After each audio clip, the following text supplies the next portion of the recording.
Ladies and gentlemen, welcome to the World Esports Iesf Qualifiers, Asia Qualifiers 2025 with me, Realize, and my partner as well, Kim, who, by the way, is still waiting for her time to jump in. But yeah, we're gonna chat a bit about the qualifiers today, in which we will start over with Mlbb, obviously Mobile Legends Bang Bang, one of the best games ever there is in mobile. We will have our qualifiers today with a few set of matches, a lot of set of matches to be honest. It's gonna be a long day today. And a total of 5 best of 3 matches and 1 best of 5 match, if I'm not mistaken. So we'll have to see and check out the schedule later on. But yeah, it'll be a long day. A lot of teams that are going to play. A lot of familiar faces, I feel like, will also make their appearance for you guys, right? With the MPL as well rolling around the corner for Indonesia and Philippines. We'll also see most of those players making their debut in 2025's edition of Iesf Mlbb. This time, though, still the Asia and Oceania qualifiers. So there's going to be teams like Philippines. There's going to be teams like Thailand. There's also going to be teams coming in from the East Asia side. Teams that is also going to compete in Mlbb. So we're just going to have to take a look at that later on. But as we take a look at what's going on, in the state of Mlbb currently. A lot of changes, obviously. The game's starting to become more dynamic, patch changes here and there. So yeah, we'll have to see if those patch changes are going to be translated into the qualifiers of Iesf Mlbb, the Asia qualifiers, excuse me. So we're just going to see and take a look at that. But before we go any further, obviously, we'll have to wait to see who's going to play today, the schedule, right? Because like I said earlier on, there has been the matches that are going to be played, 6 match in total. That's a lot of matches, to be honest, for us to go through. So before maybe we see the assets. So the first match will be Philippines against Myanmar. Second match will be Philippines against Thailand. Third match is Hong Kong, China against Mongolia. Fourth match, Kazakhstan against Uzbekistan. And the fifth match is Jordan against Oman. But before that, we'll take a look at the groups. We'll break it down for you one by one. So it is separated with 2 sides, Southeast Asia and West Asia. So Southeast Asia A, Southeast Asia B. Obviously, Mlbb is a very popular game in the Southeast Asia region. So we have to compensate for that by creating 2 groups full of 5 teams, right? We have Philippines, Myanmar, Thailand, Brunei, and also Timor-Leste in Southeast Asia A. For Southeast Asia B, we have Indonesia, that's where I'm from, Cambodia, Vietnam, Laos, and Guam. So that is for Southeast Asia. For West Asia, though, we have 2 groups of 3. West Asia A is Jordania, Syria, Oman. For West Asia B, it is Iraq, or rather Iran, Iraq, and Kuwait. So yeah, a lot of fun matches that are going to be streamed and broadcasted here in the Iesf Mlbb Asia qualifiers. So it's going to be a long day of Mlbb today. But obviously for the West Asia side, it's one of the best things that can happen, right? It's resurgence, because we haven't really seen the presence of Mlbb esports in these regions, right? So that's gonna be one of the fun things. We can also take a look at maybe the promising talents that's gonna grow even further. For the other side of Asia, though, Central Asia, we have Kazakhstan, Kyrgyzstan, and Uzbekistan. East Asia, we have Hong Kong and Mongolia. And for South Asia, we also have Bangladesh, Bhutan, Nepal, Sri Lanka, and Pakistan. So, yep, again, Asia is a very wide region, a variety of backgrounds here and there, with different love for Mlbb. So the groups here will obviously be one of the best there is, right? Again, there's a lot of matches to be rolled out, so we can't really fit every match in a day, but we're gonna try our best to deliver the best matches for you guys. But yeah, again, this is the schedule, daily schedule. This is our schedule for today, 24th of August, the Sunday of this week. We have Philippines against Myanmar, Brunei against Timor-Leste. Also, we have Philippines against Thailand and Myanmar against Brunei. By the way, the only games that are going to be broadcasted are the games with live in them. So that's going to be the games that we are going to broadcast for Brunei against Timor-Leste and Myanmar against Brunei. That's going to be off stream. We also have another game that's going to be broadcasted. That's Hong Kong against Mongolia. For Bangladesh and Bhutan, we're not going to broadcast that. Sri Lanka against Pakistan as well. So we do hope that they make it far in the qualifiers for maybe their fans to watch over and take a look at their teams, because we know that some of the fans coming in from those nations do share a passionate love for MLBB as well. So yeah, all the best for the teams that are going to compete today. As the schedule tightens, it's gonna be one hell of a day. It's gonna be grueling for these teams. Obviously, the qualifiers are very, very, are very, very trying. The qualifiers, they kind of like go hard, right, on the players in terms of the stamina. That's gonna be one of the best things that they really, really need to work on, right? As of now, it's gonna be teams playing in this schedule.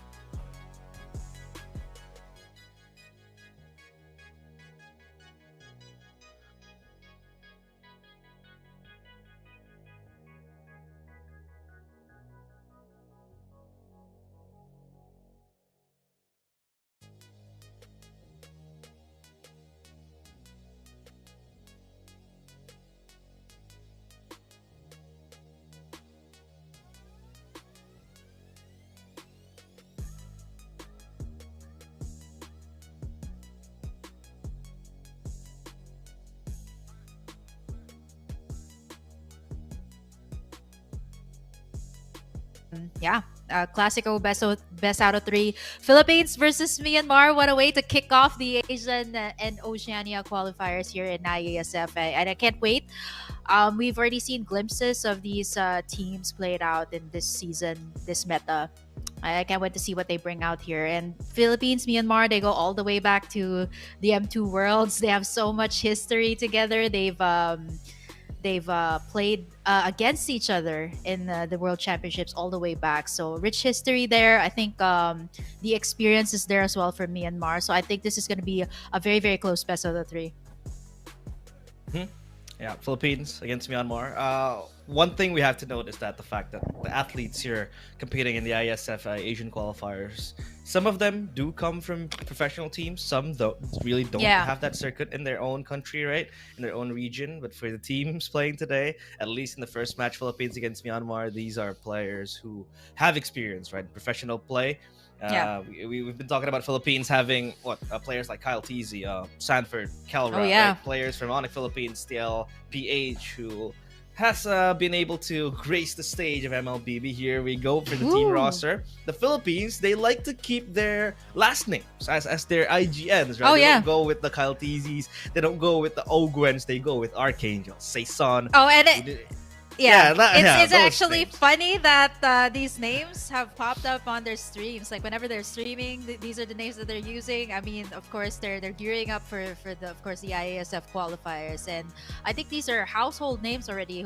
Who doesn't know the team of the Philippines here? Arcangel, Saison, Unigo, Requitano, and Canon. They're all like really known here in the Philippines. They've represented the country a couple of times in the world stage in IESF. So I think there's almost everybody who has been playing MLBB just knows them really well. So like what I said, if this is few, Kyle Teasy, Ogwen, then you got Super Marco and Flap Teasy playing for the roster today. You're gonna have to kind of remind me those names. I do know Yeah. only some. Later on. I mean, yeah, Kim is here to save me, right? She's Filipino herself. I have that on the back of my sleeve. But now from Myanmar, we have Boye, we have Kun, Nico, Ruby DD, and King Flash Ooh. coming in from teams Mythic Seal for Myanmar. They had their share of competition as well in MPLMY. So yeah, experience talks, and Myanmar has been seen so far as one of the underdog regions there is. But Yeah. sometimes they come as a dark horse. They like to surprise the teams that are playing. They are the kryptonite, right, for some regions, and I can't wait to see the surprise they're able to bring, at least in the ISF World Esports qualifiers for Asia. It's always a treat to watch them play on stage. Play MLBB, one of the best regions that is so underrated, in my own opinion.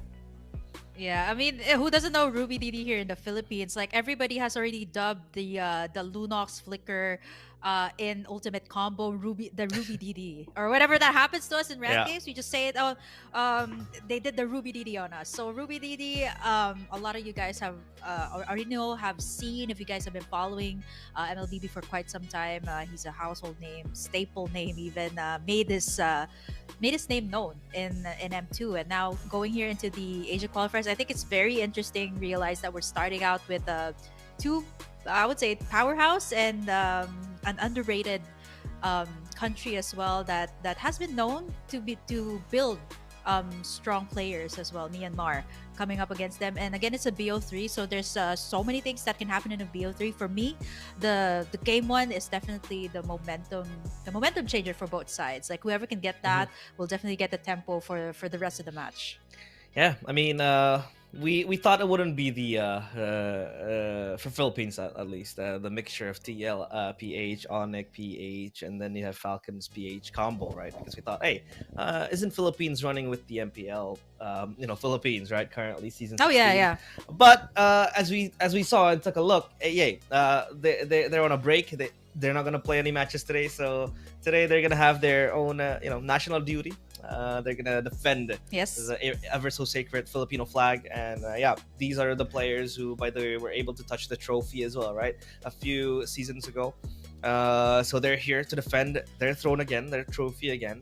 At least this time around, they get to do it by making their country proud. I mean, it's a different stake, it's a different vibe when you're playing for an organization, for a professional team, compared to when you're playing for your country, right? You want to give your heart and soul for your country, and this is what I think the C-ball or like the Filipino team was able to instill to the players, or the fact that they can be really, really aggressive when it comes to just playing for their national team. Doing it for national pride. I mean, me, I'm Indonesian. I saw my national team fail quite a few times. We haven't been able to get a gold medal in any official, government-sanctioned tournament when it comes to just defending the nation. But the Filipinos, they're able to get a few first place finishes, so that's something I envy. But we hope that the teams playing today can show maximum resilience and performance when it comes to just being the best at the qualifiers. That's the reason, realize why they put us together today, like PH and an Indonesian caster. So you definitely have to have a little representation there. Yeah. But for me, I think apart from looking forward to that, I believe you guys did win an IESF qualifiers. That was in your home country, right? Bali. Yeah, I think you guys. Bali. You guys got the gold medal there, if I'm not mistaken. That was Esports, so yeah. that's one. That was one 1 point, but definitely a one. whole lot more for the. Let's see. I think for the Philippines, we've been dubbed as the whole.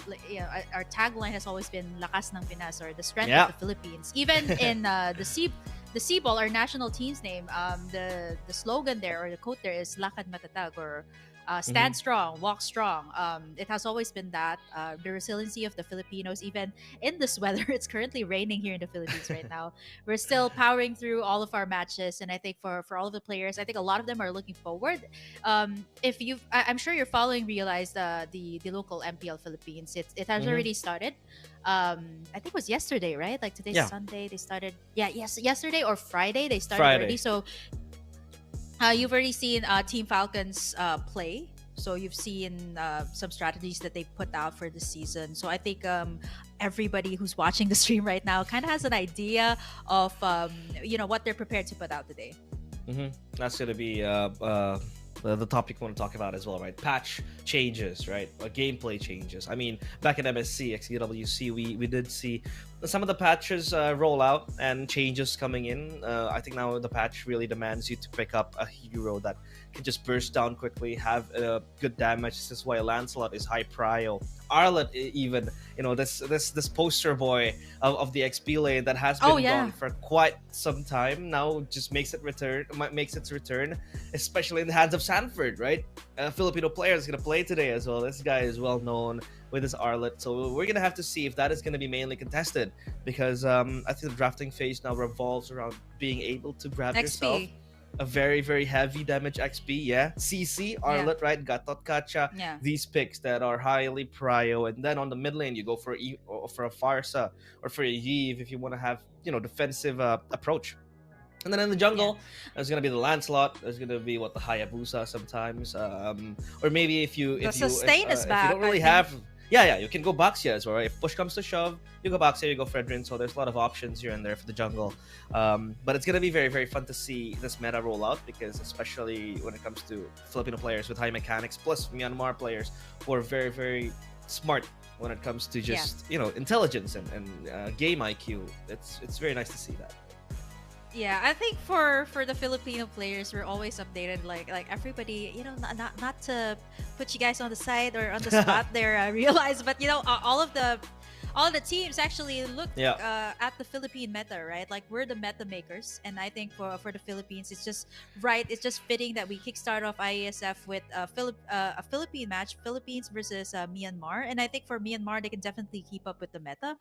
I think Mhm. going back to what you said earlier, it's definitely I noticed this even in rank games. There's a heavy prio on the XP. I think to a certain extent that people would just ban out like a lot of these good XP laners, Arlot being one, because definitely can make the plays and make the setups. I think what also is something that I need to point out too is that a lot of these a lot of people would say that, oh, the sustain meta is no longer there. Mhm. I feel like it's still there, but the assassins definitely still are part of the picture, right? Like you still see Hayabusas being picked up, you still see Lancelots being picked up, so it's still definitely there. Yeah, I mean, that just really adds the icing to the cake, right? When it comes to just brawling out, Indonesian players and teams, we get this tagline called "Brawl Server," right? Because all we do is just fight. Oh We don't yeah. play to perfection. We don't play the objective game. We don't structurize our movements in the map. When it comes to the Filipinos, hey, they like to move in structure. They like to move in unison, and this is what they really, really do, right? That is how you guys achieve systematical, methodical approaches when it comes to the game. But for us, it's all about the brawl, and this is why it kind of also benefits us because in this meta, again, the Lancelots, right, the Arlot, like you said, and then you go for the Farsas. There's a lot of trace that's gonna happen in the board. Maybe the one-ones as well is going to be very, very high prio. But now it seems Yep. like when it comes to just Philippines, right? You have players in the same regard that are very, very good with those heroes. We talked about the Arlot, the one-ones, and now we Wow. do enter the drafting phase. We see the one-one being banned by the Philippines. But for Myanmar, it's about taking out the Fanny, the Phovius, the Fanny in the hands of Philippines. I kind of forgot the jungler. I'm sorry because of their names, but Saison. yeah. Saison, yeah. Yeah, Kaltizi. Saison. Kaltizi. There you go. I Kyle got you. Teasy, yeah, Got it. yeah. Thank you very much, Kim. So yeah, the Fanny has to and then you go.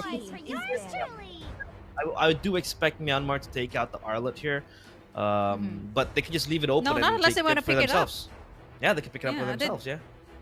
there's also like the healers are still up, right? There was the rework on the Rafaela. There's Rafaela. also the Florine that I know a lot of people like to prior, especially in rankings. But I think it's a Mhm. different ball game here in the IASF Asian qualifiers because Yeah. you're talking about multiple clips that are taken in and digested by Myanmar already. Like they kind of know who to ban, they kind of know what to respect as well in this case. But them being the first pick, now you Butterflies first, born by the what can they way answer is with? guided That's by that's probably the lantern's reason why light. they're taking their time as well for the last ban. For the Philippines, I think they should definitely, if they don't want to go up against the Arlot, they can take it out. But there's still Mhm. a lot of power picks here that are open. Yeah, I mean, the Chusin is a good respect coming in from Myanmar. Again, the Chusin is a very, very heavy, strong control mage. But again, when we talk about trades, like you said, a lot of trades could happen. I mean, if you want to leave the Lancelot out, Myanmar's going to pick it up. And then you can go Gatot Kacha Farsa 1-2, right? For Philippines. Or maybe you can contest the Arlet, but that's going to be the main point of contention. Will the Arlet be prio for Philippines or for Myanmar, right? As of now, they don't really seem to really bother the Arlet, but they ban out the Baxia. So here, Myanmar, they can go for the Arlet, or you can go for the Lancelot as well, because the Baxia The is not Hayabusa even also, apparent. but The I don't think Hayabusa it's as well. Yeah. Yeah, I don't think it's a prio pick though. For Myanmar, not unless they're super comfortable with that pick. Apart from that, healers are up, Arlot is up. I think it's a very good start. It's sometimes like people say it's flex, but for me like you kind of know the role already, so you're kind of giving it away. Like yeah, it's definitely the XP because there was a time that the Arlot can actually be flexed into their own position, which I know the Philippines does that. Unigo is very comfortable with that hero, so that's something to take in as well. So for far, I think it's really up to They call me a them hero that they want to pick because up I yours saved first. my Oh, nation. I completely forgot Oh, about the Lee yeah. Sun Shin. This is also highly contested. Even in the ranked games, a lot of these guys like really ban out the Lee Sun Shin, especially when it's farmed up really Thorns well. You remain. can Should it can petals definitely wreak fall? havoc here up against the My tail's Philippines. been But itching for yeah, a Philippines, real we know what we fight. want. You pick up the Kalea, you pick up the Kyle TZ Lancelot. I've been casting Kyle TZ's games or Saison's game ever since he started out in the amateur scene, and it's so nice to see like I've seen that transition from being an amateur and going all the way to pro. So I'm really proud of where Kyle TZ where Saison is right now. So classic Lancelot coming out from it, and the respect also coming out from Myanmar by banning away the Fanny. Yeah, indeed. I mean, again, we completely forgot about the YSS. Very, very OP, very strong in this meta, right? It gives me PTSD when I see it pop up in my ranked games. But hey, again, like we talked Same. about, the response towards the YSS is picking up the Lancelot now. They can go for the Farsa here for Myanmar. That's gonna be very, very strong. They opt for the Selena. So Selena got that Kacha. Ooh. At least they have team fighting power in the Gatot Kacha. For the Selena, it's all about the back half, right? You want to go hand in hand with the YSS. Again, burst damage is the name of the game for Myanmar. With the Lancelot Kalea combo. Do they go Beatrix here? I think that could be the Bandit's Rage X Tsunami Slam combo they can play with, but I think going Beatrix is very, Deadly. very early.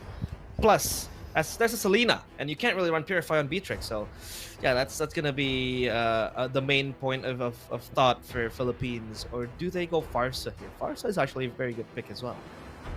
Yeah, I think they need to go head to head with Selena, especially this is notorious to be very deadly, especially in the early stages of the game. But I think the Philippines, they're gonna think it through first, maybe get it through the second phase. But they picked up a classic canon hero or a classic Flap TZ hero, Lapu Lapu. One of our homegrown heroes, one of our early heroes here in the Philippines, and what a way to go for the first game.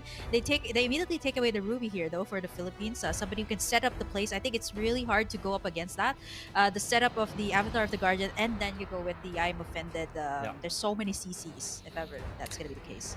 Man, I'm sorry. I know I highly respect Flap TZ, but every time I see Lapu Lapu, all I think about is Sanford. Like his jump yeah. on M4, Yeah. Sanford and all that. But hey, I think that's suffering from success, right? Philippines, they're suffering from success. You guys have a lot of players so good that you kind of think of who's gonna play, who's gonna start, right? You have Sanford, you have Flap TZ, you have Kyle TZ, you have Carl TZ, a lot of talents playing in the nation. So hey, at least you guys have that resource rather. But hey, like we talked about, the Beatrix panned out, and the Hereth is well respected. The Beatrix really goes well hand in hand with the Kalea. They don't want to deal with that. But I think for Myanmar themselves, they haven't picked up a gold lane. I mean, the YSS technically could be flexed to gold, but that's not going to be optimal. Oh yeah. Because in this meta, I think it's mostly on the jungle, but we never know. The Ruby, the Uranus banned out to stop any form of sustain, because again, this combination coming in from Myanmar really wants to fight head on, and if you can block out the sustain, I think for Philippines it's gonna be easier for them to traverse around the backline. No one can resist my charm. There's also the Granger Granger. line, I was yep. gonna say like the Moskov. The Granger is such a classic. You've seen it in different games. I think despite the adjustments, despite the nerfs, it still works really well in the current meta. Maybe because of the high burst it has, the late game potential also once it has all of the items, and I think it can go head to head with the YSS when it comes to the range. But I think looking at this lineup of Myanmar, this is definitely a YSS that will go to the jungle. My only worry is that if Philippines kind of snowballs with this type of composition,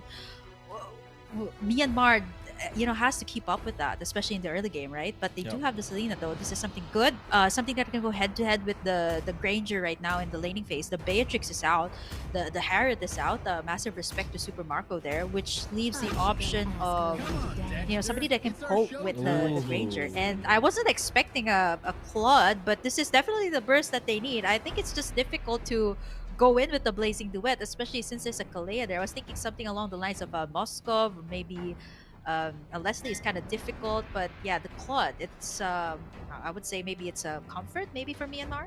Mm-hmm. The squad at least kind of gives them backline access, but again, you can't really access the backline when you have so many mobile heroes. That's gonna be harder even when you have the Valentina, the Granger with the mobility. Lancelot is just very, very slippery like an eel. So yeah, this Claude kind of questionable. But the Esmeralda pickup as well. We have seen this hero going very, very high in terms of pick rate. It has been rising through the roof. We saw twice it being picked up in MPL ID, even 3 times if I'm not mistaken. I think it's very good when you come up against shield-based heroes, and the Kalea is there, the Lapu Lapu is there, right? So I think that is this Esmeralda is picked up to kind of like answer that sustainability coming in from Philippines. But hey, this is a very, very well-rounded draft from both teams. I really like the way that Myanmar has been able to slip past the drafting phase by picking up a YSS, who, by the way, is perma-banned in MPL. So we'll have to see how Philippines can really contain this YSS. I mean, they have the Lancelot as well in the hands of Kyle TC. That's going to be a very strong pick for him as well. Yeah, I think for this lineup of Myanmar, all I can say it's a glass cannon type of lineup. They secured like the Selena and got the Gacha to make sure that the rotations can be done really fast in the early game, and make sure that the Claude and the YSS gets the farm up. But if the Philippines does not allow that, or maybe they kind of shut down that farming phase, or it doesn't go to the late game, then it's definitely hard for Myanmar to kind of pull this off, right? It's a double marksman. They need to farm. But here we go, ladies and gentlemen. It's all the way into game number 1 here in our best out of 3 for the very first match of Philippines versus Myanmar here in the ISF Asia qualifiers. Here we go. It's gonna be quite strange to say the names of the players of Philippines without their real nicknames, IGN names. But hey, we're gonna try for the sake of it. But as of now, again, King Flash going very quick on the clear. When it comes to clearing, I think Lancelot and YSS, they kind of fare together because they both have quite a decent clear. But for YSS, I think it's going to be quicker because of the damage he's able to output, plus the attack speed as well coming in from the skills. The emblems, though, take a look at that. QC for the YSS for extra sustainability. I mean, the Selena goes for the lethal ignition for burst, so a lot of options there as well. Wilderness Blessing coming in for the Valentina, so rotations has to be expected coming in from Archangel, right? Oh, yeah. Arcangel, actually. Arcangel, that's how you Arcangel here in the Philippines. Very early pause coming in.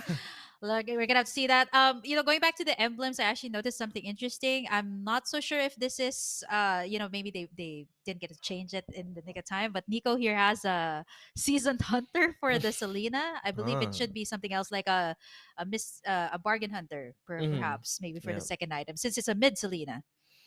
That's true. Yeah. I wonder if it is a misclick. Wonder if the pause is actually about that emblem. Hey, we don't know. Overthinking galore right here. But I don't know. I'm trying to think. Is it because Nico wants to assist the YSS in clearing the jungle camps, or is it because maybe rotations needs to be made?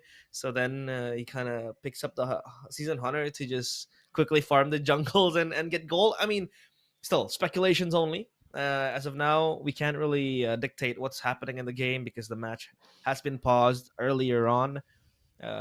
So now we can't really judge what's happening. But if you take a look at the lane distributions, right? This gold lane down bottom, I think they will be playing one-on-one fairly even because rotations needs to happen. A lot of early fights can ensue. This is where the rotations coming in from the roamers really, really need to come, right?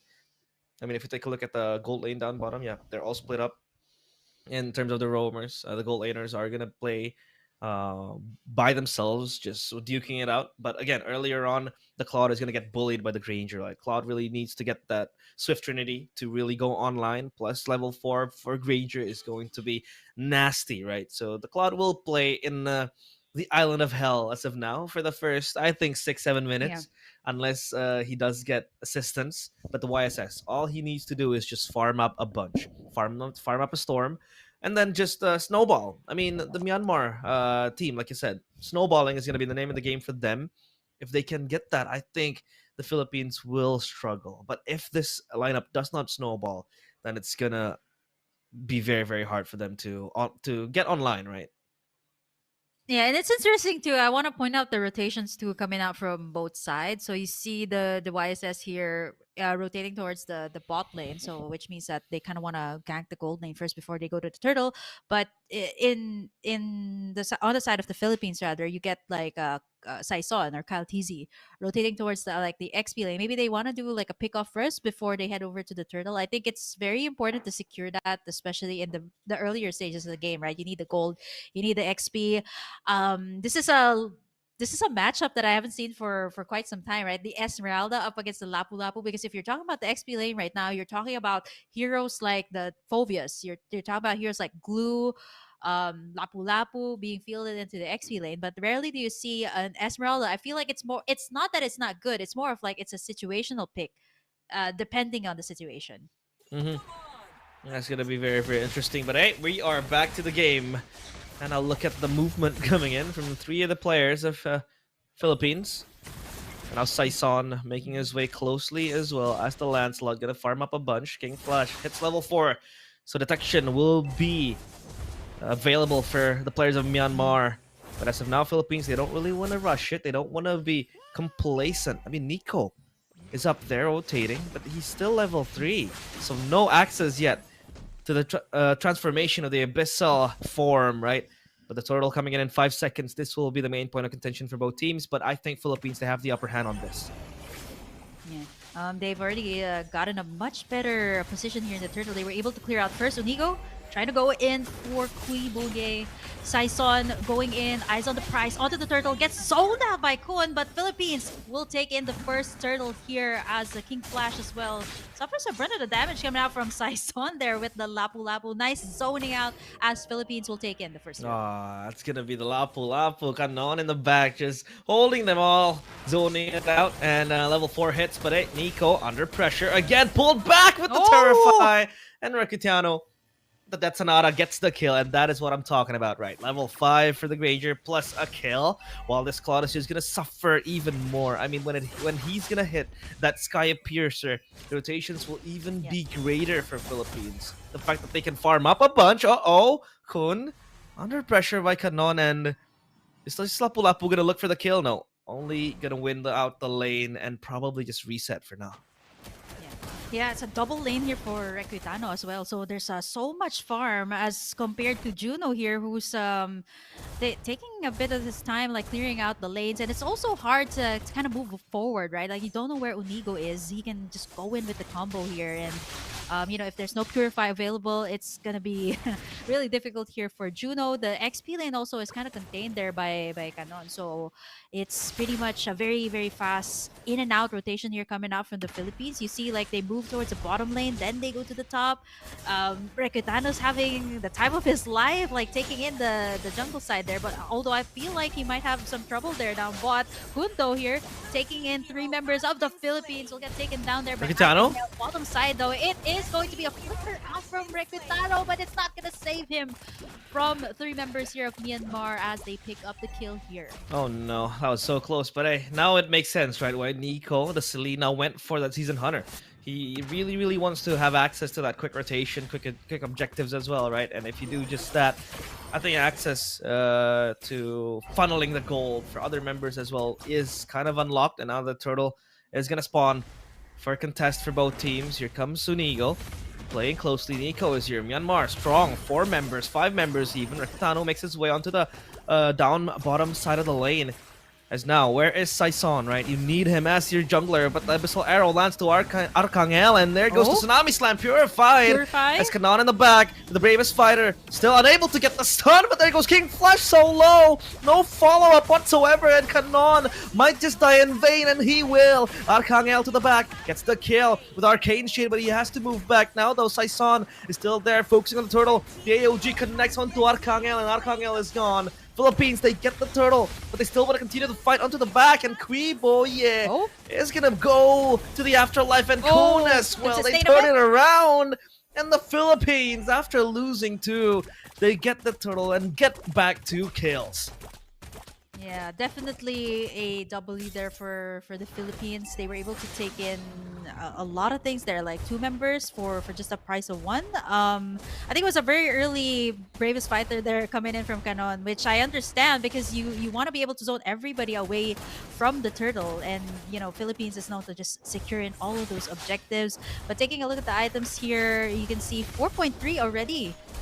Gold lead here for Recutano, picking up the Hunter Strike as well as the Sky Piercer. the Piercer. Yeah. Sky Piercer. So I'm kind of curious also, like how many stacks does he have? But he did get picked off earlier on down bot, so that's gonna be something to slow it down. But it seems like the Philippines has another plan here, trying to go in for the blue buff here of Myanmar, denying that from King Flash. They're able to take it successfully and try to push in the lanes as well. But as you can see, Juno is quietly farming as well up top.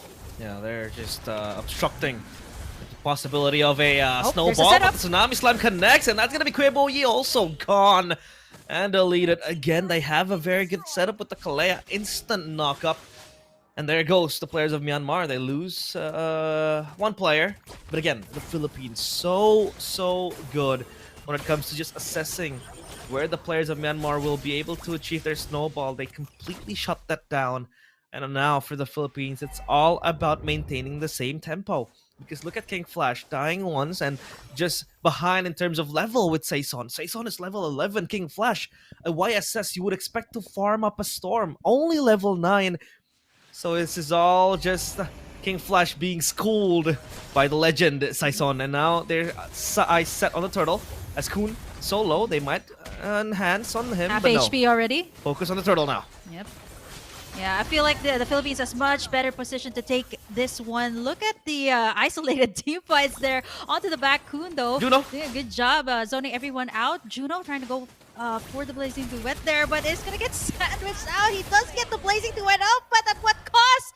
A double for Requitano instead. It was just a fate for them. It was actually, I kind of felt that, like, yeah, he wanted to go in for the Blazing Duet. There is that damage already, but the Philippines just sandwiched Myanmar there, and they couldn't do much there. Purifiers are up though, but up against 3 or 4 members here in the Philippines that can just combo you here with the tsunami slam, the tsunami wave, and even the bravest fighter. It's a difficult situation here for Myanmar. Yeah. Now all they can do is just play the side lane game, right? You talked about it. What about a Moskov being picked up, right? If they have the Moskov, at least in this point of the game, they have access to the side lane. As the Cloud, you can't really do that because for Philippines, they have so much ways to just punish the Cloud, right? You have the Lancelot that can also access the side lane, so that's going to be a problem for them. But as of now, it's Philippines, all with their names on the board. Control all around the map. So how does Myanmar reply to this, right? You can wait for the YSS to just scale, but Saison is again just gruelingly ahead of the YSS with 2 levels above him. And now they're gonna try to invade the jungle of King Flash again. Focus on the orange buff, but hey, at least he's able to get it. So now Philippines all about just resetting the lane again. But our Kangel, I want to look for something. He has the IMU to copy something, an ultimate maybe. But as of now, no. Yeah. All about just focusing and shoving this lane down bottom. Yeah, it's actually usually the Avatar of the Guardian, but Unigo has to kind of go in Purify. for the setup. The Purifies have been used here from the side of Myanmar. They want to get the turret here, and I think they should be successful in doing that. There's the Avatar of the Guardian, the real one here, Whoa. coming out from the side of Myanmar, but Recutano able to flicker out just in the nick of time, gets a killing speed, tries to go for more, but Juno as well up here on top, able to take away a turret from the Philippines. So this is the thing, like, you have to consider here for Myanmar. You got 2 marksmen here that will scale up really well in the late game, and Philippines knows that very well. So they're denying as much as they can away from Myanmar, denying those buffs away from King Flash, taking in as much objectives as they can before these 2 marksmen are able to scale up, get their items. But here goes the First Lord Unigo trying to go in for Tsunami Slam. Kun instantly bursted down there with no Purify available. This should give the Philippines a much better space here to take this Lord. There should be no contestation at all. It's the numbers advantage here going to the side of Philippines. Saison will be able to take that first Lord of the game here. This is a problematic situation now for Myanmar, because if you take a look, Kim, the only engaged tool they have is an AOG, and that AOG mostly has been used defensively, right, to counter engage Philippines. Aside from that, they don't really have a tool that they can play with for a pick-off scenario. Maybe the Abyssal Arrow from the Selena only. That's it, right? No follow-up, because the players of Philippines has been very fed in terms of the items. They have been growing to just so much power. AOG again defensively, but cancelled with the Tsunami Slam. So beautiful. It's going to be Rakitano getting the kill on towards that Gatot Kacha. So now Myanmar again losing their front line. You said it. A very squishy lineup. Maybe the Esmeralda can come in flying colors, but this Esmeralda doesn't feel like anything, because as of now, Philippines, they are so damn rampant. So slowly but surely, they try to usher their Lord into the base. It crashes to the base now. It crashes to the turret. But here comes Rakitano as well, getting that turret broken down to pieces. Philippines playing this calculatedly. They're trying to approach this in a methodical way, excuse me. So now they will just move back and wait for another timer to expand. Yeah, I really love how they're also very disciplined here whenever they take in the turrets. They don't want to overextend here, but there you go again. The setup from Untigo, an instant burst using the avatar of the Guardian, but there's Saison from the back going in for the recall. Rakitano still unstoppable at this point. The Abyssal Arrow connects, but there's nothing that they can do. 5 members of the Philippines still standing strong. The bottom inhibitor already down as well here for Myanmar. 13 kills for the Philippines. They go in for the Mountain Shocker here. They want to go for the end. They know that they can. They got a front lines here. There's the minion waves. Saison cutting through them, but not enough just yet. They're going to try to take in this middle inhibitor for now as the Philippines goes back. I'm not so sure what Nico is trying to do here. Maybe try to pick off the back lines, but still unsuccessful to do so. Getting chased down here by Arcangel all the way to the side of the jungle. He's buying so much time here for Myanmar, but that's as much as you can do. That's not the way to your base, Nico. That's definitely not the way to your base. You can prolong it. You can dash in and out. But the Philippines, they're going to be there to finally pick up the kill. And once again, goes to Rakitano. Yeah, you can run, but you can't hide, right? Nico was hoping for a twist of fate, but Philippines, they are the fate makers. And now, again, for one last siege, inhibitor turret in the mid lane will try to be seized, but look at Saison, unstoppable. In the back, though, it's going to be the Lapu Lapu just wreaking havoc left and right. Kanon, again, going insane. The YSS rendered unable to be used by the players of Myanmar, and they go blitzing inside. The Blazing Duet will come out in vain as the crystal breaks down Philippines. They stomp on Myanmar 17-3. They take game 1. Victory! Yeah, that's super clean coming out from the Philippines. I thought it would have gotten much longer for this game. You're talking about a YSS, you're talking about the Claude. These are heroes that scale up really well in the late game, but the Philippines able to close it out just like that. A mastery of skills here coming out from our representatives, actually from Iesf last time, going in with the original Falcons roster. I think for MPLPH they're playing in with a rookie XP laner called Ferds, but this time they're going with the classic Falcons lineup here. It's going to be the Philippines taking in the first game for this best out of 3. As we take a look at the highlights here, it's actually a theater daughter between the two countries. You see like the Philippines, the Myanmar, they're mirroring each other's moves. And I think the key takeaway here is once Rakitano got in all of the items, it's just really difficult to catch the Granger. And not to mention, there's just a lot of front lines, a lot of setups that the Philippines tries to do first. I mean, they set up the tempo, and Myanmar is just a little bit more reactive at this point, right? Like, so it's difficult. They have the damage. I think you can see it coming out from the Claude, but again, Rakitano so much damage. I really applaud the attempts here, the setups coming out from Myanmar, but it's just unfortunately not enough. There's too much burst coming out from the Granger, and the setups coming out from Unigo as well was super on point in this game. Yeah, you said it, right? Myanmar was so reactive. All they can do was just react to the back of a Filipino play, Filipino execution, right? Well, the Philippines were just running around like it was a playground. Myanmar, all they had to do, or rather, all they had as an option was just to play reactively. This is why you did not really see any AOG that made plays, because the AOG was used defensively to just run out when the Philippines were swarming the players of Myanmar. So take a look at the item build so far. Again, nothing too out of the ordinary. I mean, if you take a look at Unigo, he was able to go and build up that fleeting time to get the extra cooldown reductions on the ultimate, right, on the Tsunami Slam. This is why the Kalea was running rampant, even not dying a single time, right, as a Kalea is just insane. But the YSS only stuck on 3 items: the Hunter Strike, the Endless Battle, and the Malefic Roar. So no snowball like you would expect, right, coming in from the YSS. Saison against the Lancelot, just wreaking havoc again with so much items. Unstoppable he was. And yeah, nothing else out of the ordinary. I mean, it's all just the same. And 13 minutes almost the game for Philippines. We would categorize this as a very, very strong showing and a strong debut coming in the qualifiers now for Philippines.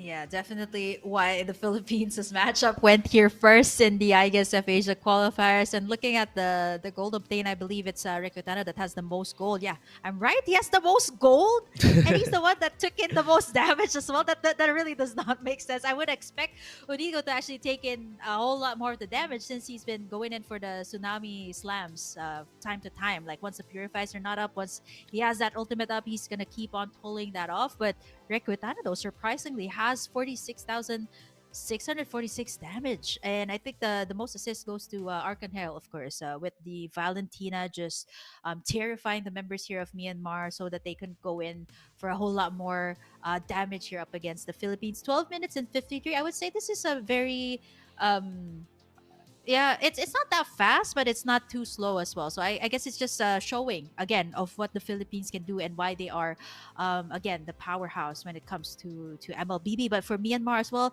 you know, they got that idea that you've seen some of the attempts that they had, and I think if it stretched out a bit longer, I feel like it would have been a 50-50 battle. Or again, it's gonna boil down to mechanics here for both sides. Yeah, it was very funny, by the way. A little bit of intermezzo. ATM basically is the richest guy, right? Usually in MPL ID, we call them gold diggers, if I'm not mistaken. Gold diggers. Yeah, Oh. like that. But here is ATM. A ATM. walking ATM. Yeah, the basically, right? Yeah, you know what do you call it in the Philippines? We just call it the rich guy. The rich guy. Yeah, that's very generic. It's, I believe it's like it's a sponsored segment from a banking giant here in the country. So it's like the name of the bank, and then they put like rich guy. So usually it's that. And I know it's a long-standing joke as well coming from the Philippines. Like I think one of the players from Team Liquid Philippines would say like, you know, I don't have any money. I don't know if you've seen that stream where Oheb was saying, yeah, you know what, I don't have any money. It's fake news. And now, you know, whenever he comes up as the rich guy, because obviously that's gonna happen because he's the gold laner, people are just gonna have that screen cap up like, yeah, what are you talking about, Oheb? It's just here. You're the rich guy. Yeah, so he is a rich it's funny guy, how there's like different names, different monikers for being the rich guy in the game. So it's ATM here. I think it's standard for everyone here in ISF. For the Philippines, it's rich guy, and for you guys, it's, what is that, gold? It used for one point it was a gold digger. It's a ever running joke here in the English cast, in the English desk. But yeah. I think so far the Philippines, gold-wise, gameplay-wise, macro, micro, everything was just on point. There isn't really much to say, right? But hey, we'll give the time for both teams to take a break and then re-strategize, because we're gonna come back soon to game number 2 and match number 1. We'll be back after the break, so stay tuned.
welcome back to the World Esports ISF qualifiers for Asia for Mlbb 2025. It's still me, Realize, and my amazing partner Kim. We are going to usher you guys to the second game of the first match. It's going to be Philippines up against Myanmar, and that first game was kind of one-sided. So, what do you think about that game, Kim?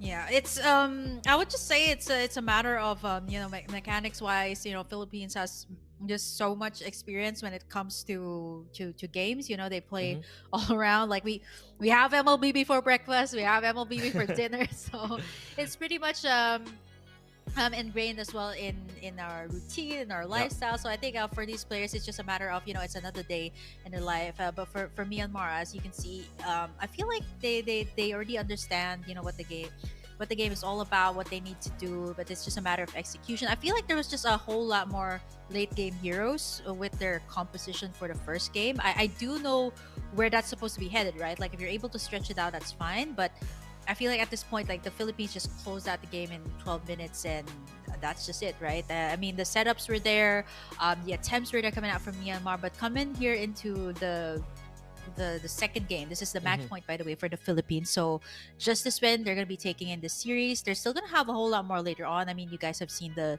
schedule already for today, but I feel like for Myanmar, again, it depends if they're going to be on the blue side or the red side, but since the Philippines one, I feel like they will have the choice of which side to pick up, right? And usually a lot of people say like whenever you're on the blue side, there's just a high chance of winning. I don't know if that's true.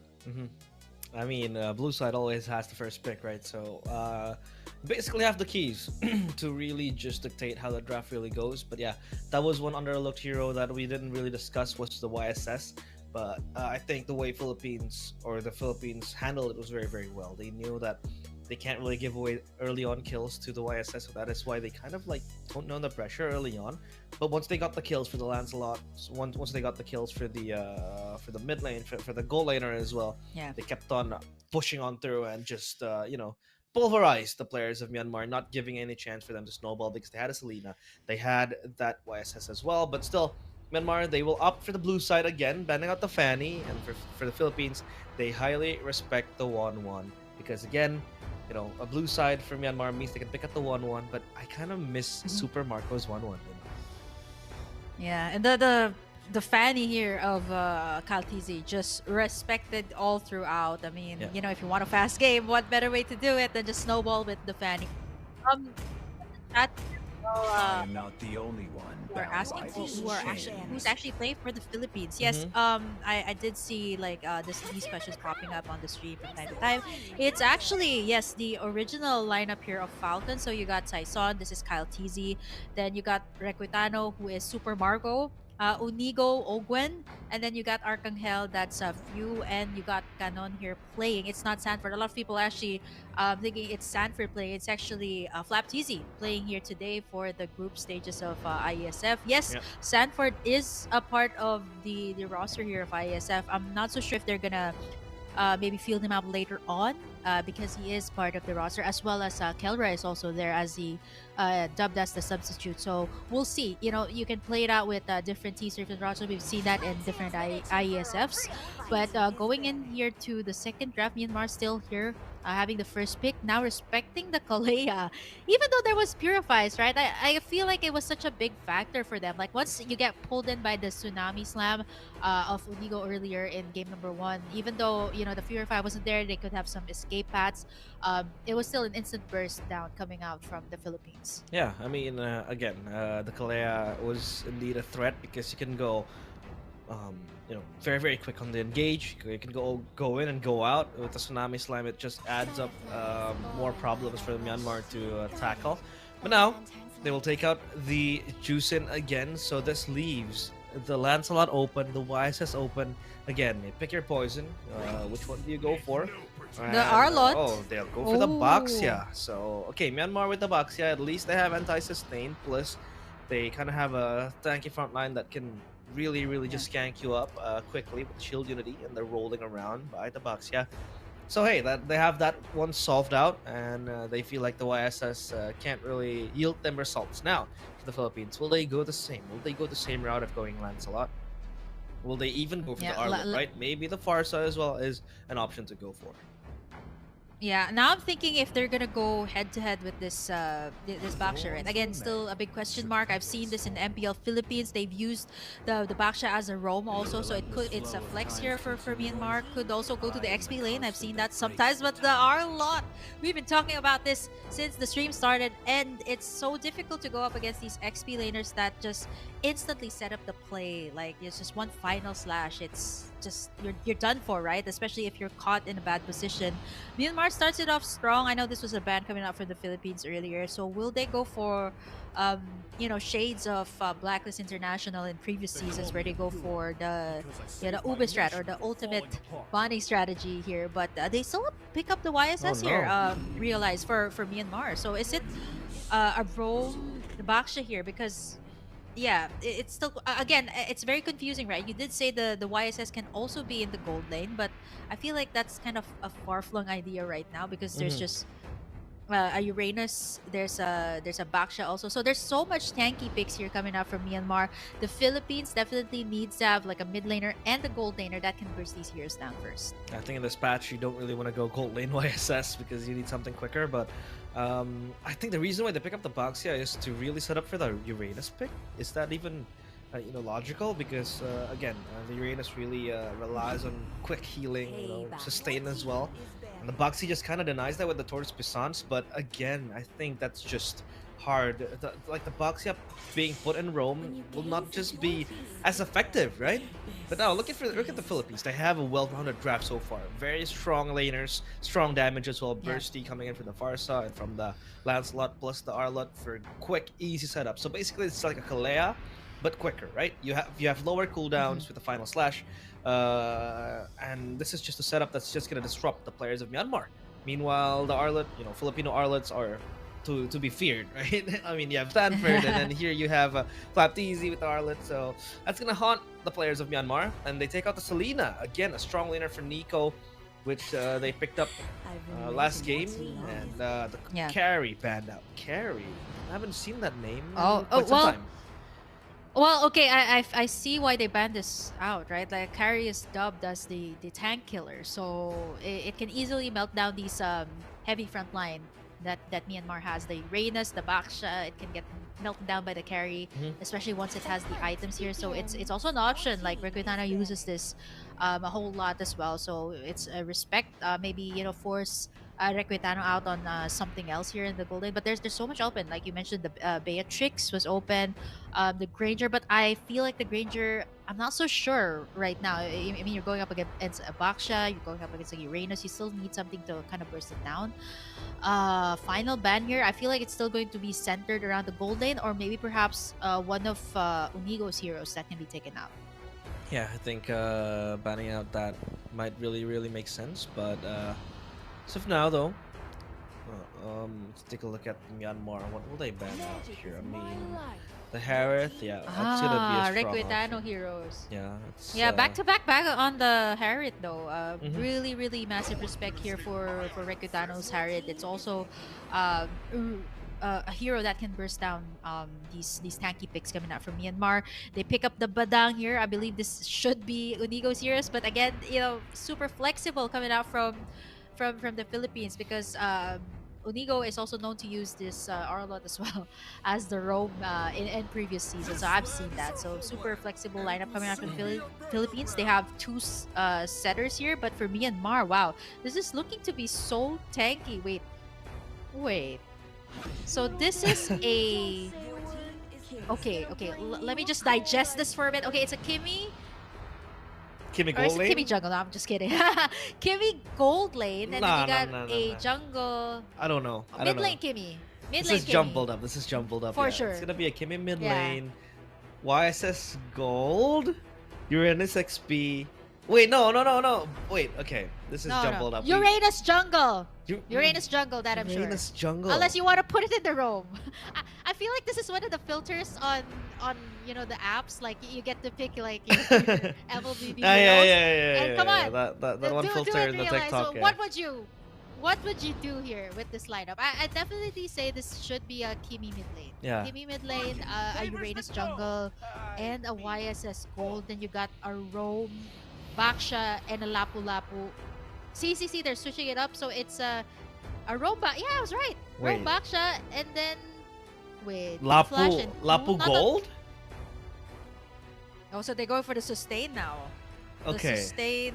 I mean, okay, I've seen this like fighters on the side lanes because they sustain so well. They have ample damage when it comes up Oh no. when it comes to like the early game. So not unless they switch roles here. I mean, that could be a possibility, right? But I don't know. I don't know. Is that a possibility here in ISF? But yeah, for the Philippines, it's very straightforward.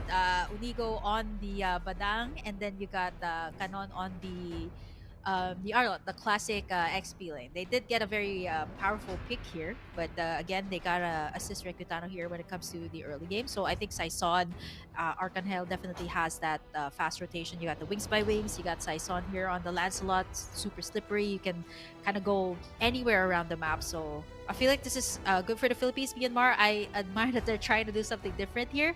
But if this is the final lineup, this Lapu Lapu gold lane. I don't understand this. I mean, my brain is getting Let's fried take a look. seeing this lineup. But Yep. yeah, I think the main reason why they really want to go for the Lapu Lapu gold lane is because they have an extra front line then. Two range heroes as the hyper carry. It feels like we're playing in season 3, season 4 again, right? With the Kimmy, with the YSS, two very, very strong late game heroes. And then when you pair that up with three front lines that can always sustain, like you have the Uranus with the Consecration, and then you have Lapu Lapu that can always jump in, jump out. Plus, you have Quibo Yi with the box. Yeah, it means that they will always have that option to just protect the carries. Now, in the emblems, looking at the Lapu Lapu's choice of Festival of Blood, plus the Brave Smite, yeah, again, sustain, right? The name of the game. But that is gonna be an Impure Rage for the Uranus. Uh-oh. Oh, down bot though, Kun. Yep, you're definitely gonna have to. Oh, he flashed out of that one. I flickered out of that one, by the way. So that's gonna be one resource out from the side of Myanmar. Kun still a. I mean, this is a Uranus you're talking about. It's not gonna be an easy burst coming out from the Philippines. Arcangel is here to join the party as well, and it goes to Arcangel. Unico though gonna get stuck there. Flickers out of that one, so again, resources taken out from both sides, but I guess what they wanted to happen here is just to make sure that the XP lane here does not get farmed up well. I feel like Myanmar has the sides contained at this point with their choices of heroes, but for the Philippines, they gotta send their entire battalion over to that side. Kun, again, gonna take a brunt of the damage. Saison gonna go in for the pickup, and that's gonna be the first blood going to the side of the Philippines. There's gonna be the Mana Tracker coming out from the side of Myanmar. Oniga gonna get taken down there right before the turtle. A 1-for-1 trade-off for both sides, and that's gonna actually give the Myanmar a good positioning here into the turtle side. It's gonna be a matter of retribution. King Flash gonna take it in. Nice feathered air strike coming out from Arcangel, but that's not gonna do much as Myanmar gonna secure in the first turtle of the game. Yeah. Oh, at least Myanmar now, they are alive, looking online in the first few minutes of the game. Second minute, as we enter, they're able to get that turtle as well as a kill on towards Quibo Yi, which is the Baxia. But the Philippines, that one kill towards Saison means that they can still kind of rely on that, right? The Lancelot with the rotations. That lane down bottom, no. Arlot against Uranus. The Uranus will always be very strong, especially with the ultimate available, right? Arcangel is here to kind of assist with that. It goes to Feather Airstrike, but there's a fight up top as well in the jungle. Saison left behind because Unigo has to bite the bullet. He has to go for the Phantom Execution defensively. Backs away. The Mountain Shocker connects, and Saison again just bullied to eternity. And this is where Myanmar kind of hits the gas right now.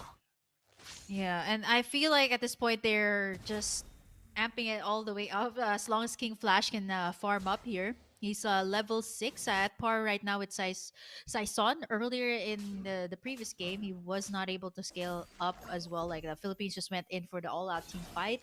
I think what they're doing right now is just denying Unigo of the setups. Right, he gets bursted down instantly. The flick through was already out there as well. So now again, Kun is gonna be the target this time on a Uranus. So it's not gonna be easy to take him down. Not unless you have 3 members here. He's gonna get locked in there, and finally they get the kill. Saison picks it up once again, but here comes the backup. Here comes the Mana Shocker. Ganon gonna take a brunt of the damage as King Flash will pick up the kill here for the side of Myanmar.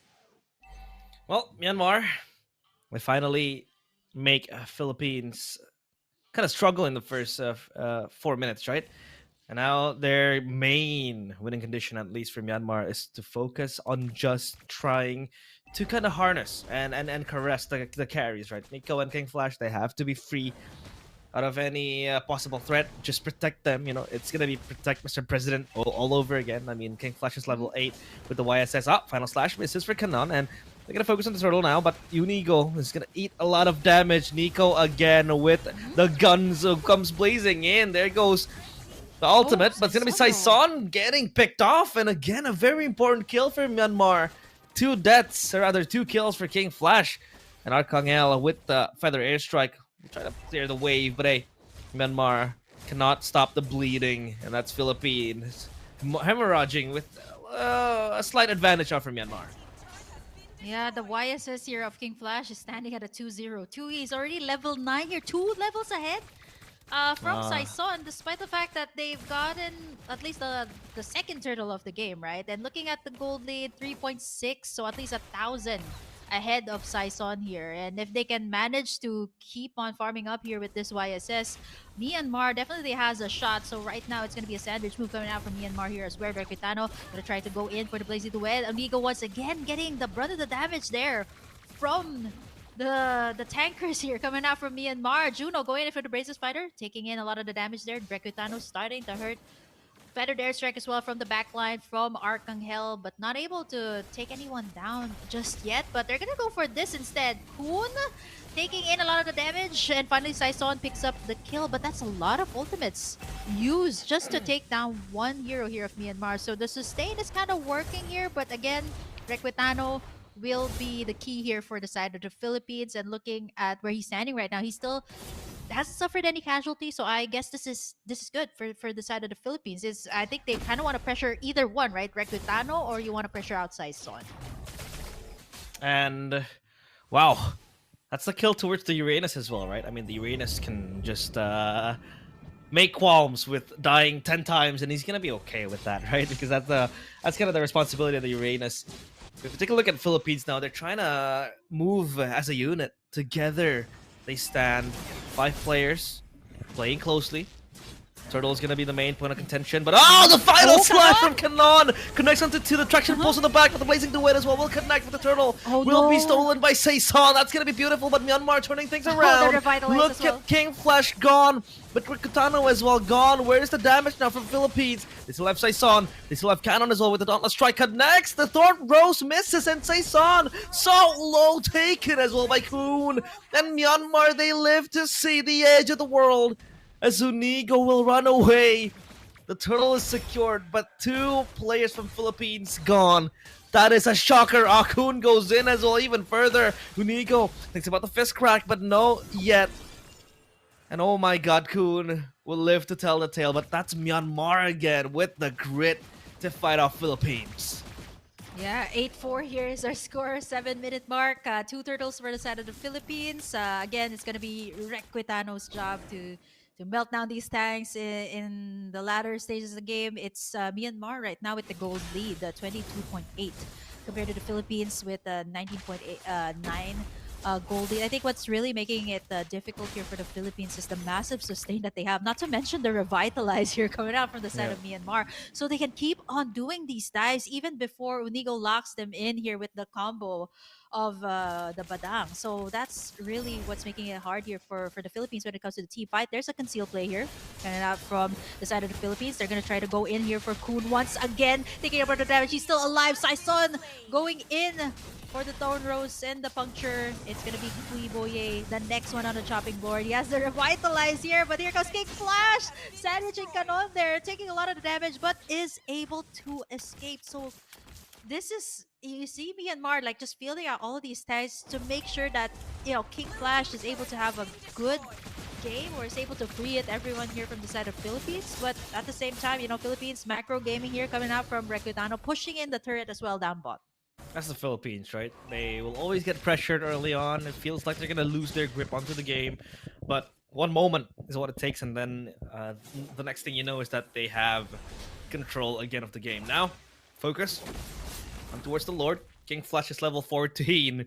Just speed running his way on towards the late game. I mean, Saison is down to levels, and this is the early game YSS. This is the snowball YSS we've been talking about, right? When it comes to the late game, the YSS is king. So now this is how Philippines, right? It's all about them. How do they want to contain this YSS? Kanon will make his way to the bush, trying to checking it. Kun is there Yeah. to just body block everything. And you, when you have Uranus, when you Yeah. have the Lapu Lapu plus that Baxia who's just kind of standing tall right there, becoming the body system of Myanmar to just block off any damage. This means that King Yeah. Flash and Nico will have the time of their lives to just poke forward with the Starlium Beam plus later on King Flash with maybe the Mountain Shocker. That's gonna be the problem now. Philippines, they have to move fast on this Lord. Kanon already positioning himself here. This is what he did last time. That game-changing play. The Petrify coming out from his side. It is going to be the Lord who's going to take it. It's going to be King Flash. There's the Blazing Duet. Requitano taking a lot of damage. King Flash taken down. Arcangel here is the next one as the side of the Philippines is going to be backing away as they take in that objective. It's really hard to take down these bruisers, and this is the best possibility that you would want if you're Nico, if you're King Flash, just to be able to free it everyone from the backside. Something good here is that the Philippines is able to kind of catch up as well when it comes to the turret takes, but with this first Lord take from Myanmar, they should be able to at least take in the second tiers here from the side of the Philippines. So they're I feel like at this point, right, like Myanmar is just enjoying all of these turret dives. They can definitely do that. They got the Baksha, they got the Uranus here, just soaking in the damage and not easily taken down here by the Philippines, even though they do have Requitano here. But the positioning wise, he has to be careful here as well. I mean, if he gets sandwiched in between these tanks, it's not easy to get out, especially if you don't have the BMI. He's got the sprint though, but that's about it. Yeah, they have to focus their attention and resources to the OSS, right? To the Kimmy as well. Traction Pulse. Kanon is gonna get locked down in place and just delayed it. There goes the fist crack coming in from Unigo, but no follow up again. Lack of damage, and the tankiness of Myanmar is just so gruelingly close. The Lord will be cleared down, but that is Philippines again losing one, but not getting anything in return. The setup was there, the ultimate was there. Then again, the main question is how do they cut through the tank of Myanmar? Oh, there goes Juno with the Bravest Fighter, but misses anything. Zarkangel is able to reposition. And Rakitano as well, just trying to clear the wave. How long will they wait? What do they wait for now, right, for Philippines? What is their timer? It's getting late. The Claude still unable to go online and wreak the damage needed. There goes the gold earned. King Flash number one with 10k, followed by Rekitano. So, yeah, I think back to my point again, like Philippines, they have to focus on just eliminating Nico and King Flash. But now the question becomes, how do they skip the tanks, right? Yes. How do they kind of get to the back line? It feels like sorry, I kind of want to say like it feels like the Infinity Castle here right now. There's so many things you have to go through and you still can't reach the targets that you need to reach. I mean, the only one who can, reach King Flash and Nico here at this point is either the final slash coming out from Canon or the feathered airstrike from Arcangel. But even before that happens, right, there's so much zoning, there's so much zoning coming out from Kun and Kuiboye. So there's where do they start here from the side of the Philippines, right? Like, there's so much attempts here coming out from Canon. There was really good final slashes into two members here of Myanmar. But again, the final slashes are mostly onto Kuiboye and Kun. So these are not the heroes that you want to get in. There's so much vision as well coming out from the side of Myanmar. So they know where to be in at the right time. Unigo again, trying to go for the combo, but gets bursted down there by King Flash. The Lord is up. A 5k lead here by Myanmar. So it's not that far of a lead just yet. Like, I feel like if it's a total snowball, it should be like, 10k. But at this point, again, it's gonna boil down to mechanics. It's gonna boil down to who's gonna take this next Lord. This is gonna be big for the side of Myanmar. At least inhibitors are gonna be down, so they're gonna have to fight for this. But Kanon gonna get sandwiched right there. Arcangel as well, picking up the double here for King Flash. Maybe the shutdown though, but Saison gonna take in the Lord here for the side of the Philippines. Another attempt here, but it is gonna be the flicker in there from Juno to pick up the kill here. 305, by the way, on the Lapu Lapu here of Juno. Level 14 as well. We talked about, hey, it's King Flash, it's Nico, but we forgot to talk about the sleeping giant Juno, who, by the way, is getting stronger by the minute. Inigo might overextend. Traction Pulse committed to just try to catch him, but Inigo will be okay. As of now, Fist Quick will push back the players of Myanmar. And that Lord will go down in vain. So no treasure exerted as well Yeah. by the players of Philippines. They're unable to get anything effectively. Another airstrike quickly. Juno jumps with the bravest fighter. Has to flicker coming in from Archangel, or rather Archangel, excuse me. And now Unigo might look for a set, but Kanon also close by. Looking for the final slash, jumping in with a puncture from Kanon. Oh, there goes Rakitano, gets the box, yeah. And the Sword Rose to the backline, it's gonna be Saison, but King Flash guns him down. The flicker as well, still saved. As of now, that was a concealed play by Unigo to just get the backline going. Oh, Nico Yeah. closely recalls by the bend of Unigo, and now Philippines. They're still holding on by a thin thread. The final slash goes into blazing duet from Rakitano. Gets onto Juno, but still immune whatsoever. It's Unigo in the backside zone, wants to jump in with the puncture. And there goes Kun. Juno gone, King Flash gone. Only Nico left as the sole No carry. minions though. And now no minions for Philippines. It means they have to reset this. But the death timers are pretty high, and maybe they can get something out of this. Yep, I think for the Philippines again, you know, for us, a Claude, these are heroes that need the proper positioning.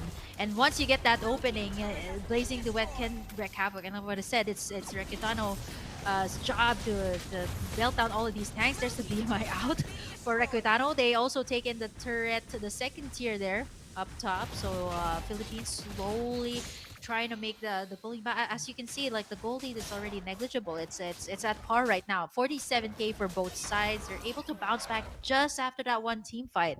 So for the Philippines, again, it is a matter of bouncing back. From those early wins coming out from Myanmar. Next up, the Lord is coming out, 16-minute Lord here. So for Philippines and Myanmar, again, it is going to be whoever takes it in. Now it's going to be Saison with the most damage dealt next to Kun, by the way, who has been soaking. Not just damage dealt, like most damage taken in as well. I feel like it should also be Kun here from the side of Myanmar. And now the Lord has spawned. Philippines, they have whatever it takes to get this Lord, right? Again, the Blood Wings completed by Arcangel. That's gonna give him extra protection. Traction Pulse flickers away from Arcangel, but Unigo will force the Fist Crack to go out. Repositions from Philippines. Now as they make their way onto the Lord Pit, there's gonna be Kun from the back just eyeing a potential flank, but Saison stuck in the middle. 5 players from Myanmar, but look at where Rekitano is. He's looking for a flank angle. This might be the death of Nico. If they're not aware of this, there's going to be a concealed play. Kanon with the final slash, the blazing duet! But the Winter Crown, right in time. So low from Myanmar. King Flash still makes his way out. He's fighting his way on towards that, but Rekitano will catch him. Now it's going to be Nico as well with the kill, with the gun down. That's Nico still surviving. The Sky Piercer pops, but now Arcangel gets him down. It's only Kun and Quibo Yi. Will this be the turnaround that's been looked for by Myanmar? Kun goes for the play, but Saison is there to stop him. Quibo Yi looks for Rekitano. But in the back, they're playing insanely fast. Horn Rose. And Kun is gone. Rekitano runs for the hills, but Quibo Yi will only have to say goodbye to his teammates as now Philippines look for the end. Oh, they're looking for the end. They got the minion wave stuff bought, but they can able to get back in there in time. There's gonna be the minion waves coming in. Better airstrike there from Arcangel. Close call there coming from the Philippines, but this is the inhibitor down. They're gonna have a much better position into the Lord and almost wipe out there from the Philippines. And look at how fast Rekutano is like shredding that Lord. So this should be a 1,000 gold lead for the Philippines, and they should be able to take this without any contest. Like Myanmar is trying to clear out the waves before they come in. So they should be giving out this Lord. Perhaps just go in for the defense. They do have that with Quiboye and Kun, by the way, who has been doing a really good job in being the front line here for the side of Myanmar. But for the Philippines, they're taking what they can here. Second tiers are all down. The bottom side is gone as well. They got the Lord on their pockets. 18 minutes in, it's going to march down bottom side here for the side of the Philippines. They're going to try to close this best out of three.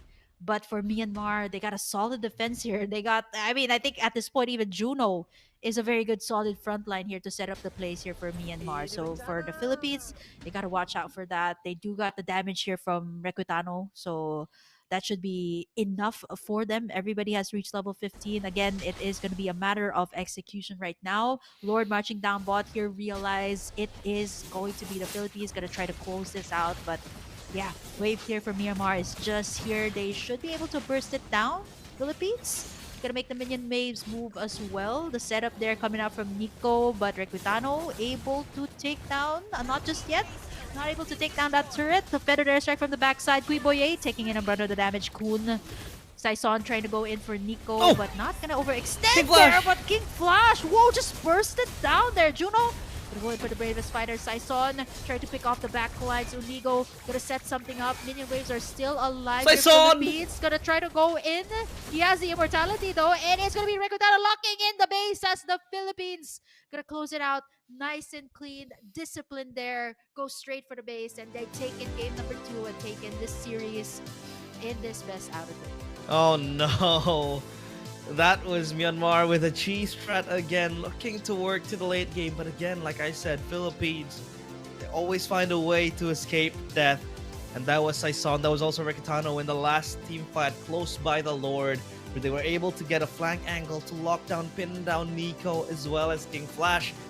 Take a look at the highlights here. Early on, Myanmar, they maximized the fact that they had the 3 tanks, right? Again, with Juno as well by the side lanes playing against that Claude as the Lapu Lapu.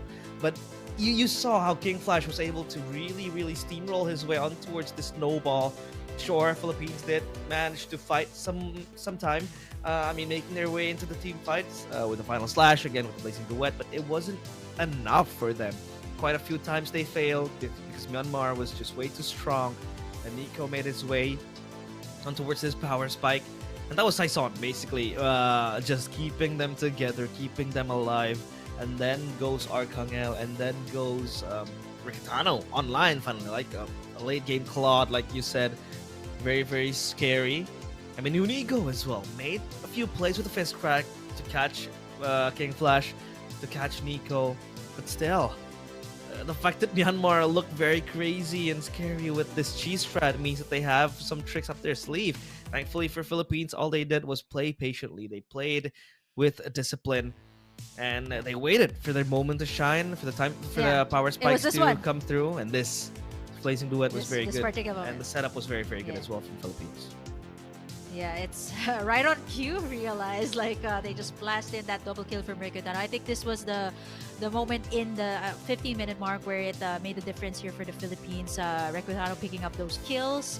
I think for Myanmar, right, like their tanky front line can now be taken out by the Philippines once they got the items. But you know, apart from all of that, it was super. I think it's longer than what we expected, right? We expected maybe 15-minute game, but you know, with at least like 3 sustainable picks here coming from Myanmar, it's hard, right? Like to cross over from the early game up until the late game. But for the Philippines, again, they have so much experience here when it comes to tournaments, and this is the lineup that they had that won the World Championship, so that can never be discredited. The Philippines has been dubbed as the home of the strongest, and this just goes to show what it is.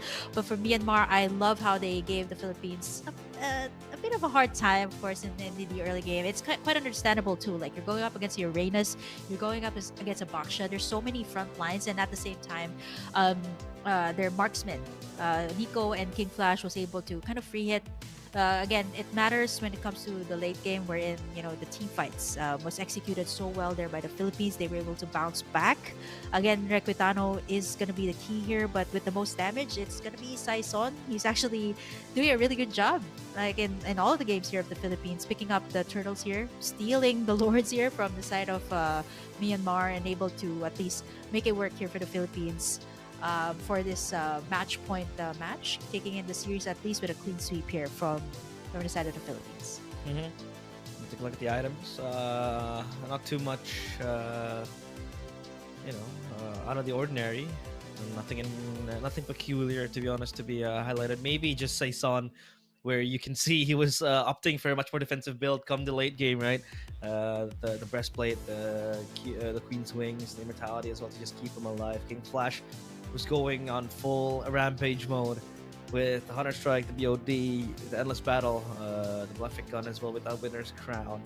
Nico was also very scared, right? Sky Piercer means that you can always skip the threshold of HP coming in from Philippines.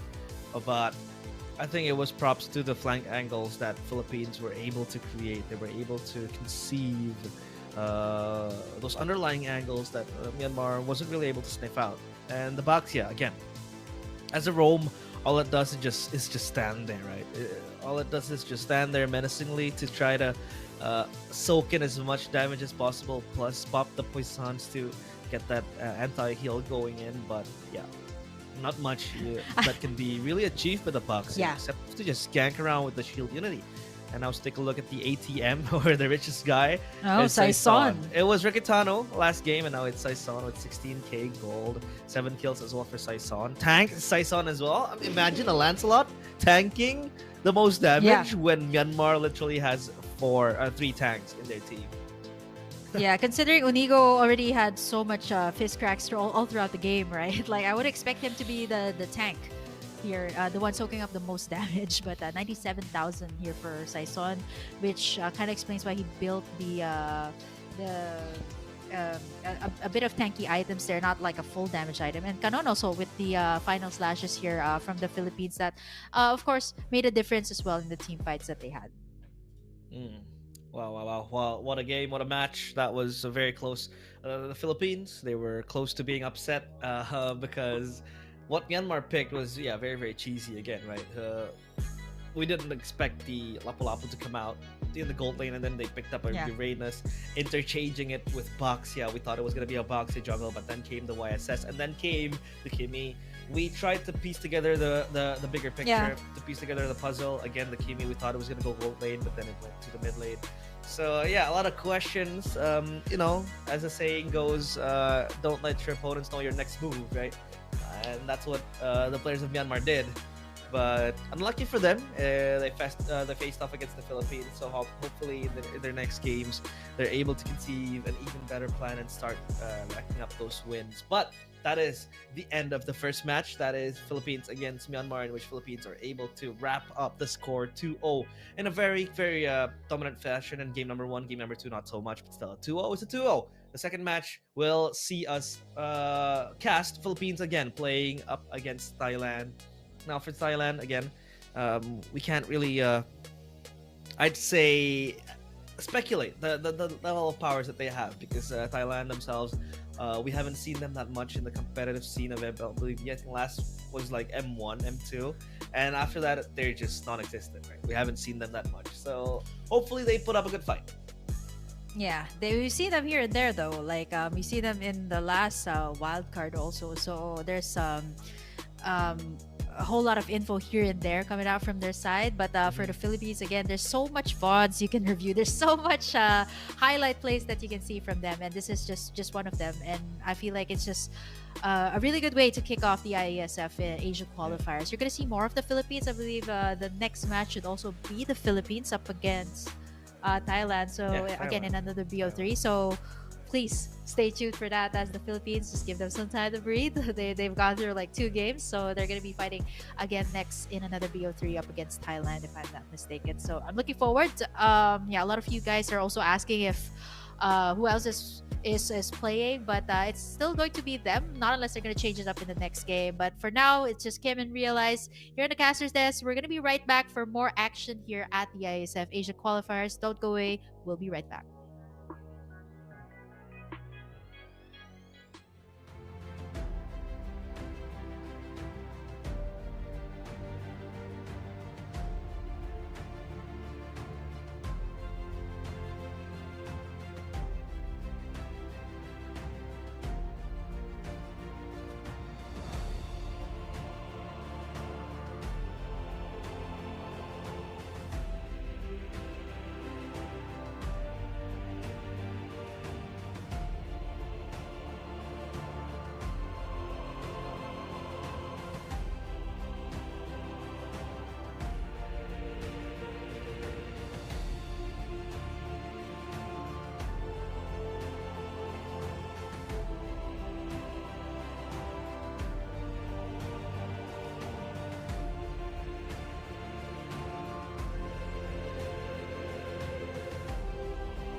Welcome back Hi. to the ISF Asia Oceania Qualifiers 2025 for MLBB. It's me, Realize, and my partner, Kimberly or Kim. We have went past first match, the Philippines against Myanmar. That was a thrilling match. To be honest, game one was kind of easy breezy for them, but game two was where it became a showdown. It became very very close with that cheese strat coming in from Myanmar, but Philippines, being Philippines, were still able to weather their storm. Now we are going to move to the second match of the day. That's Philippines against Thailand.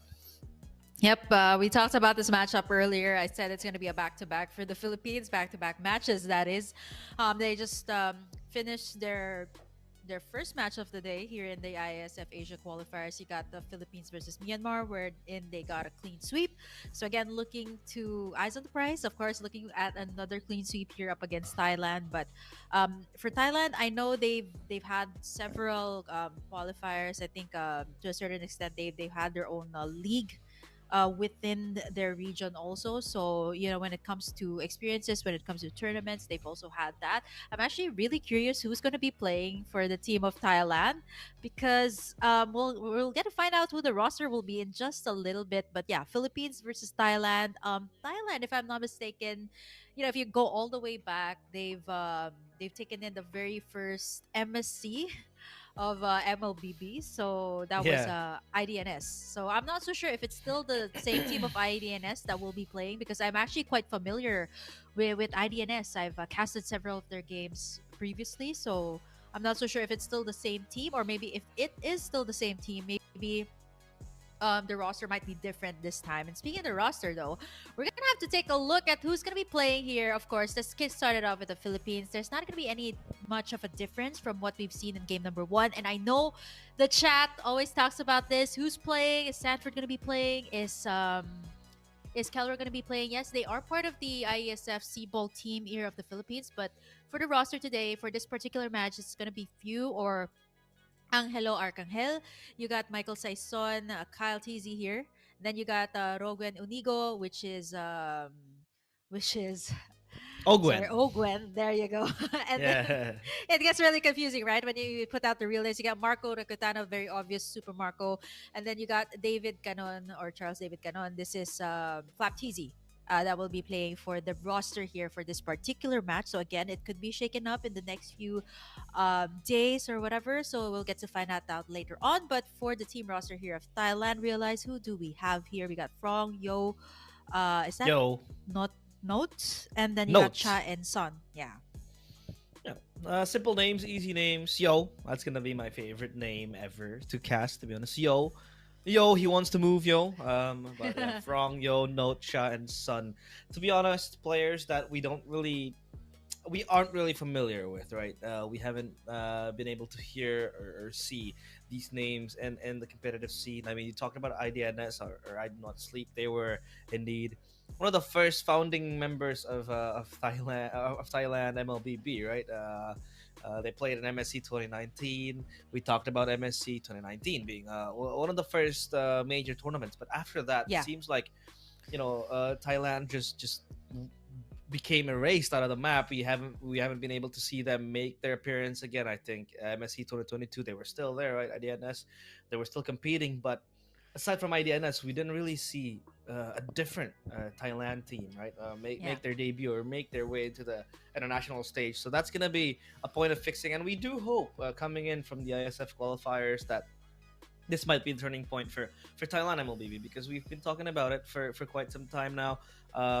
For MLBB, mostly in Myanmar, Thailand, Laos, it's been unified as Mekong, right? We talked about it. Yeah. We had even the qualifiers for MWI, the Mekong qualifiers. We saw some Thailand players, the Myanmar players, as well as Lao players, right?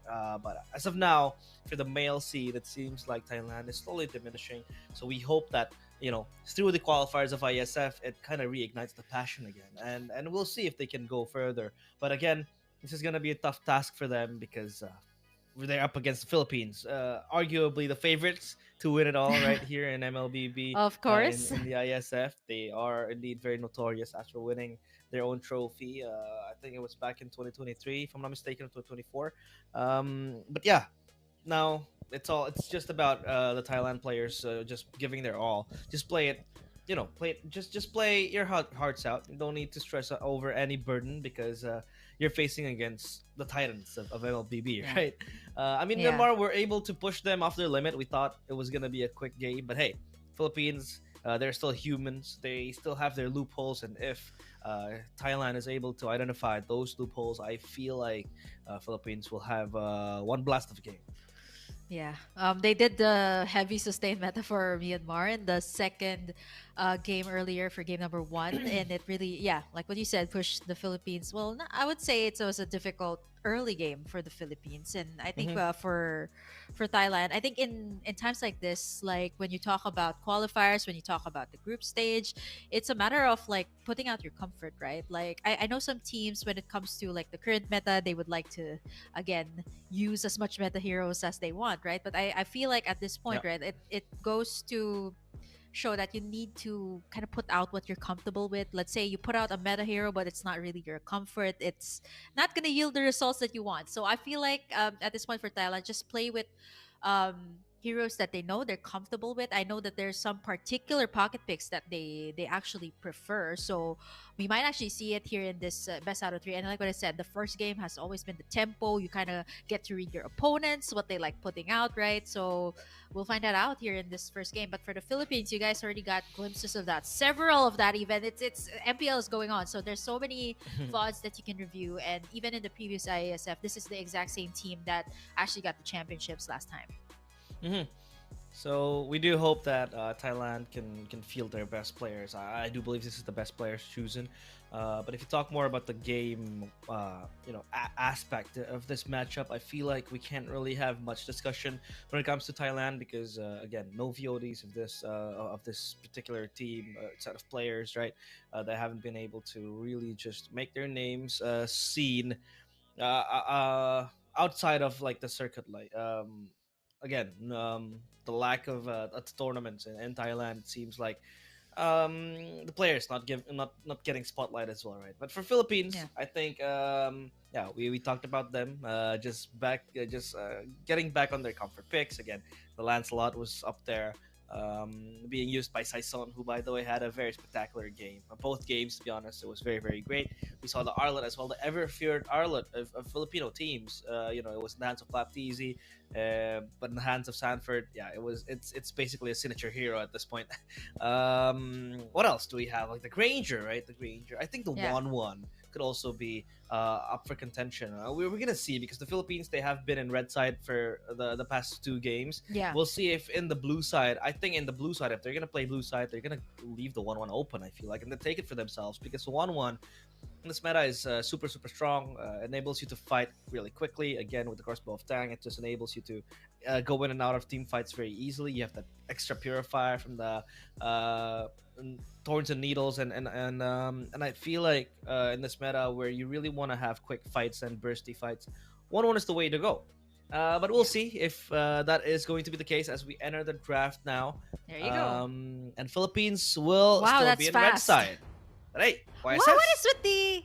Okay, so it's the YSS meta. I completely understand. Okay, you've seen how the YSS was able to kind of fare in Myanmar's game with the Philippines, especially when it gets farmed up really well, which kind of did happen in the early stages of the game with Myanmar earlier. But now, for Thailand, they started off with the YSS, which means that the Arlet's already out. The classic Kalea here for Unigo is also taken away. So again, if the Philippines, it's a Saison comfort. The Fanny is open, by the way, which Myanmar has respect banned several times, 2 games to be exact. Might actually pop up, but still gonna go for the Lancelot here. I mean, it's so good when you talk about taking objectives. The Lancelot can just dash right in, steal the objective, go all the way out. So it's a very easy in and out of the team fight. They also pick up the Lapu Lapu here for Kadon. Thailand, will they go for the sustain meta? They actually pick up the mid laner here. They go for the Novaria for the peel onto the backside, and of course the setup with the Ruby here to go head to head with the Lapu Lapu. I think it's pretty okay when it comes to the laning phase, but I do see some teams using it as a roam. But I know with the recent adjustment of the Ruby becoming like a fighter instead of like a tank fighter, it's mostly centered towards the XP lane. Yeah, indeed. I mean, we saw most of the times Ruby being picked up as a roamer, but now it's mostly on the XP. You get that healing coming in from the Don't Run Wolf King. A lot of sustain as well coming from Ruby, and the Novaria is a scouting tool. So basically, they have two detections now coming in from the YSS plus the Novaria with the ultimate, right? That's gonna be very very scary. But a quick Moskov. The Moskov looks very old there. Looks malnourished, but don't worry. That's I think pre-work, rework Rework, Moskov. yeah. Yeah, Yeah. I kind of missed that Moskov. Very busted. But now, take a look at the second phase of the bans. I mean, Philippines, they're able to run out their draft pretty strong. Enough damage coming in right from Lancelot, very mobile. You have Moskov as well, super mobile hero as well. Then Lapu Lapu, a very strong frontliner that can really fight off and fend off against the burst potential coming in from Thailand. In Thailand, they're gonna ban out the Valentina out of worry that the Astral Echo could just be stolen by Philippines. I feel like there's a certain set of heroes that each teams are comfortable with, right? Like it seems like for Myanmar and Thailand, it's been the YSS. I'm not so sure if it's that's gonna be the same case for the Philippines. I've seen it pop up here and there. I'm actually also curious why the new hero, the Zetian, actually hasn't been Oh yeah, put out Shetian. here. It's actually open. I think in terms of vision, it's hard to give away. Let's say you put the Zetian and the YSS all in the same team, you get so much vision for your entire team, and not to mention if you add a Selena to the roam, there's so much vision. But for both sides, I think for the Philippines in particular, they like to go for very classic assassin lineups. Like you have a classic assassin with you, you got a mage that has so much AOE, and then you got somebody who can throw. They go for wow, a little bit of throwback there Kagura. from Few. Kagura to maybe go head to head. There's lots of possible combos coming Kagura with the Yin Yang Overturn and Instant Purify also if you get taken in. So it has a lot of in and outs, just like the Lancelot pretty much here of the Philippines. So for Thailand, are they gonna? They still need to add up their gold laner and of course their roamer. I really believe this Ruby will go to the XP lane. We actually saw the Kagura make its debut as well in MPL ID yesterday. It was picked up by Navi in a loss. It was picked up by Dewa United in Onyx in a loss, and yeah, it's very strong. It's got a back line with a Yin Yang Overturn plus the way how Kagura is kind of very elusive as well, right, with the movement. So that could be a surprise factor now for Thailand. But they pick up the Esmeralda and the Grok, so they want to go green with that Grok. We have seen the Grok mostly go the XP, but I think in this Yeah. rendition of the lineup, I think it's a gonna roam. be it's gonna be a roam most likely, right? But the question is, what will Philippines pick up? They'll pick up the high loss, so this is gonna be a Ruby goal in, isn't it? So Esmeralda XP, YSS jungle, Navaria Okay. mid, and then you go the Ruby and Grok. Okay, yeah, I was confused there for a bit because Kanon and Unigo kind of switched up heroes. I was like, wait, are you gonna go for the Lapu Lapu roam? I really don't think so though.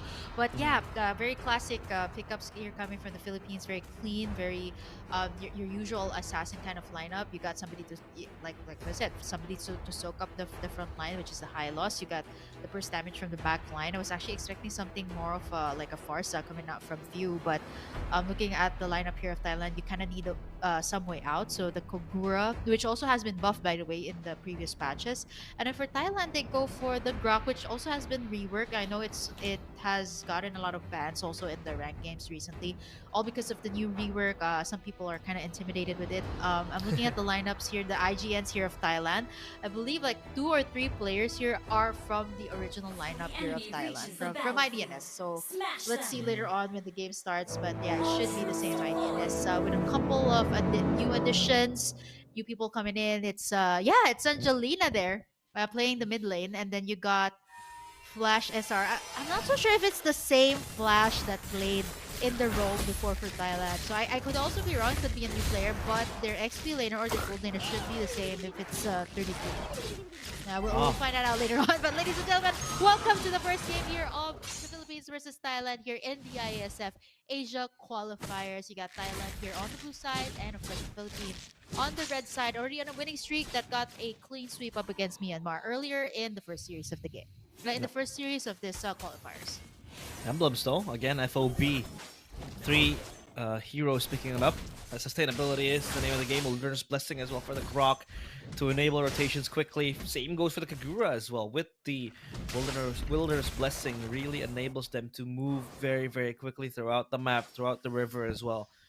But as of now, yeah, killing spree for the YSS to really go quickly. But Saison duking it out with Flash. Flash has to flicker away, and so low. She's gonna get caught here by Saison, and again Saison with the first blood.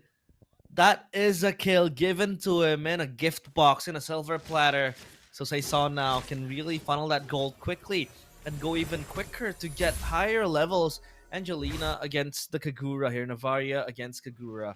Not so much that we can comment on because so far it's been very, very neutral in terms of the lane. But Rekatano up top as the Moskov can play this super safe. But yeah, we've seen Ruby mostly picked as a counter towards the Moskov because how it can tank so much damage. But Nile is here. Try to dish out some damage towards Rekatano, but the turtle has been spawned, so now it's gonna be free Brio for Philippines to get the turtle. Yeah, they took so long there. I think they were trying to gank Rekatano there up top, but that just gives so much room here for the Philippines to take in the turtle. 3 members here of Thailand up top trying to get in Rekatano, but able to dash away. But instead, there goes Arcangel with the combo. Nile bursted down, and here comes Amigo as well. Still does not have the ultimate. The 2 pickups there for the Philippines and a turtle to boot. But here comes 33! 33! Dashing in and out as Saison able to take in the buff. Nice attempt though there by 33. He's been playing this lane for the longest time that I know, so he's mastered this quite well. But up against the Philippines, you can never be too safe here. You can see Canon as well going over to the blue buff here of Thailand, giving a lot of vision here to the Philippines. But Nile just came right in, but can't be too complacent just yet. He's reaching the level 4. Saison 2 levels ahead though, so this is a super good solid start here coming out from the Philippines 3 minutes into the game. Going relatively slow, and you can see the rotations being made. I mean, look at where the Kagura is. Oh, Flash really wants to challenge Saison, not giving him freedom of movement, but he has to pop the Phantom Execution because the barrier just pops there and trying to trap him down. But now again, Angelina with the Astral Echo really wants to open up the map, give information, but the problem is, what will they do after that information is revealed, right? Will they burst him down? Because I feel like burst damage from Thailand is kind of limited to only the YSS and maybe the Navaria, but the Navaria still also needs those items to go.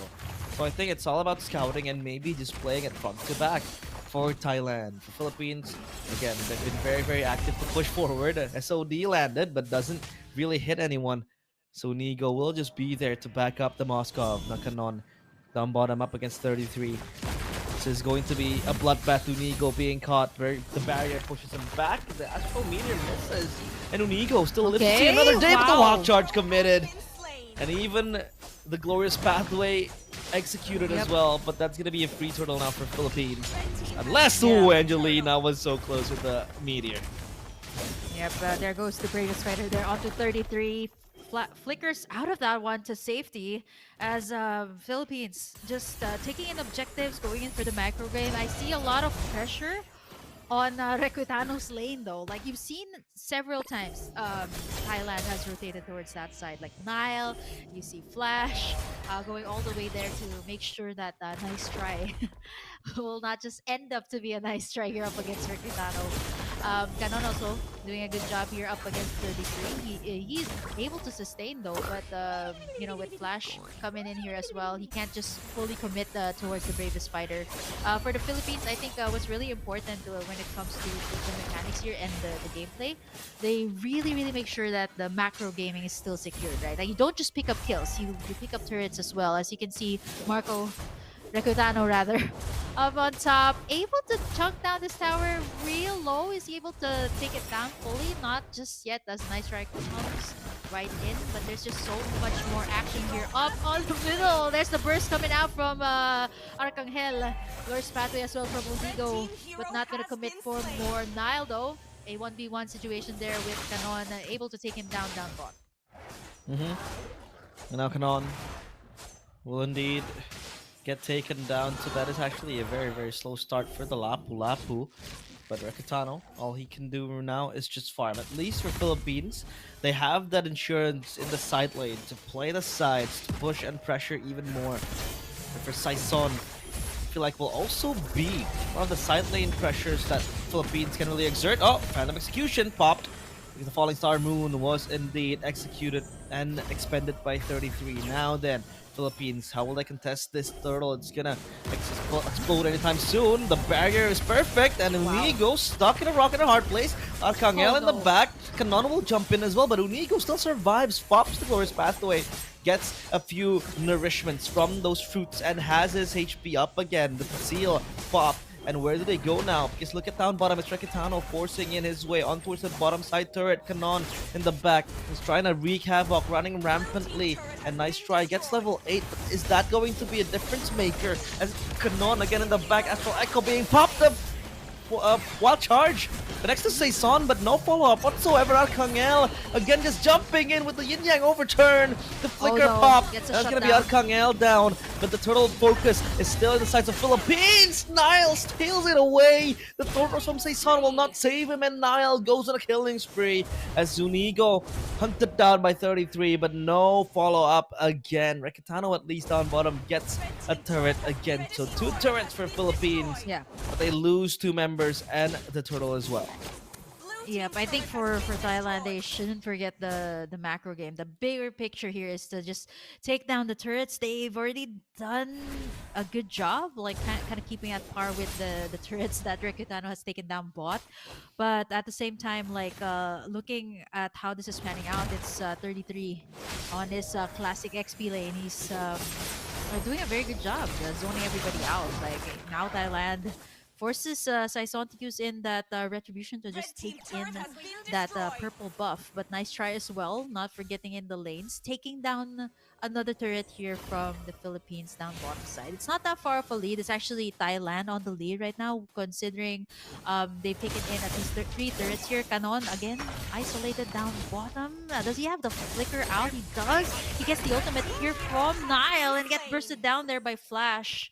Instantly taken down there. I think at this point, there's just so much pressure, not just on Rekutano right now. Like even the attempts here of Flaptizi or Canon with the bravest fighter, it's difficult to try and get in somebody at his point because nice try, and even Flash here has built up their items. 313 as well for Nile, so he's kind of keeping up with Saison here in terms of the levels, in terms of the kills. So it's not that bad of a stat just yet. And the map control, at least, Thailand is able to kind of keep up here with the Philippines. And so far, at least Thailand is able to keep things competitive. It's gonna be the I'm offended pulled back, but Arcangel is gonna be fine. Now the Lord spawns. Where is Saison? He's down bottom. Same goes for Rekutano. Look at how they're going to activate the side lanes to add more pressure. And Thailand, they need to respond to this because if you take a look at how they want to play the side lanes to respond, I feel like they have only the YSS to just rotate quickly, right? With the passive that he has, with the ship and all that. But now the Lord will still be the main point of contention. Nice try. Gonna open up the bush. That's gonna be Saison jumping out. He's gonna pop the ultimate as well. And now goes the Astral Echo. Unigo pops through his pathway and he's low and he gets eaten to pieces by 33, at least up top. There's gonna be Rekutano progressing even further to the second tier turret. But the Lord is now in the hands of Thailand. Oh, the SOD lands. Where is the opening? Rekutano gets the turret and he jumps back to the Lord. It's going to be Saison with the retribution. Thailand in shambles. Arcangel goes further, but Nile so low, still able to get the kill. They don't want to go even further. The ISS is getting even scarier by the minute, but they still fight their way into the back of the lane. There goes Saison with the puncture wounds as well, going to look for an entry. The Thorn Rose saves him. Saison has to run for the hills. The Thorn Rose second time, but no. he won't be able to run anywhere. That's gonna be Philippines with the Lord Steel and their turret up top, all courtesy of Rekitano. I still think that's a W for okay. There's 2 wins there for both sides. Okay, I still think that was a win for Thailand when it comes to the overall picture. But I think for the Philippines, the Lord is the best that they can do for now to at least stop in this aggression that Thailand has been showing them. So this Lord will at least stop them in their tracks. Nile has already scaled up here 416. I think this should at least be. Yeah, this is 2 levels up against Saison. He's already at level 15. Saison's still at 13. He was able to take in the first Lord here, but again, at least. It's at least the second tier turrets down. The mid lane is still standing here for Thailand. 10-4 is our score, and it's a 2K goal difference here in favor of Thailand. That goal difference dwindling down, but Thailand, they still have at least the grasp of the game. The wall charge onto 2! And the IMFM that connects, that is beautiful, but Saison is there to shatter the dreams of Thailand. He's still dancing around, but Kanon pops the bravest fighter defensively. He gets to go back, but Nile guns him down. And that's going to be Philippines again with a set play to respond to Flash with the wild charge that is so far always on point. But 11-5 with the growing and surmounting gold lead, it means that Thailand still has their grasp on the game. Okay, there is the Astral Echoes there from Angelina, at least giving space, peeling the Philippines there from time to time. I think the best bet here for Philippines again is Recutano making the lanes move onto the side. And as you can see, the damage dealt the most is 33. This is his hero ever since, like the Esmeralda. I think he was also known for the Lapu Lapu for quite some time, but this is a classic 33 pick. He's very comfortable in this lane. Nice attempt there from Flash. If I'm not mistaken, I'll have to check this later on. I know I'm friends with them, so let me check if this is the same roster that's playing. So at least like 3 members here from the original IDNS are playing for Thailand, and they're again putting up a fight here up against the Philippines, right? This is the same roster that won them the ISF.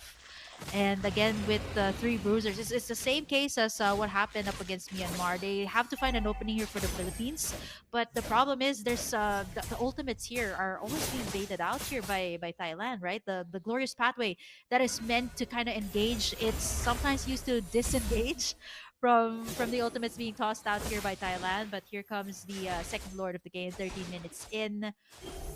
This is the Philippines gonna try their attempt. Kanon, okay, Flash misses that wild charge, but there comes the glorious pathway. Kanon able to tank up the front lines. Nice try. Gonna be able to sustain for a bit, but gets bursted down there by Arcangel.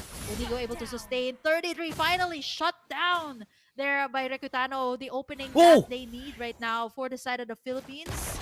That's gonna be 2 members down for the price of none. Is Thailand gonna commit towards this? Nile's still up though, but numbers advantage, Philippines. It's the problem, right? Philippines, they have Rekitano, can be the secondary jungler to spear down that Lord. But the Astral Echo, predicted! That wild charge connects, but the flicker is still expended. Now in the backline, the glorious pathway popped, and it's gonna be Nile gone as well. The jungler no more. The Rekitano gets the Lord as well this time around. It's all a loss for Thailand. Arcangel gets the turret as well, and that's gonna be Saison securing the Lord for Philippines. Arcangel has been such a menace to just play around the purple buff. There goes the SOD, it connects, and the Spear of Misery as well. Angelina deleted a nice try. Like his name suggests, it's a nice try. Philippines, they take 4. They get the Lord, the purple buff, and also the turret. It's gonna be full on plunder as Thailand colonized fully by the Philippines. Yep, Recutano again. You check out the items later on. I feel like for the Philippines, right, there's this certain time in the game that Recutano just gets his items and the power spike is just there, and they're able to turn the tides around here. But now Kanon able to soak up the damage here. They're gonna try to take in the inhibitor successfully here. Minion waves are coming right in. I love the minion wave management here coming out from the Philippines. Glorious pathway committed here by Unigo. The Lord is still up, by the way, here for the side of the Philippines. They're gonna try to end this. Full members still up for Thailand. They are not gonna overcommit towards their base, still respecting the front lines here of Thailand, still respecting the damage that they have also with the Yi Shin as well as the pokes coming out from the Novaria. But super minions, at least there should be another wave coming in, so they're gonna have to clear that one out first. Slowly but surely, Philippines reaching the end of the tunnel. There is a light slowly blipping for them. For Thailand, it's how they want to escape this terrible ordeal. They had the lead against a squad as scary as the Philippines. But this time they have to hold their ground. Now that the orange buff being invaded, the purple buff as well available for the taking. Nigo is still there just tanking the damage. And look at the rotations coming in from the Philippines. They have been playing very, very solid, quickly together as a unit. The side lanes also pressing down on Thailand. The question is, how will they defend their base? Talking about high ground defense, they have the Novaria, right? With the meteors that's always going to come raining down on Philippines. Nile with the YSS has the Mountain Shocker to just stop the players of Philippines in their tracks. But by the minute, Philippines are going even stronger. Rikitano with 4 kills has the Sea Halberd. Let's take a look at the items here. Malefic Gun completed. Wind of Nature as well for the Moskov without a boot. Or without boots, without any boots. This time, all 6 items completed for the Moskov. And for Thailand, it's them still lacking the power and the pressure to stomp all over Philippines. And now timer for the Lord, 10 seconds left, and we will see who'll get the Lord. Will it be Philippines or will it be Thailand? Again, Thailand pressure omnipresent for Philippines. This makes it easy, and this makes Philippine has the pry on the Lord. Yep, and I just want to say that this lineup of Rikutano, if you have a Moskov, there's just a possibility for a split push. You got a Lancelot as well, so if you look at the lineup here of Thailand, it's built for the team fights. You got a Grok, you got an Esmeralda, right? Like, you want to have the team fights, you want to have the pokes with the Novaria, but the Philippines can just go for the Spear of Destruction there from the Moskov and just go in for the lane on top. Now Inigo commits in the Glorious Pathway, but nice take in there with the I Am Offended. The Wild Charge as well, gonna connect, but it's Onigo. Still has the Revitalize up. Still taking in a lot of the damage there. No one's gonna go in for the full commit. Requitano still knocking in. Still slashing in through that Lord. I'm not so sure if this is a bait. It's actually forcing out some of the members here of Thailand to back away since there's some minion base coming right in, right?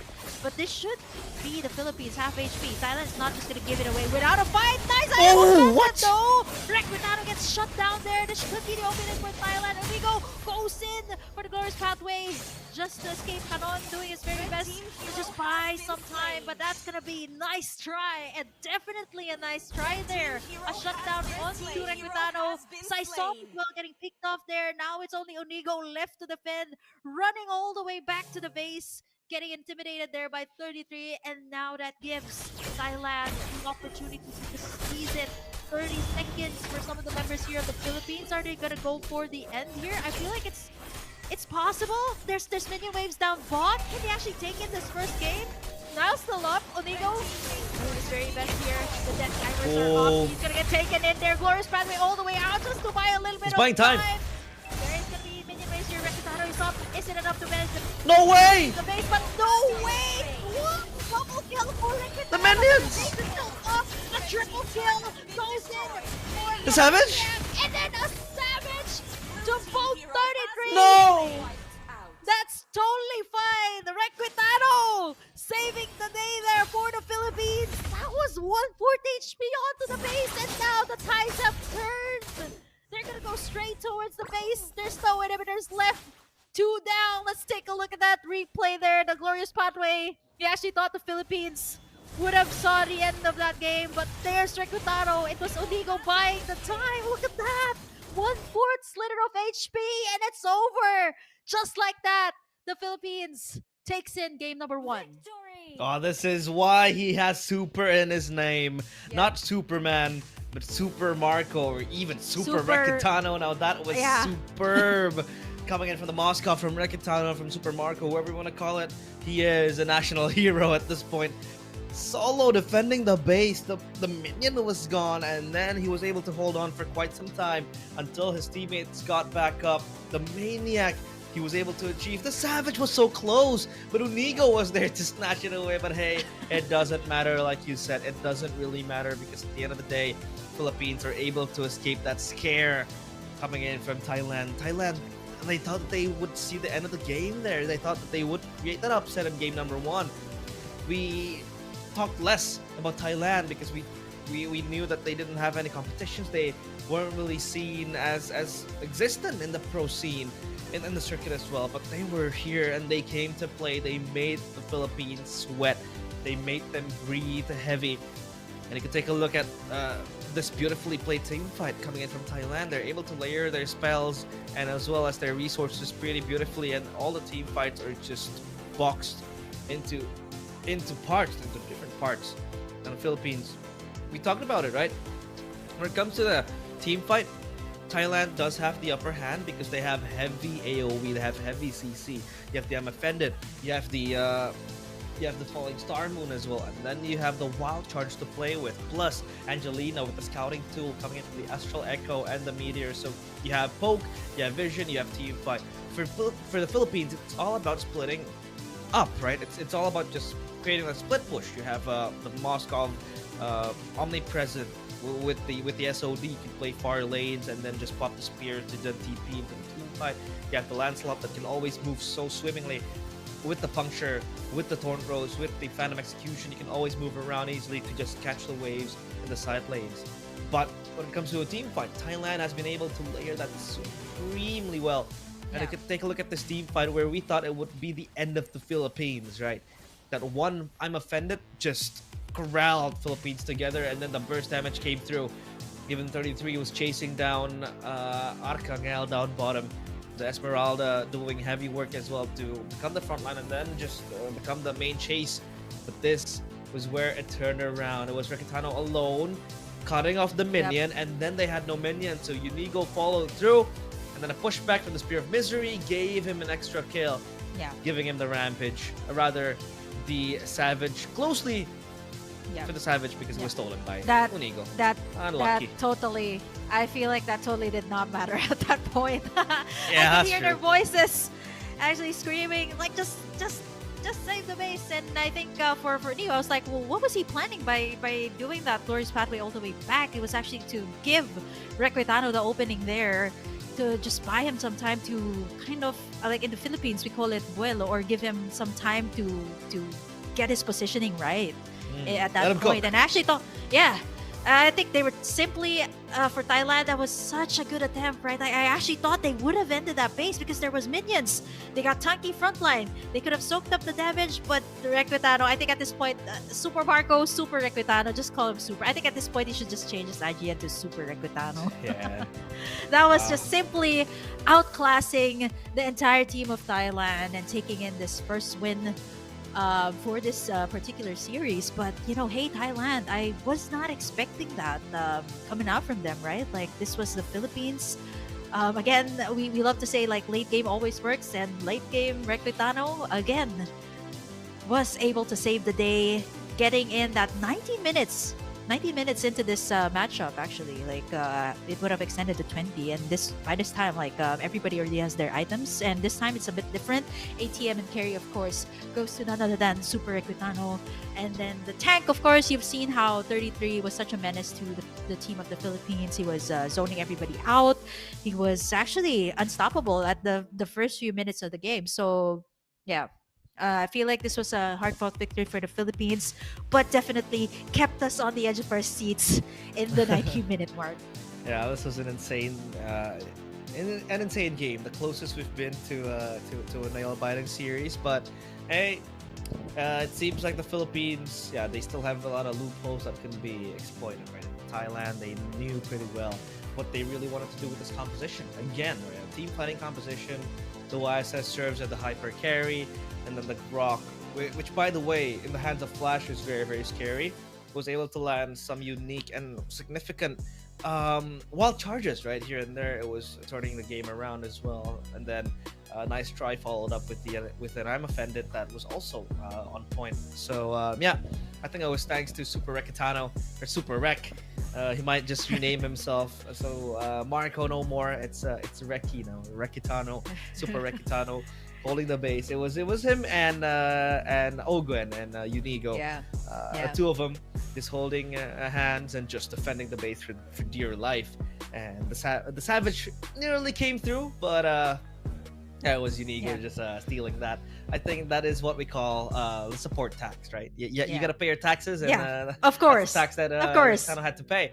But still, it doesn't matter. Like you said, they were able to hold the base. They turned the game around, and then they defended the base, leading to that end. Thailand, they put up a very, very good fight, and I can't wait to see what they have for game two, because so Yeah, far for the sure. draft has been very solid, and it has been very sensible the way they played. Yeah. They knew their game plans, they knew their winning conditions. Now though, game two, what do they have in their sleeves? The Philippines, I think they're able to kind of read out how Thailand want to play.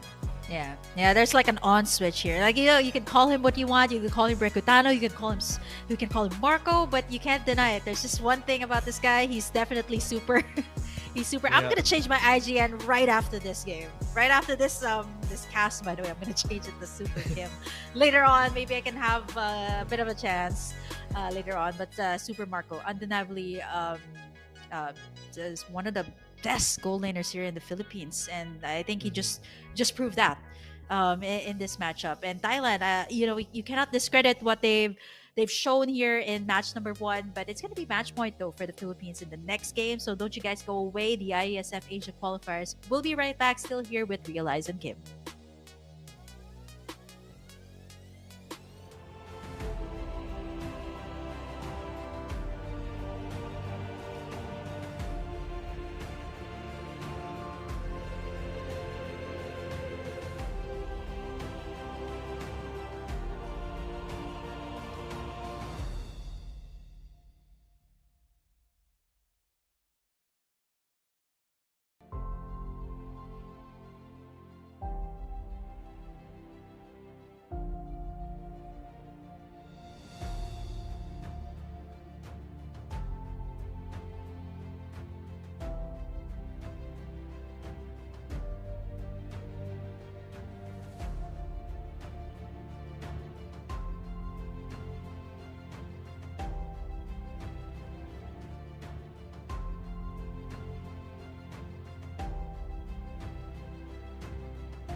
Hi Welcome everyone, welcome back. back to the World Esports ISF Qualifiers, Asia Qualifiers 2025 for Mlbb. Still with me, Realize, and Kim. It's my amazing partner right there. We have foreseen the first match of the day and the second match as well, the first game of the second match, in which was a very, very insane thriller.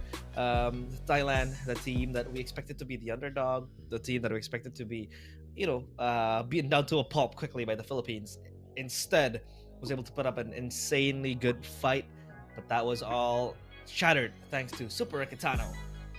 Yeah. Super Recretano saving the day there for game number 1. I guess that was probably, I was expecting, maybe like chill matches for the first 2 streams, but wow, I really thought that Thailand would have gotten that, maybe at least, Yeah. force out the game number 3. But here we are again, once again, the Philippines match point here for game number 2. They still have a couple more, let me actually whip that up. They have a couple more matches for the no, actually, this should It's be the the last last match. match for the the last match for the day. They do have a couple more days that you'll be seeing them here in the ISF Asia qualifiers. But I think what really surprises me is like how the gameplay of Thailand has changed over the years. I mean, I've started my casting journey by, that was the biggest casting gig that I had, casting for Mhm. Mekong games. And I've seen how they've grown from there, seen their failures, their losses, and then now coming here head to head with the world champions. These are the world champions, by the way, for M5. So it's just amazing to see that they can go at least like head to head with them or give them a run for the money here at the IASF Asia qualifiers. But match point here, I'm actually excited to see like what will Thailand pull out next. Will it still be kind of like the same composition of team fights, like mostly centered towards the team fights? Where will they put their resources now? Is it towards Super Recutano, or are they gonna try to kind of squeeze in Flap TC or Canon in his lane? So I'm excited, but all throughout we've only seen a Lancelot from Saison in all of his games so far. He hasn't picked up any other hero, so I also want to see if there's anything else that he wants to put out. The fanny was open, by the way, but he still chose to go for the classic Lancelot, which, by the way, is still um, one of the heroes that is also contested, not just here, but even in professional play. Yeah, I think it's because Lancelot is a very, very strong pick right now. It has prio, quick clear, and can just snowball pretty well when you get a few kills earlier on in the minute. But yeah, I think it's much more interesting to see if Saison can pick up something else, because it has been so far 3 games that he has picked Lancelot, and all 3 100% win rate. So maybe he might want to try to keep that at 100, unless Thailand can just pull off an upset in the second game of the day, in the second match, and then maybe, just maybe, the Lancelot gets stained. But yeah, so far it has been the Lancelot, and in the hands of Saison, it has been very, very pivotal. It has been very significant in terms of the impact. He's able to give rotational plays here and there. The objectives are contested pretty well by the Lancelot. So yeah, there is no reason for the coach, I think, to take off the Lancelot Yeah. in the hands of Saison. But it would have been fun. It would be fun for the viewers to take a look at other heroes that he can play. But so far, yeah, I think it's gonna be a Lancelot again, won't it? Unless Philippines ban the YSS here. But I think Yeah, it's much more I see sensible that. for them to ban. Well, what did they ban here? The box. I think it's still the same case here for Thailand. They haven't changed their bans. It's still centered towards Ganon, Unigo. The box just taken out. So Thailand again, either they want to steal away that Lancelot, so Philippines brings out something else. But it's still going to be the YSS that still is a prio pick even in the games up against Myanmar. I feel like it's because of the damage that it offers, especially when it comes to when the YSS does have the items. Saison, are you gonna go for the classic He has Lancelot to. here? There's also the one man's banned out. I'm thinking of something like they usually pick up Kanon's hero and then go for Saison's hero. So will he go for again the Lapu Lapu? If you're talking about like deja vu from the previous game, they can go ahead and pick up the Lapu Lapu for Kanon, or if he's comfortable with more of the sustain heroes, the Uranus is still open. The glue is still open. And yeah, still gonna go for the same. Deja vu, still gonna be the same. It worked out well in the first game. They did win that game, but Oh no. Thailand gonna go for the same picks. So does this mean that this is going to be what did they pick up next? Was it an Archangel hero? He picked up the Kagura Yeah, here. Kagura here. Yeah. Yeah. Not unless he wants to Pick go up for, Kagura here. to go at par with the range of the Novaria, go for like a Farsa or something like that, or the classic Selena. But I feel like with the Ruby being play, it's hard to kind of have that up, right? Like not unless like you want the Farsa again to go head to head with the range. Farsa hasn't been very prio today. I don't know. Yeah. I don't really know why, but you can see how Thailand did not even flinch, and they did not have any hesitation to just quickly pick up the Ruby and the Navaria. So it means that yeah, they knew that what they were doing was working. And now for Philippines, they pick up the Claude. That's pretty early for the Claude to be picked up, and that's going to be in the hands of Recatano. I mean, sure, was able to carry very, very strong, but the Claude is indeed very, very early. The Phoveus still left unbanned, so maybe that Yeah. might be where they want to ban out the Phoveus, because the Phoveus will indeed be a very strong pick. Very good against most XP available, but the Esmeralda is deemed to be a problem for the Philippines, so they will take it out. Yeah. The Valentina as well for Thailand will be deleted from the Land of Dawn, so that is banned out. So the last two bans, what would it be? For the Philippines, I think the Phoveus does make sense. Yeah. For Thailand, I think it'll just be coning down the options for Archangel's hero pool. Maybe you take out the Farsa. Yeah, taking out Yeah. the Valentina, the Farsa then just leaves him without an optimal hero to play with against the Navaria. Yeah, I'm looking at the Philippines as ban their respect onto 33, all of the heroes that he possibly bring out. But if you're going head to head with the Lapu Lapu, you either want to go sustain. The Uranus is still up. It feels like a lot of these teams when they go up against the Philippines, they go for like double sustain. Ruby, maybe a Uranus here for 33 to go head to head, and the respect also for Few here, taking away his signature Selena and the Valentina. uh the Valentina is difficult to go up against, right? Like especially if there's a lot of good ultimates here to pick up, especially for Thailand. That's like three good ultimates for the Valentina to pick Ooh. up. The Philippines goes ahead and picks up the Gatot. I like this. There's two heroes that can set up the plays here for the Philippines. You got the Bravest Fighter from the Lapu Lapu, and then you got the Avatar of the Guardian to set things up. I was talking about the Uranus. I was like, yeah, that's the next best option if you want to go up against the Lapu Lapu, who pretty much isn't afraid to do anything in the early game. You got damage, you got sustain, but Thailand's still going for kind of like a very similar setup to what they had in the first game, just with the only difference of 33 picking up the Uranus.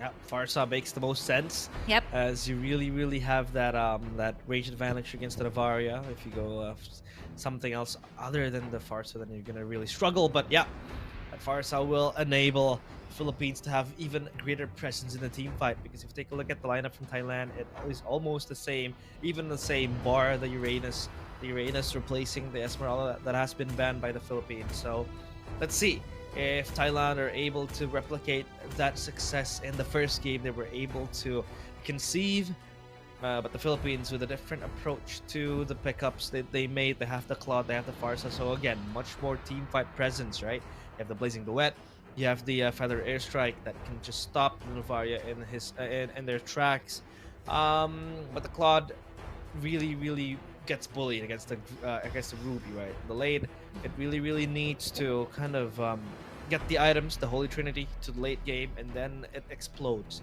Because again, it feels like Thailand has been very brave to just pick up the Ruby blindly, right? As a gold laner, usually you want to pick up the Ruby when you see Yeah.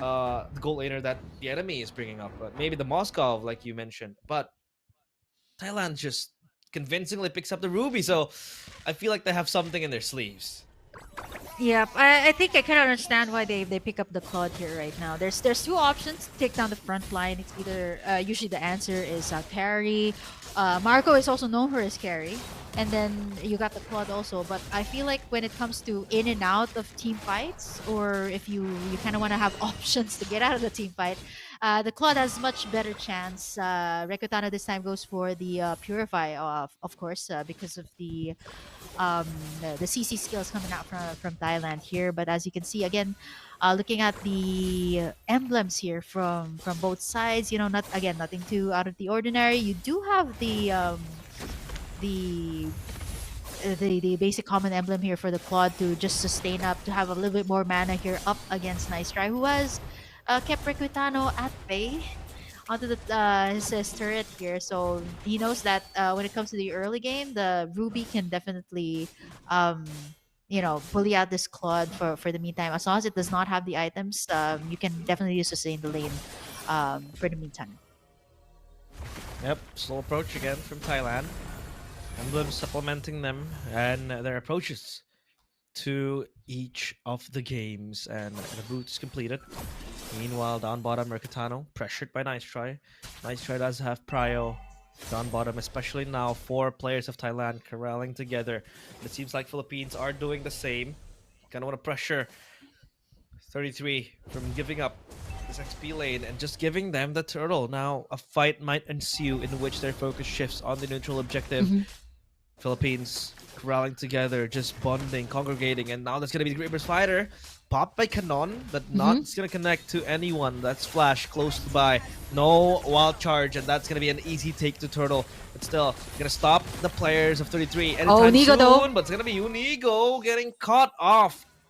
That's gonna be Nile with the first blood. A very good pick off and a very important kill given to the YSS. Yep, Philippines though has secured in the first turtle. I like how they kind of shook things up here for the Philippines. They made sure that Canon was able to reach that level 4 before 33, or if not, Ooh! they would have had a better position in the turtle. Angelina though, almost there. She still does have the flicker out, so that's one option. But for now, Saison gonna pressure the heck out of Nile here. He can definitely do a 2v1 situation here. There's the post from Angelina. They can get punished here. There goes the flicker in. And the combos here coming out from the Grok of Flash SR, forcing Onigo to use the Avatar of the Guardian to disengage. But 2 kills picked up here from Thailand. Maybe another one here. Nile though. A 1v1 with Arcangel. Wings by wings out of that one. But that's going to be 33. Flickering in. Was that a flicker in and goes in? Yeah, it was a flicker in to pick up the kill. Onigo here as well, picked up by Angelina. And now here comes the retaliation. Canon being poked there at the back. He's able to sustain for just a little bit, but that's 2 tanks you're going up against. They can turret dive, but not gonna go for it. Yep. Don't roast, and that's gonna be the puncture. Canon gets 33. Who overstayed his welcome. Down bottom, Rekitano still pressuring. Nice try. This time, the Claude has the upper hand, but the BMI will be popped. So Thailand again, just capitalizing on a very strong early game, right? They're able to put Philippines head over heels, and all the skirmishes being won by them. At least for Philippines, they can really boast the fact that they have the turtle acquired, but the gold lead not different, or rather not much marginal. All right, it's only 1k for the players of Thailand, but now the turtle might change things a bit. Saison has his fingertips on the turtle. Unigo will try to zone out the players of Thailand. The Astral Echo pop. Information revealed. Vision is there. AOG to pop from the back. And it's going to be Unigo defensively running around the players of Thailand. The airstrike, quite premature, but it's just going to be used to zone out Thailand. Yeah. So Thailand, they're not going to contest anything. Philippines, go home with the turtle. Yep, Recordano knows here very well that he can't overcommit, can get taken in there by the I am offended. So all he needs to do is just clear out the wave, get as much gold cards as he can, and now Unigo as well. Oh, gets caught in with the barrier, able to stay for a bit with the Revitalize and the Feathered Airstrike from the back, but unable to catch anyone though. That was yeah, a pick off there by Thailand with no answer from the side of the Philippines. They do pressure out this top side though. 33 still able to sustain. This is a Uranus after all. Recutano as well on the bottom side hasn't gotten taken down there by Thailand, but there, like what I said, pokes coming out from Recutano is there, but as you can see, Thailand has their eyes set on him after that game-changing play that he did in game number 1. 33 as well, forced to flicker out of that one. Feathered Airstrike. There's Saison again going in for the Thorn Rose, but still unable to pick off 33. So far, it's Thailand responding to all the moves made by the Philippines. and responding in a very swift way. So far, the Philippines still yet to look for a very, very good team fight, for a big team fight. Flash, again, just shadowing from the back. The wild charge has been able to turn the tides of war. And oh, that's going to be the meteor landing. And the poking in from Angelina is very, very scary, right? It's going to be war of attrition at this point for the Philippines. Once you get weird, once you get weird down, it's gonna be very hard for the Philippines to survive. And this time, it seems like they want to take it very. The approach is uncanny of Thailand. Look at how they really want to try to position Falcons, rather Philippines, to a very unfavorable position. And the mid wave cleared. Oh, that's gonna be a very good pull. Saison still able to dodge the Thorn Rose, the Astral Echo, and one Oh, meteor almost is not there. enough to take him down. Still tries to revitalize himself. Katano close by. Kanon also popped in the back. It's gonna be Okay. Archangel. Very, very slow. Pops to Purify as well. Has to but he's away with the AOG. Oh. Nice try. Still survives for dear life, but it's gonna be Saison also assassinated the turtle solo, and now it's gonna be the one to recover that turtle, and now it's gonna be Saison and Unigo gone and deleted. Still 33 taken down, has to die, but Kanon cannot take him down, and Thailand up 4 kills at the board. They taken in the middle turret here as well, which is big, especially when it comes to rotations, right? Angelina also soloing that top lane, taking in that turret without any contest at all. And again, Philippines with their backs against the wall here. I think what's really difficult in the team fights is that there's so many isolated team fights just like this. Arcangel taken down there by Angelina, but here comes the blazing duet from Super Recretano. No one taken down just yet, but you can see the damage is already there. But Thailand, again, wasting no time, taking in as much turrets as they can. The Philippines hasn't taken down any just yet from the side of Thailand. So again, Macro Gaming Thailand has not forgotten about that just yet. But looking at the stats here, both Recutano and I think Saison has taken in as much as they can get. The turtles, 2 of them went to the side of the Philippines, only one to the side of Thailand. And Recutano, I believe, has farmed up pretty well, going up top right now. And for Thailand, I feel like at this point they can force out the team fight. For the side of the Philippines, though, it is either Canon or Unigo that has to set up the team fights here for their side. It's gonna be very important. Now, gonna get close by Saison. Oh, Saison. Again, pressured. Oh, the wild charge on towards Unigo though, so that's not gonna be so significant. But Arcangel opens up the airstrike, not gonna connect to anybody just yet. So Thailand, they're gonna disengage so far up top. Kitano at least able to exert the pressure, the side lane pressure without last game. It was with the Moskov, now it has to be with the Claude. Not so global, at least, but still gets the job done. And Thailand, they're going toe to toe, band to band for band with the Philippines. It's insane how they have so much confidence in just pulling almost the same lineup from the previous game, bar the XP laner maybe. And here comes Saison. The Astral Echo popped as well. Nice try under pressure. Again, pops the Phantom Execution to safety. So only a bit of movement there from the Philippines to try to push away Thailand. But Thailand stand unfazed. And now the Lord will be the main menu for both teams. Next to the chopping block. Who will win this out? It seems like Thailand, they have full confidence on this lineup to pull out the unthinkable. Yeah, Angelina as well, doing the same thing that Recutano's doing. Knowing for a fact that the wave clear is good, she can make that lane move, but the Lord is up, by the way, the first Lord of the game. For the second match, the match point here for the Philippines. I think, this kind of explains why Saison also is the one that has the most damage here, considering that Unigo and Ganon also kind of fronts here for the side of the Philippines. He kind of zones everyone out, right? Like once you go in for the dashes, like the back line of Thailand kind of like moves away, right? Like you don't know if Saison's gonna go for the finish or he's just kind of trying to zone everybody out. There goes the halberd as well for the Ruby here of a nice try, of course, to kind of nullify all of the regen skills coming out from Unigo as well as Canon. But this is going to be an important Lord Arcangel though. Wings by wings, but that's not going to be buff. Taken down there by the wild charge here of Flash, and nice try. So that's gonna be one member down. That's a key member from the side of the Philippines. They can try to go for more here, but there's goes nice try. Flickers out of that Saison. one, and Saison picks up the kill. There's still gonna be 3 members here. Gets blocked there by the barrier coming out from Flash. There's also the pokes coming out from Angelina. Avatar of the Guardian out there for Unigo, respecting the damage coming out from Thailand, giving Nile the opportunity there to set up things here with the Lord. Half HP already. Saison has got it in that steal earlier on 1/4. They're still gonna push this though. Nice zoning there from the side of the Philippines, but I feel like with the positioning here, it should be the Philippines, the feathered airstrike to zone everybody out. The Lord. wild charge, so not enough. It is gonna be Saison taking in the Lord, and Canon picking up the kill as well. Flash is down, and now it is gonna be 33 soaking up the damage. His teammates are already out. Angelina goes in for the Astral Echo, but for the side of the Philippines, they've taken in the Lord enough to at least make the side lanes move, at least push forward here up against the team of Thailand.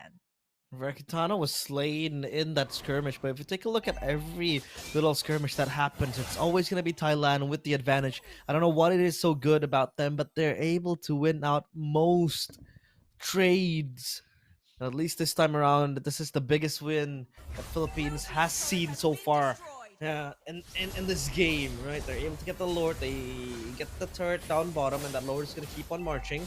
This time, they want to invade the purple buff. They don't want to give this free towards the jungle of Nile. Thailand still waiting in the wings. The Lord will march on towards the top side, and this is just going to be a distraction, a decoy for the players of Philippines to then advance on towards the top side. But they're still defending this with their dear life. So Thailand are still able to Angelina hold this though. down, but up top, it's gonna be held almost in cuffs. And that's Angelina just flying around freely. The Navaria so mobile, so free, but Arcangel pops the airstrike. Still isn't able to dodge, or rather pull out anyone. So as of now, the Philippines, they will be content with getting the Lord 2 turrets, 4 turrets even up top, down bottom. And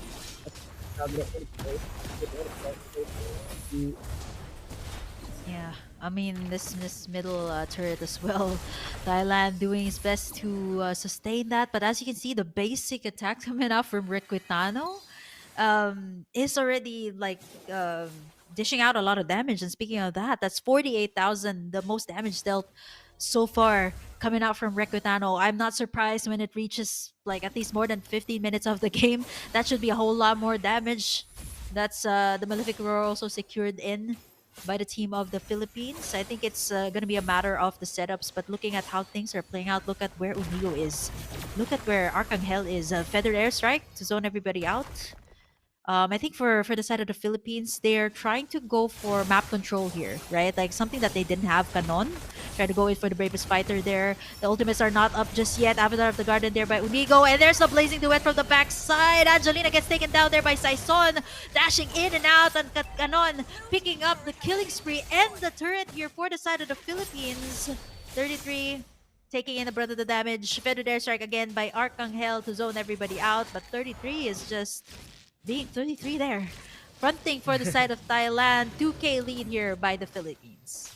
the Lord spawns as well. This is in conjunction to how the Philippines has been able to push every little lead into the land of dawn. Now they want to try to rush and blitz down this Lord. Canon is able to zone out Nile, and this is uncontested.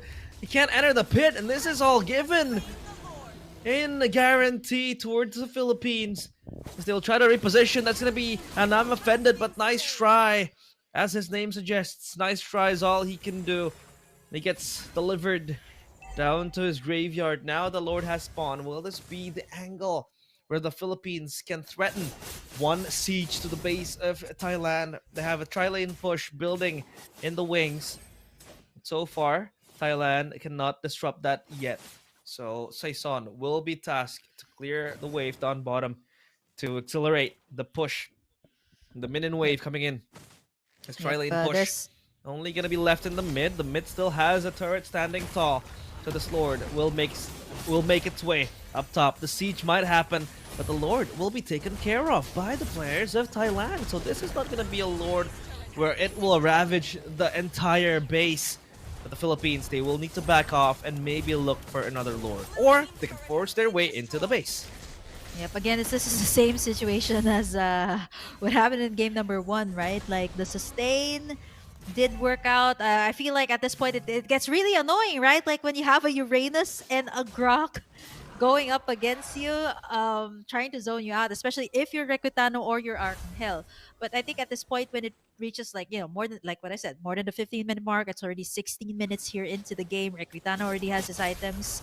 A Blazing Duet is enough to almost wipe out the team here of Thailand. But what's making it extra difficult too, apart from the tanky heroes that are zoning the members away from the Philippines, you got the pokes coming out from Angelina as well. That has been on point at times. You can see it chunks everybody to at least like 1/4 of their HP gets taken down in the team fight. So for Saison, he knows his assignment. He just goes all the way. He just kind of ignores Splash here, ignores 33, goes straight for Angelina. And I think that's what makes it easier in the team fights, right? As long as your damage dealer is out, it's gonna be extra hard here for Thailand. It's a 4K lead here for the Philippines. They're looking to secure this next Lord of the game. The inhibitor is also down up top, so I feel like for the Philippines, again, team fight wise, items wise, they've already got it. Again, Saison leading this one with the most amount of gold earned, with the amount of jungle creeps he's able to take in all throughout the game here.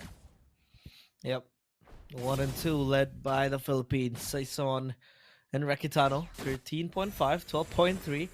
At least that's gonna be much of help for the Philippines to funnel their items and accelerate their end to this game, because Thailand so stubborn and just holding their base and not giving up, because this is the valiant effort we wanted to see coming in from Thailand, and so far they are the closest team to beat down the Philippines. But the Lord now reset, respawning again. This is where the players of Thailand has to contest, because this is an evolved Lord, a very, very strong one at that. So they need to be able to contain the pressure given by the Philippines. Thailand making their way onto the pit. It's going to be Saison closely, not detected by the Astral Echo. The Astral Echo flies past by the Philippines. And it's going to be Rekitano just bonking down the Lord. They have this Claude steady and just using this Lord as a bargaining power, bargaining tool to make Thailand enter the pit, force a fight, maybe react to a potential play coming in from Nice Try. He's waiting in the wing, shadowing the players of the Philippines. He has the flicker, One pull though. is what it takes. He has the flicker, yes, you said it. And now, Saison will still just back away. The Lord resets. This is a long chess game of Lord. They'll try to dance this to the death. But as of now, it's the Philippines with the upper hand in the Lord. Yep, Saison forced to back away from that one. The I'm offended. Plus, I think what's really easier here for the Philippines is that the inhibitor is down. They've made the lane on top move as well. But now 33 is going to be the focus here of the side of the Philippines. Nice try. Gonna go in for the I am offended. And now Arcangel as well to the back lines, being zoned away there by Flash. 33 able to sustain everything. Still up. Onigo gonna get a brunt of the damage. Goes in for the Avatar of the Garden. There's the Blazing Duet, but nice try again with the I am offended. But there is the Immortalities being popped up. Nice try, takes down Rekitano. Onigo able to sustain Avatar of the Guardian. Not enough to save the day. There's the Feather strike, and no!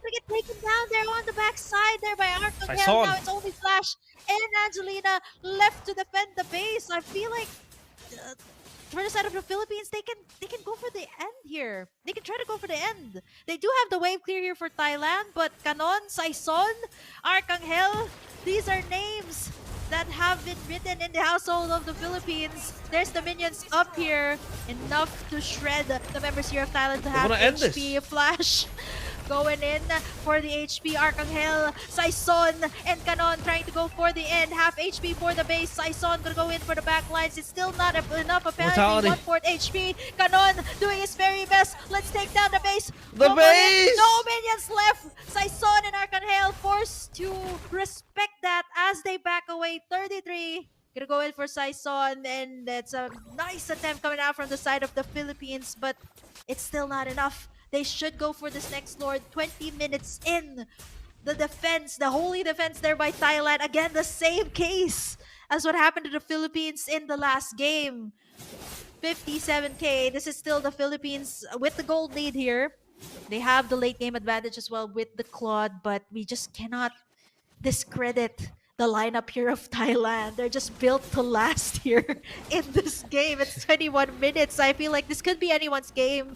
It can shift. It really depends on who makes the mistake. 33 though, he's all alone here. I'm not so sure what the rest of the members here of Thailand are planning. They're so far behind as the rest of the members of here of the Philippines are already in the Lord Pit. They're just taking in a brunt of the damage here. 1/4 HP already for the Lord. 33 doing his very best to zone. But Nile though, Canon going in for the flicker. Misses Nile though. And the Avatar of the Guardian isn't enough to seal the deal as they go for the kill onto Nile. That's what they wanted. And now for the side of the Philippines, they can go for more here. Nice attempt there onto the wild charge. They aren't able to take anyone down. Philippines just gonna go in for the purple buff and maybe go straight for the Lord. Still, again, respecting the capabilities here of Thailand. Yeah. Full respect on towards Thailand. Look at the poke coming in from Angelina. That is a problem for Philippines. As nice try. We'll try to contend on towards Canon. And Canon is just such a menace. Oh, look at where Arcangel is. He's looking for a flank angle. And in the back, Yep. it's going to be the Farsa B. Such very, very menacing presence. But now, really The going Lord to though. jump in. That's going to be the Astral Lord. Echo. The Lord is so low. They're looking for the steal. Thankfully, though, Saison is the Lord Slayer. 3 Lords to his name. And now it's 33, just taken down by Rekitano. They open up the fray. The Astral Echo unavailable. It's gonna be one airstrike being popped as well to clear the wave and push back Thailand. The Lord spawns from the mid lane, and this is where they pick up that 3-lane push, a tri-lane push. As a Queen's Yeah. Wings being purchased by Canon, he's gonna have extra defensive stats, damage reduction as well. Now the Lord wants to the march Winter in Crown. as Philippines. They try to convene together. They congregate on towards this mid siege. This could be the last push, the final push Yep. that Philippines are looking to end the game. Thailand, all they have to do is hold all their hard work. Go on with the wall charge. It's beautiful. No follow-up though, so it all tastes like salt. It tastes bitter as Canon jumps to the back. It's going to be unstoppable on towards the players of Thailand, and the crystal gets broken to pieces. The Philippines, they get the 2-0. So far undefeated in the qualifiers of the ISF Asia Qualifiers Mlbb 2025. The Philippines are your victors. Yep, let's take a look at the highlights there. I think overall, this is pretty much a similar tempo to what Thailand has shown in game number 1. Like, this is virtually the same lineup that they had, with the only difference of the Uranus being picked up here by 33, but it still pretty much works the same way as an Esmeralda. You got the sustain, you got the way to zone the members here of the Philippines. So I would say it's pretty tough, right? Like, we extended it all the way to 20 minutes, and the holy defense, again, coming out from the side of Thailand when we thought that the Philippines could have ended it all. And not to mention also, like, the wild charges here of Flash were on point. It's just that the damage output is not just there. I mean, usually for this case, like, you're working with a Ruby gold lane, so the damage, most of the time, the burst would come out from Nile, or maybe even the pokes from Angelina. There were a lot of nice attempts here from the side of Thailand. I really, it's such a refreshing take towards Mlbb, because I was expecting something different here, right? Like, I was expecting, like, of course, a 2-0 for the Philippines, but for Thailand, I wasn't expecting this much of a fight being put up against the Philippines, right? To extend the game all the way to 21 minutes is just already a feat up against the Philippines. So I'm honestly really proud of how far Thailand has gone. When it comes to Mlbb, they've learned so much, but again, you're talking about going up against the powerhouses, going up against the Philippines. It was a really good try, but to extend the game to 20 minutes, more than 20 minutes actually in this game, was just already a big W. But, you know, after the last Lord, I feel like it was a nice defensive attempt again coming out from Thailand, but it was futile There was Lord, there were super minions coming in. Even the minions are super here, but it's that's just it. Like the Philippines just knows how to play the game. They know how to be disciplined. They know how to play the macro game, and kind of bounce back when it doesn't favor them. So again, a clean sweep from the Philippines. 23 minutes into this game, the longest one that we've had so far here. Realize. Yeah, we're able to hold on the longest ever match so far in the ISF Asia qualifiers, and yeah, it's very very impressive. That's an impressive feat that is achieved by the Thailand squad because they are holding uh, a titan, a colossal force of power that is in the Philippines, right? This team is a champion. This team is full of world champions. This team is just built by the core forged in the fires of Southeast Asia and Mlbb, and Thailand were able to hold them toe to toe on towards the 23rd minute. So a total game time of 45 minutes plus for both games, and yeah, it is very commendable what Thailand is able to do so far. And so take a look at the stats here. The ATM still, Saison, I don't know how many times he's able to get that title glued to his name, but he has been the farmer, the rich guy so far, right? Kanon is your carry with 5 kills, and Saison again, the carry, the jungler becomes the tank with 98.8 damage, 98.8k damage taken, and Unigo with 10 assists. So yeah, I feel like earlier on, Thailand with the YSS, they were able to scale into a certain strong point, but the Philippines, they always find a way to win out all the trades, and it was Akangel with the Farsa just flanking from behind. And then they were waiting patiently and intelligently for the Claude timer to pick up the power spike from the Claude. And when the Claude was, there, and when the Claude appeared, they were able to turn the tides around with the Blazing Duet. A very, very strong Claude late game is such a menace. So yeah, that's it for match number 2. All summarized in one word: insane. I feel like that was the closest we've been in most of the matches that has been played today. There was this comeback from Mercatano with the Maniac. It was just out of this world. So yeah, we still have 3 matches left to go, Kim. We still have Hong Kong, China against Mongolia after this, and then we have Kazakhstan against Uzbekistan, and then we have Jordan against Oman to close out the day. So it's a long, long day. So you guys better prepare your snacks and your drinks, because this is gonna be a long one, right? We're gonna be here with you guys for, I think, around midnight is in your time zone, isn't it? Yeah, that's right. I think both of us realize are in the same time zone. So if you're in Asia, at least where we are with realize, it should end at least by midnight. But for now, like, I hope you guys are enjoying the games. I actually was not expecting this coming out from Thailand. Like, I was expecting, it was a really really good fight put up by Thailand. But then again, Philippines just showing them the reasons why they are the world champions, the world champions, or why they've taken in the ISF championships as well in the previous year. So I guess that's just it. It's a matter of experience. It's a matter of playing the game for so long also. But I'm really proud of where Thailand has taken this game. Like 21 minutes. I think the first game also was more than 15 minutes. So that's already a feat itself for the Thai team. So just keep on going. There's definitely going to be a whole lot more matches. But for the Philippines, that should be their last match just for today, okay? But like what you said, you heard from Realize, it's going to be Hong Kong versus Mongolia for the next matchup. So don't you guys miss that. But for now, we're going to go on to a break here for the ISF Asia qualifiers. But don't you guys go away. We'll be right back with more Mlbb action.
Hello, hello everybody. Welcome back to the ISF World Esports Asia and Oceania Qualifiers 2025 for Mlbb.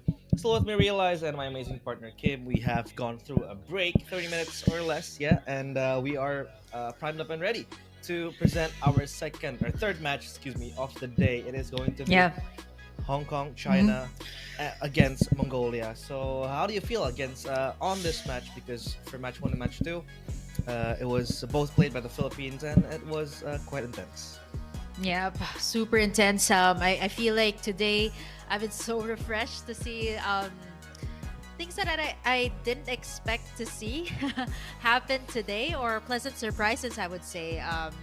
Pleasant surprises, I guess. Surprises also from teams that I've seen um, play like in previous years, and then now I see them again here in the qualifiers. Like they've had significant improvement, and now going into like China. Sorry, this is Hong Kong, China versus Yeah, Mongolia. So Mongolia, Mongolia. I feel like yeah, we've seen the Mongolia in wild cards, right? The wild cards. Um, Hong Kong, we haven't seen so much of them yet. Again, we'll have to see the team lineups here for both sides, for both country, for both teams rather. What would be the turnout? Who's going to be playing for them? So for Hong Kong, China, this is going to be versus Mongolia, and this is take note a best out of five for all of the teams today for this particular matchup. So this means that they need to take in at least 3 games to be able to win the series. Yeah, and well, so we're gonna take a look at the roster coming in from Hong Kong, China. First, we have Lung, KM, Hinjae, Moon, and Cool, with a triple O right there. It's Yeah. a very, very long name, but yeah, this is the lineup for Hong Kong China players that, to be honest, we haven't really seen in the competitive scene. I mean, at least for now, for the players in China or the region around it. At least we have MPL China. It's slowly growing. We have Yeah, seen teams that's right. compete from China in MSC, even in M Series, right? We saw Dianfeng Youguai, DFYG back Yeah. in M6, and even yesterday in MSC. So yeah, it's a delight to see Hong Kong, China um, just grow their talent pool even further. And now we're going to take a Mhm. look at the second roster, which is the team from Mongolia. By the way, we have seen some of them play, right? I Yeah. believe it was IHC. We have Aizen, Ox, Akuma, ZX Aura, and Garo. Yeah, all these cool names coming out from all of the players from both sides. I'm actually excited to see like how far Mongolia can carry this, especially since they've had a whole lot more opportunities when it comes to the realm of Mlbb. There's a whole lot more wild cards. I believe like some tournaments within their side that they're able to take in. So for now, I feel like this best out of five, there's so many things that can go on, right? Realize like for Mm-hmm. BO3s, it could just swing in like okay, a clean sweep, a 2-0. But for BO5s, this is usually the case when there's grand finals, right? And BO5s again, it could be a teeter totter between the two teams on like maybe uh, Mongolia will take in game one, and then Hong Kong China will take in game two, and then eventually so it could be something like that. But then again, we have to take a look at their play style also on what they would bring out in the first game. And I think it would also be vital, like who's going to be on the blue and red side. Like it seems like there's more chances of winning when you're on the red side. It seems like I feel like you can have the opportunity to grab two more heroes that you would actually want, because in the current meta there's just so many things you need to take into consideration, right? Like will you go for a sustain jungler, or will you go for like the classic the assassin jungler? And I think apart from all of that, there's also a central focus on the XP lane right now. So I feel like this is going to be the same case for this series. Like there's going to be a heavy focus on the XP lane, setting up the place, and eventually that will lead the team to victory. Yeah, and I think if we can link back and draw the line, so for the for the Mongolian team, it is actually the same uh, core Yeah. players or other 5 players that is actually in IHC. Used to be in Team Lil Gun, so they actually have that experience, right? Even played in the M6 wildcards, M5 wildcards, even for IHC. So yeah, this is going to be very interesting to see how the Mongolian scene even grows further, right? Well, we're talking Yeah. players like Aizen, ZXora, Akuma, Garou, these players that have been in the Mongolian scene for quite some time. I mean, Aizen has been there for quite a few times. Used to play Terizla a lot, right? ZXora as well as their jungler. You talked about it. Assassin Showdown. He is very good with the Ling, but I think in this current meta, the Yeah. Ling isn't really favored. You know, you'd prefer Yeah. to pick up the Baxias, the Hayabusas, or The maybe even the Lancelots Lancelot. even. Like, Yeah. I forgot Kyle TZ's last name. What is it? Yeah. Saison. There you go. Saison. Choose my own path. Nah, it doesn't. It doesn't fit. Yeah, And here we it's go. yeah. Well, It's a very fast Thorns band. relay. Should Man. Finally. Alea and the Arlot, and wow, it seems like Mongolia is taking away so much junglers. You know, apart from the fact that you prio sometimes, like some teams prefer to prio like a really good XP lane, a solid XP lane. Um, it seems like the story right now when it comes to the blue side or the first pick, it seems like the teams always centralize on the jungle pick. Like it's always almost 100% pick on the Yisun Shin. So I feel like Mongolia has picked that up. I feel like it's not just there's two different things. Realize like there's a professional scene meta and there's also like a rank game meta. So I feel like this Yisun Shin kind of transcends into like both sides, like in professional play and even in ranked games. It's just really good, even though I know there were adjustments that were made in the recent patch. Yeah, and at least finally, Kim, we're not gonna see the Lancelot, right?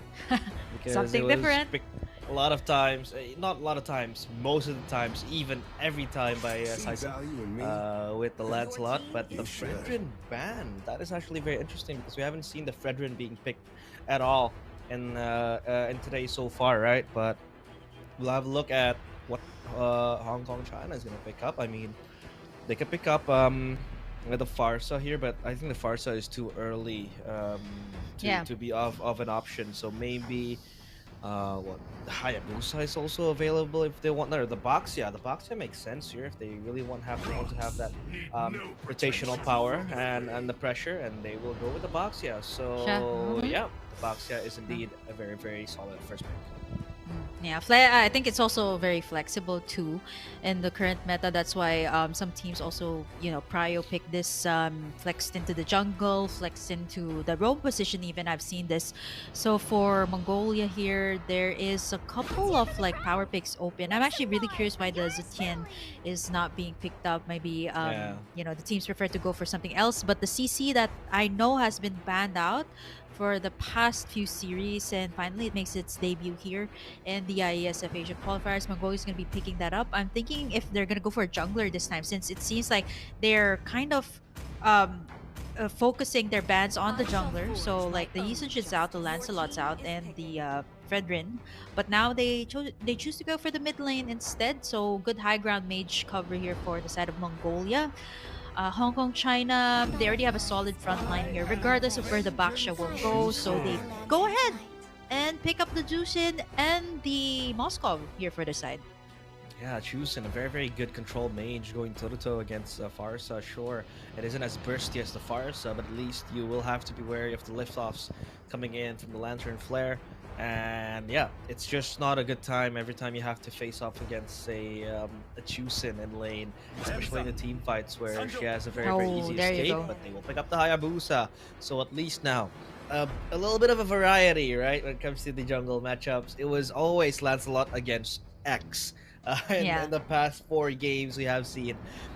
Speaking of Saison, thank you very much, Yeah. Kyle TC. But hey, now at least Hayabusa is picked up, and see how Mongolia will utilize this Hayabusa. The Lapu Lapu, respected severely because again, the Lapu Lapu in XP is a very, very strong laner.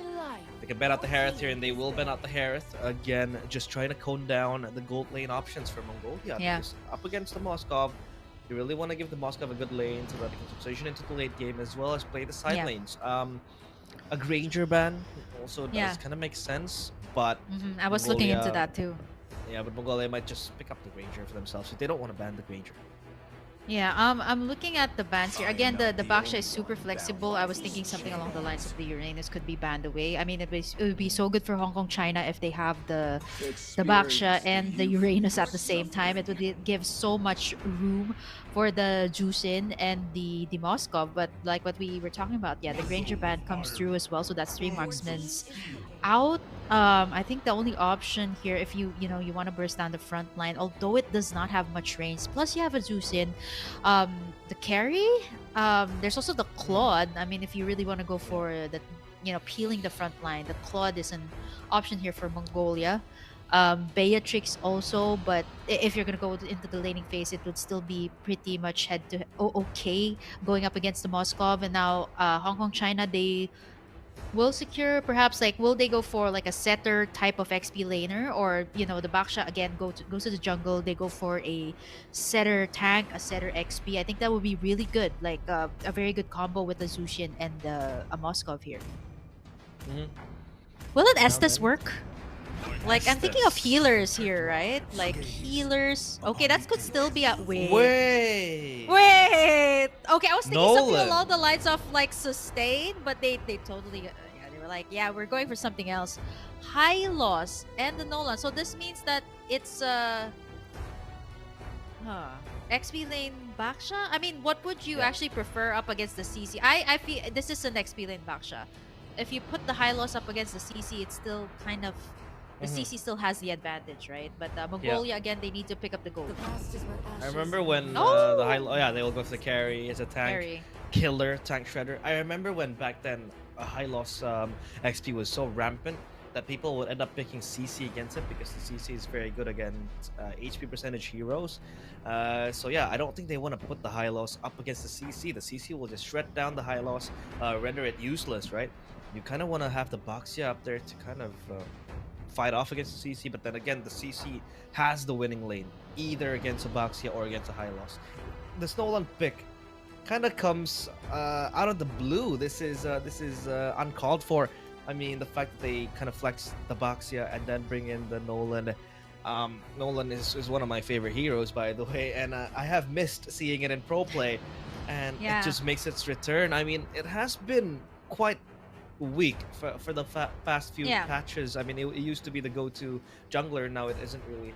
So I really want to see what will Hong Kong, China be able to utilize out of this Nolan. Okay, so this is. Oh wait, hold on. It's is this? Okay, I'm looking at the high loss here Oh, of no. Vlam. Yeah, it's gonna be an XP lane high loss and a roam Baksha. I feel like the Baksha would have been, I guess, a better head-to-head option with the CC though. Like, I mean, I've personally tried this, the high loss up against the CC. Definitely not gonna be easy. That's what I can say. Definitely not gonna be easy in the early game. As you can see, Vlam already pushed back against the wall there on his lane. The CC can definitely do this. Can do this. And the laning phase, I mean, for the Hylos, it's a vengeance Hylos, not a revitalized Hylos, which we've seen in the previous patches that a lot of XP laners do, and it does get kind of annoying though. Indeed. I mean, if you take a look at the Hylos, the Hylos is gonna get severely bullied. Hey, that's a brief pause right there. The Yeah, fastest super pause brief pause. ever in the history of Mlbb Esports. We'll have to see. What? Okay. Okay. Wait, no. Nilwa is, They surrendered. Oh. Okay. I feel like Is this a maybe remake this or is is this a a- forfeit? let me. There. Okay. We'll have to okay, ask okay. for. Oh wait, Okay, we'll okay. have to ask for confirmation, but Yeah. yeah, that is the fastest MLB game ever. Congrats, Kim! Yeah. We just broke world record. Yeah. Woohoo. Definitely. Yay! That's like less than a minute. I think there's gonna be. I hear the team saying it's a re lobby. So Okay. does this mean that it's gonna be the same heroes, the same bands, Mm-hmm. for this game? I feel like it's still gonna be the same bands and picks. So I feel like there was nothing out of the ordinary that they picked up wrong or whatever. But I feel like it should still be the same if this is the case. So Yep. we're just gonna have to wait for that to come up and kickstart the game once again. For everybody who just tuned in to the live stream, this is, by the way, Hong Kong China up against Mongolia here. Still in game number one. We just resumed the live stream here of IASF. We're going to be here, Mm-hmm. wow, until, well, midnight if you're in Asia. So stay tuned. There's a whole lot of MLBB action here. And by the way, for those who have tuned in earlier and who just tuned in right now, this is a best out of 5, which means that Ooh. the winning team has to win in at least 3 games. Yep. MLBB is all over the stream today. It's gonna be a night full of MLBB, so buckle yourselves up. But we don't, we didn't really expect the remake to come through. That was really, really, yeah, really unexpected. I mean, again, I really want to try to kind of identify why they opted for the Nolan instead of the Boxia. I mean, a Boxia against a Hayabusa isn't the worst uh, matchup ever. I feel like, right? Like it's it's it's kind of winning as well for the Boxia because the Boxia is kind of tanky. Yeah. You have high rotations, fast rotations, and yeah, I think that could be an option as well if you really want to fight off. But the Nolan comes through. I would want to speculate that it is because of a technical problem that they kind of have to hover around other Yeah. heroes. But hey, it's been very fun to see Nolan back competitively, even if it's just it has to be remade, surrender Yeah. and all that. But yeah, we can't really say much about the game because it has only been like what, a minute without uh any focal action that has happened in the Yeah. map. But putting the high loss up against the CC is not a good idea. I feel like Yeah. Not you're very just gonna get optimal. stomped. It's not optimal. The CC shreds you down with the HP percentage passive she has, plus the way she's gonna build into those items that can just shred down the high loss. The high loss will feel like paper. I think it's better to put a Boxia there. Just call for rotations to come in early, and the CC is left to dealt with. But yeah, we didn't see the CC getting banned because the CC in the first 4 games was heavily respected. So Yeah. that could be a problem as well for Hong Kong China. They have to kind of Yeah. respect the CC. I feel like. Yeah, I think at this point, looking at the teams, it's a best out of 5. So there's just so many pocket strats that you can pull out from your sleeve, Mhm. especially in a series as long as this, right? Like a BO5, there's so many things that can go up. Either like you want to go for, there's different strategies that you can pull out, right? Like you want to go for fast games. Some teams opt to go for like high snowball junglers like the Fanny, right? They pick it up, make sure that they win the game fast, go straight to the next game, keep up that momentum, and hopefully they win in the entire series, right? But I feel like once the momentum shifts to the other team, like it's gonna be hard to kind of balance that out, right? Like I kind of want to see that from both sides. I feel like both of them have a good idea so far. What they've drafted is, it's not too out of the ordinary. Like you've seen these picks come up from time to time. It's just a matter of like how they will use it in the game. And at the same time, I'm also curious, like if it's really like the Nolan like it was a Nolan last pick, right? So I'm not so sure if it's going to be the same case if we do Mlbb. Okay, so yeah, it is actually a complete new draft from Ah, both sides. So okay, okay. okay, complete new Yeah. draft. Let's see if there's going to be anything that they miss out, perhaps like the CC. I feel like that's kind of hard to let go at this point. Like if not the CC, the Phobius, right, or the Lapu Lapu, these and Arlot, right, these are like really really S tier type of XP laners that are heavily prioed in the draft. Yeah, so we just got confirmation that it is indeed going to be an entirely new draft. Well, I don't really know what's gonna happen and how this is gonna project into the game because, again, it means like when these things happen, obviously you don't want these things to happen, right? It's very unfortunate the fact that we have to do a new draft and some of the picks has been shown, right, to the enemy. I don't think it is going to really, kind of be optimal for the players because, again, the fact that they have Mm-hmm. to redraft again, rethink again of what they're going to pick up. Maybe some loopholes can be covered because they have seen some flaws popping up in the draft. But Mhm. hey, it is what it is.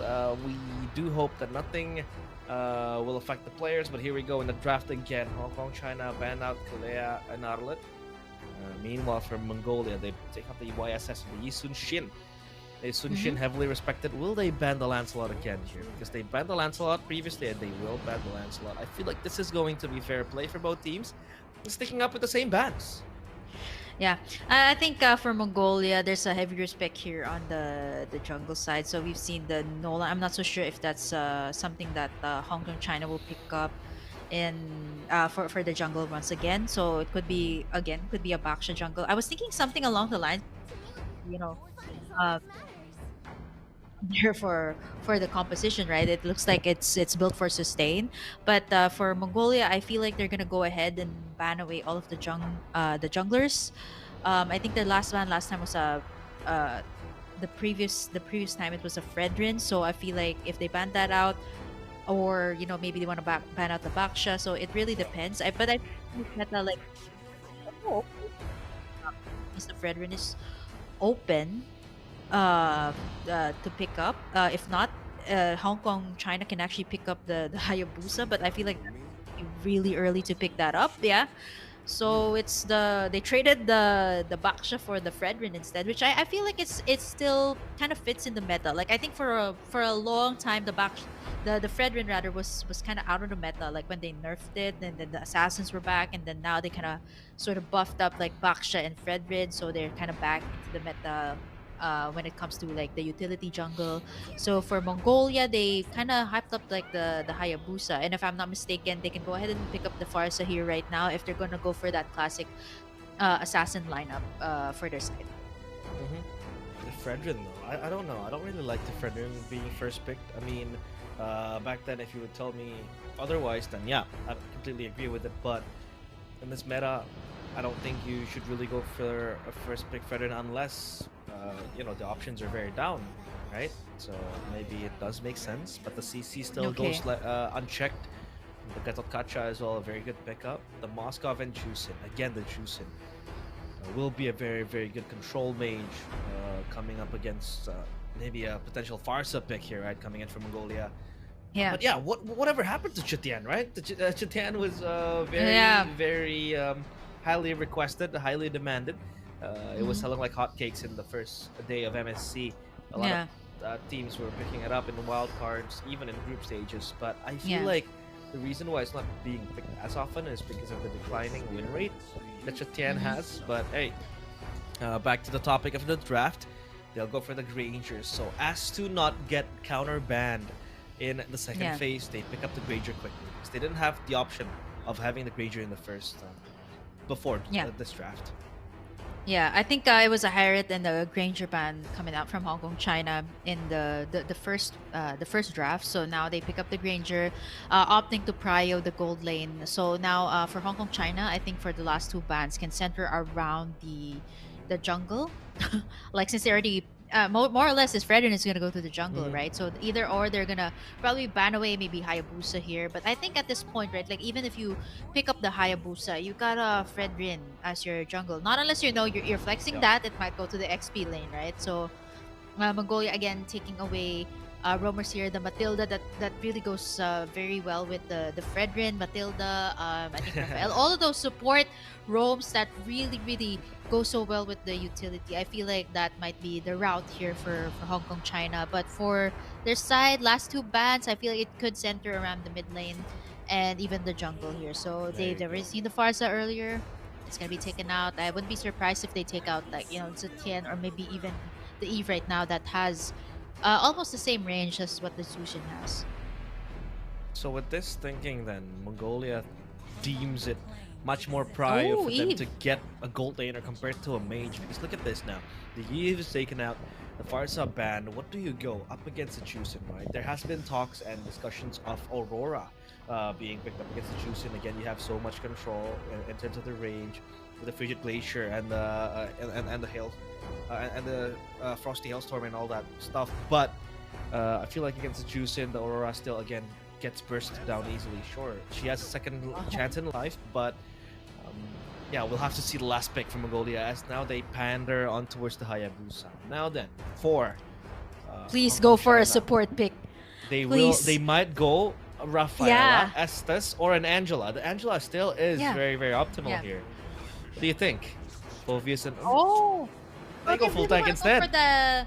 for the heavy front line. So it's very similar to the previous games that we've seen that we've seen at least like 3 sustained heroes. So I feel like this is the case. Even though I feel like the supports would have been really good also with the lineup here of Hong Kong, China for the last pick here of Mongolia. I'm thinking something a mage that can burst down these heroes. I'm thinking something along the lines of Lilia. A Lilia, a Valir. Sometimes, the Valir is really good to counter out the Fredrin and the Hylos here. It's gonna make it difficult, but up against a foe that can zone you out, I think it's also gonna be difficult. I think it's a good answer. Not for sustainability, go for the Lilia, but let's go for the pokes. Yeah, go for the pokes instead. Have a little bit more of the range, like what the Zushin has. Poke down the back line since it's already a tanky front. They're gonna be closing it out with a very classic back to front line composition here for the side of Mongolia, and they got decent bursts. I'm just thinking of how they could possibly burst down. Like it's a high. You're talking about a Fredrin, a Hylos, and a Phovius at the same time for Hong Kong, China. So very, very again a solid front line for their side.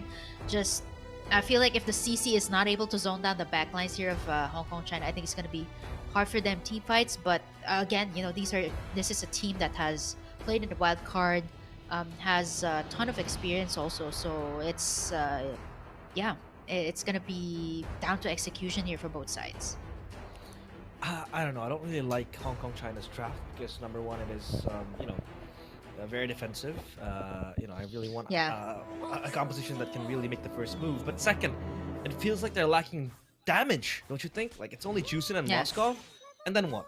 Maybe the Phovius can jump in to dive into the backline, but the magic damage is. I feel it's like a lot. inadequate. Yeah, there's not much magic damage coming in from Hong Kong, China because the Jusin is much more of a DPS mage, so they can't really burst down the players of the Mongolian side. However, we'll have to see how they will execute this because as of now, the game rolls. Welcome to the match number 3 of the day. Hong Kong, China taking up Mongolia. As we take a look at the emblems for the Jusin, it's the Brave Smite again. Sustainability is key. The Fredrin, though, goes for the Infuriate for extra damage. QC for the Moskov to survive the lane. But, oh, hold on a minute. We have an action. And the Jusin flickers away to safety. That means that is a spell burnt for the first turtle.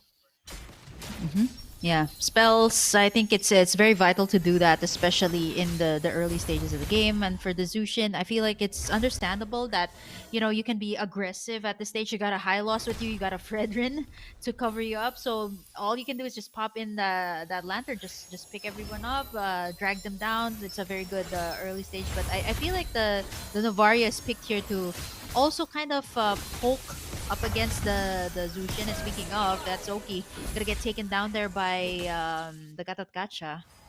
Nice Ogi Shadow kill there coming out from the Hayabusa, and that's gonna give them a prime position here when it comes to the turtle take. But the CC though up against the Phovius, this is not gonna be easy, especially if you don't have the pursuit just yet, right? And you got the poke coming out from Skay as well, so level 4 is up, so the turtle is gonna be vital here. A level head here for the CC, so this should be Mongolia getting in the primal position here to take this objective. There we go. Atan connects with the Astral Echo as well, but in the back line it's gonna be the Hayabusa. Lore gets the turtle, but Sky also stashes a kill. The SOD misses. The OG to the back is on point. That's gonna be the Hylos to lead it as well now, though the Phobius left alone in this world of hurt has to go. The skirmish jumps in. The Infernal Pursuit, however, the Quad Shadow is there to try to get the Shadow kill going. But at least Vlam secures that single kill. So Hong Kong, China, they lose one and also lose everything else. Wait, it's funny, the IGN here of the yeah, it's very hard to pronounce them. It's so it's confusing at the same time. You're Grok, and then I'm kind of mixing up the Guardian with like his ultimate, right? Like the avatar of the Guardian. So That's like, true. Yeah, but you know what? Speaking of, I want to call him GG here.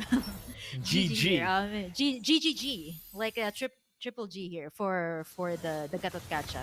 He's done such a good job, like taunting all these members of Hong Kong China, like to kind of use up all of their skills on him, right? And the avatar on Guardian is just so on point, and the rest of the members here of Mongolia can just free hit the members here of Hong Kong China, and now there goes the appraisal's rat. Woohoo! GGG! Still able to survive all of that. They're still gonna go for more here. The CC gonna get tugged in there by the Lantern Blam, going in for the Infernal Pursuit. Still survives there, but gets in the kill there. 5-2, still Mongolia on the lead right now with the 2K lead up against Hong Kong China.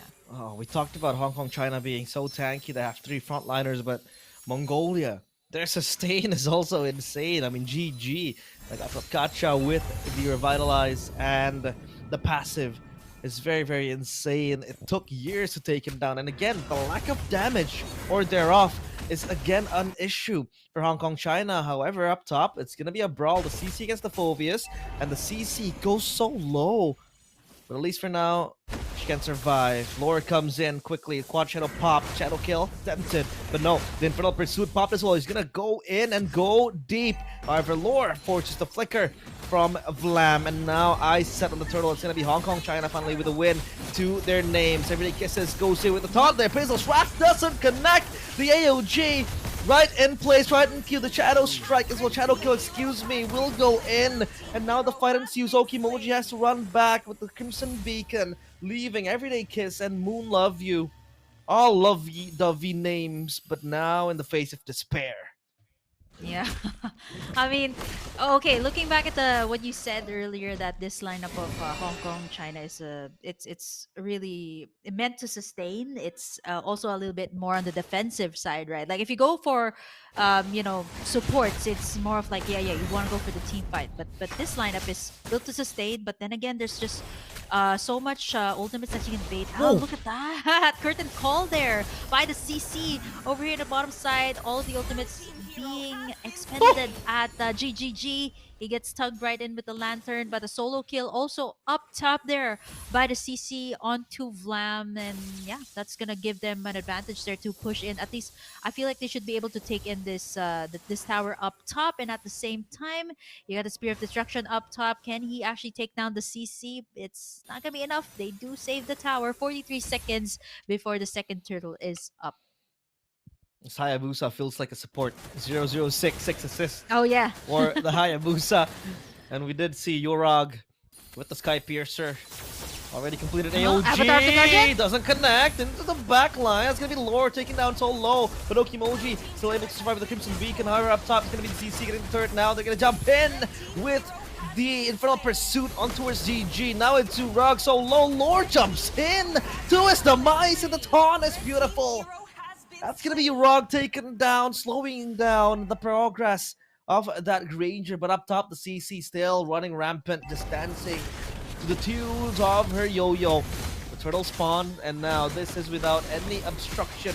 The CC might come close, but it can't save it. It can't steal the turtle. So now, Hong Kong, China, at least another net win in their bags.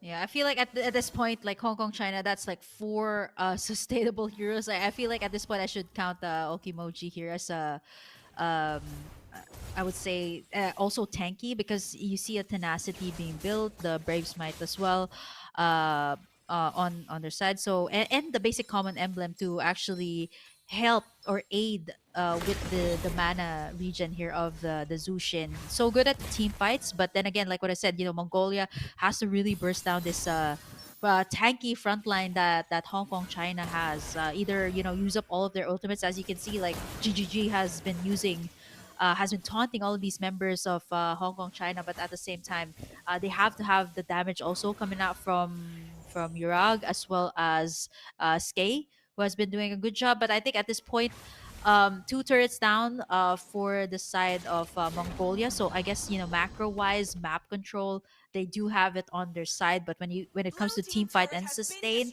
Hong Kong China definitely has that. There's Oh, the Avatar of the AOG. Guardian from the backside. Oh, and the Glorious Pathway and the Revitalize is still up. Everyone's still able to sustain. Blam forced to back away. There's the tug in. GGG still survives the Appraiser's Rat, but immediately gets taken down as well. So much sustain there coming out from the side of Hong Kong, China, forcing the side of Mongolia to back away from this one. Hong Kong, China, they're slowly looking at the silver lining.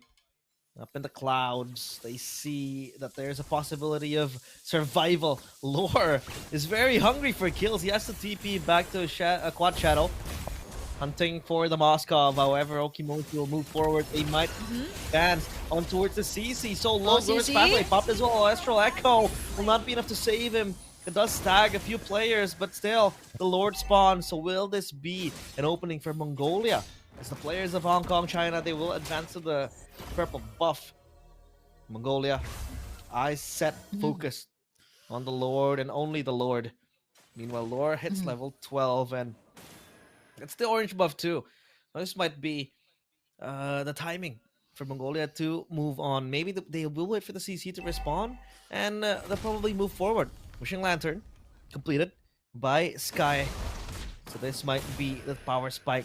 The poke will be insane. AOG cancelled. And it's all just about the Lord now. So again, back to the poke. The topic of poke. They have the Astral Meteor. They have the Rhapsody and the Death Sonata to just jump in, bump in. But again, Hong Kong, China, they have the sustain. They have the HP bars to just tank all the poke. So this will be the question of whether or not Mongolia wants to play the long game, the war of attrition. Oh, but there goes the poke. Very, very spicy. On towards Blam. Avatar of the Guardian! Next, the AOG is beautiful. Connects onto 2. Shadow kill to the back. Okimoji is still able to survive with the Crimson of Beacon, but in the back, this Everyday Kiss with the taunt, having to save himself with the Moskov in the back with the gun down. Finally taken away by Urag. Triple kill in Mongolia. They get the Lord and 3 kills to their name. Just happened there. I actually want to see the replay that went on. It actually started with GGG with the AOG, and then eventually got into members. Urag was able to free hit again with the Rhapsody, everything else. And I think at this point, you already have at least like 3 items. And as you can see, Avatar on Guardian on point there. The positioning as well of Skay as well as Urag was just really good. But, you know, up against the Moskov there that can kind of reach the back lines, Urag was able to kind of outmaneuver him and get in the private position for that triple kill.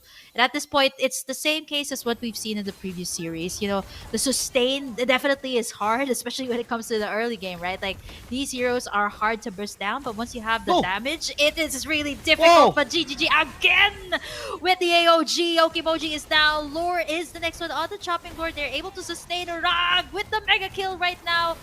And the Infernal Pursuit, not enough to take him down. It is just 2 members here remaining for the side of Hong Kong, China. Urag unable to go head-to-head here with the Moscow as well. Going in for the Maniac. Unfortunately, not enough for the Savage. But it's a wipeout for the side of Hong Kong, China, as Mongolia just takes it all in. Urag standing at 912 right now. They should at least be able to take in the inhibitors right now from the side of Hong Kong, China.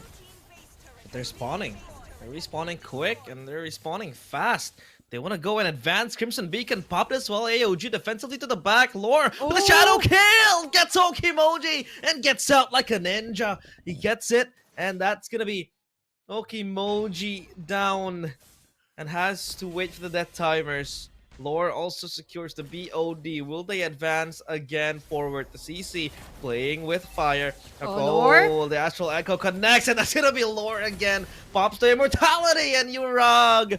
Sky Piercer galore in the land of Dawn. Next to the chopping block is Vlam. And the Crystal, wide open. This is Mongolia. Ready to win game 1. As Hong Kong, China, they lose their footing on this game. Lore comes in, the shadow kill again connects, pushing Hong Kong, China back to where they belong. The base, AOG again, and the Crystal slowly but surely melts as Mongolia take what is a dominant game 1.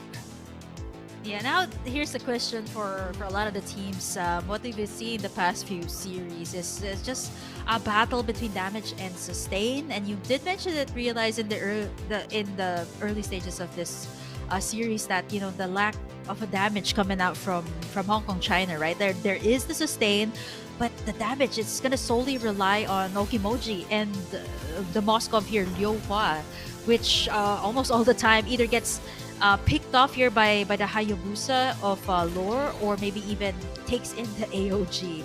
So it's just really difficult, but at the same time, it's a matter of how to go in and out of the team fights. And I think for the earlier part, right, like you see a couple of wins here for Hong Kong, China. They were able to sustain the damage, but once the Granger here of Urag was able to scale up, it was so difficult to catch him, right? Like all you have is to sustain. Probably the only one who can take him down is Vlam, or even the Moskov here from the side of Hong Kong, China. And it was just a downhill from that side. And even though there were some kills, there were some answers here from the side of Hong Kong, this was one of the turnarounds that happened here in this highlight. The super beautiful AOG, they're right on point, giving the opening here to Urag to pick up that triple kill straight for that Lord, and eventually they were able to reap and so much more. There were some shutdowns, but again, it was not enough for the side of Hong Kong, China. Yeah. This is just pure chaos. But again, we mentioned it. Like, okay, Hong Kong, China, they want to bring up the frontline game. They want to play the long game with tanks and all that. But Mongolia, their burst damage plus the DPS and the CC is actually scary. I mean, when a Granger is popping off, and then you have Hayabusa, who, by the way, also picks up a Sky Piercer.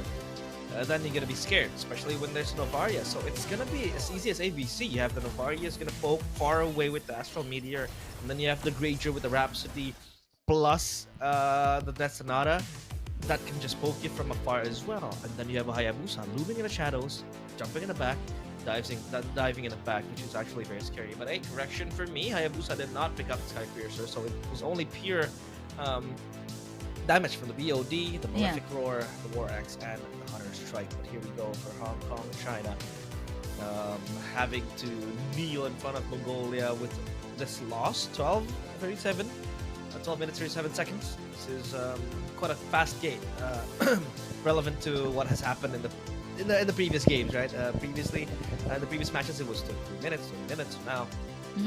Back to 37. So yeah, we're back to our numbers, our usual numbers, Kim. 12.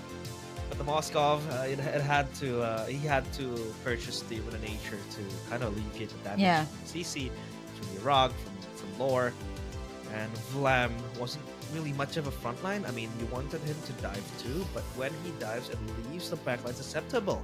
I mean, the high loss was just shredded down by the CC, and then you have a Fredin who is, by the way, also easily shredded down by the CC. So that leaves your whole backline kind of exposed, right? Susceptible, very prone to damage. And here goes the stats. I mean, gold still led by Urag, 11.8k gold carries Urag. Tank is also Urag. Tank is also Urag. Yeah. A Granger I was as a tank. Actually, I'm surprised about that with the amount of taunts, the amount of AOGs that GGG has tossed out in this entire game. I was actually expecting him to be the tank and the wingman. So the wingman makes sense, but the tank though is like, really, Urag? Or maybe it's because he does have to soak up a bit of damage, but I feel like it's very close to what GGG has. Like he's the front line here, if not the CC. From the side of Mongolia. But like what you said, right? Like there's so many ways to take down the backlines here. Everybody's too focused with zoning out the members here of Mongolia, but there's no one left to protect the back lines. And once that's out, it kind of nullifies the point on why you have a front line, right? Like it's just to protect the back lines. And if the back lines is not protected, you got a Hayabusa, it forces out your teammates. Like there was a winter crown purchase there, the Wind of Nature as well to counter out the Hayabusa. Because I think at this point there's two things that you need to think of here. It's either you have to answer out to the Hayabusa, and after that, the Rhapsodies of the Granger 2 were super deadly once it reached like the 10-minute mark. So it's either or here for the side of Hong Kong, China. Well, that is for game number 1. We still have a possible 4 more games to go, but we gotta take a short break. So stay tuned in the World Esports ISF Asia Qualifiers Mlbb 2025.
We're Welcome back. back.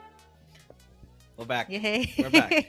We're back. Yeah, it's a super short break. I know for a lot of the people, it's a long series that we're gonna have one of the longest ones that we will be having today in back to back, at least like 5 series for today. So we're done with game number 1. It was Mongolia that picked up the W. So now we're heading into game number 2. Question is, can they continue the momentum? I feel like at this point, it's a battle between the meta seems like it's a battle between sustain and then damage. It's the same case even for the previous 2 series of the matchup. Like I feel like they want to get stacked when it comes to like the front line, but then again the damage is a bit lacking. So I feel like they kind of have to flesh out that part. Like yeah, I understand that you want to sustain, or maybe perhaps pair up the sustain with supports. I would love to see more of the supports here in the qualifiers, not unless you want to go all tanky. But let's see. I haven't seen, actually, you know what, we haven't seen any supports realize. Have you noticed that it's mostly like setters for the Yeah. past few series?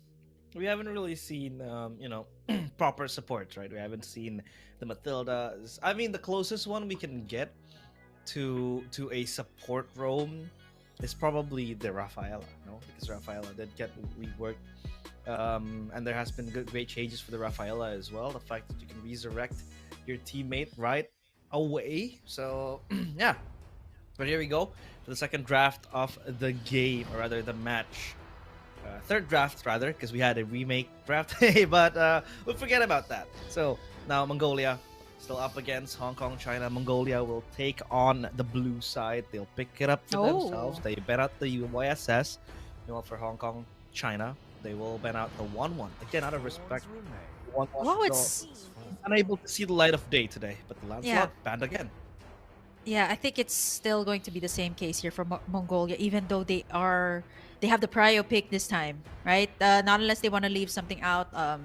I think the last game they banned away the Fredrin or the Baksha. So will they go for I think based on what they picked up in the first game, they prio like the XP, right? Like the things like the CC. So is that also the case here for Hong Kong, China? They want to ban out some of the XP lanes.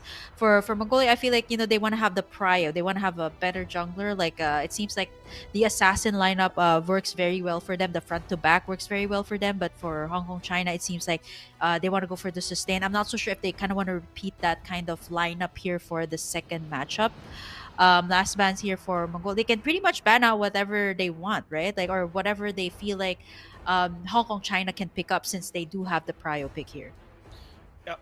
And let's see what they will kind of contest for the first pick. I mean, they can go for the CC again if it left unchecked, but they will be the ones to ban out the CC. So what are they trying to create here? What are they wanting to pick? I mean, the Fredrin can be again an option, but it was mostly a Hong Kong China option, right? The Mongolia didn't really consider Fredrin to be that pick, so maybe they'll skip it out. Now up to Hong Kong China to play and ban out what they really want to ban. What else is there? A possible ban. Arlet could be banned out here. Chusin as well. Chusin did pose some threat for Mongolia, but it seems like they'll ban out the Arlet. And Mongolia, they can shift their attention to maybe the Chusin. The Chusin is a solid pick, but if they want to go first pick Ranger, still also fine. Yeah, it was Fredrin first pick for Hong Kong, China in the previous game. So for Mongolia, I feel like they really are more of like the front to back line type of lineup. So something along the lines of a Hayabusa, but to have a solid start here, since the CC is already out, Wanman is also out. So there's the Kalea. I was thinking because what else was up, right? Like the Kalea. I'm not so sure. Like usually the answers to Kalea is either like Purify or so sometimes like teams would answer out to Diggy, but I feel like at this point like Kalea that pops in from time to time here. Very good way to engage, disengage, a way to disrupt the team fights. Also with the Islam, the glue also that was often overlooked also in the previous in the previous games. It was actually open, so now they pick it up here for the side of Hong Kong China. Again, going for the sustain on the side. The Lapu Lapu is open here Hmm. for the taking. As well for Mongolia to pick up. They can also go ahead and pick up their jungler as well. But then again, there's also the Fredrin here for the side of Hong Kong China to pick up. It seems like they're also comfortable with that pick. We haven't seen much of the glue, right? I mean, we just realized that it exists until today, until this time. But the juice is still a staple for Hong Kong, China. You are right. They can go for the Lapu Lapu, get an option. A very solid one at that. But up against the glue, I think it can still hold fairly. They can go GK as well if they want to. That's gotcha. But I think for XP, it's not really the best option. So Lapu Lapu makes the best sense. And yeah, we'll go for the Lapu Lapu. Lapu Lapu Farsa again. A very strong combo, and without hesitation, they go for the Moskov now. Again, the same way it goes in the previous game. Hong Kong, China, they're going to focus on just banning out all the possible marksmen, right? They can ban out the Hiereth, they can ban out the Granger as well. So I think that was Mongolia kind of gambling. Do we want to have a very strong XP laner, or do we want to play weak side gold? Because if they went for the Lapu Lapu here, again, like I said, Hong Kong, China, they ban out the Granger. If they went for the Granger here, they're just gonna ban out the Lapus, and another XP potentially. But yeah, there goes the Granger ban coming in from Hong Kong, China. For Mongolia, I think coning out jungler options as well could be an option, but Yeah. Mongolia themselves are still without a jungler. So what Yeah. junglers would be picked here? I mean, the Baxia band, Lancelot band, YSS band. No, Will that they go the traditional route of just going Hayabusa and Yeah. Fredrin again? Yeah, I was thinking something along the lines of a Hayabusa at this point, Mhm. or maybe they want to go utility. The Fredrin is still open, by the way, so I feel like closing in the second phase of the draft, Hong Kong China will still have the prio pick when it comes to the second phase of the draft. So they can either pick up, if they want to go for sustain, the Fredrin, and like what we said, the next option left here for Mongols to pick up is the Hayabusa. I'm thinking of other as a Ling. Will it?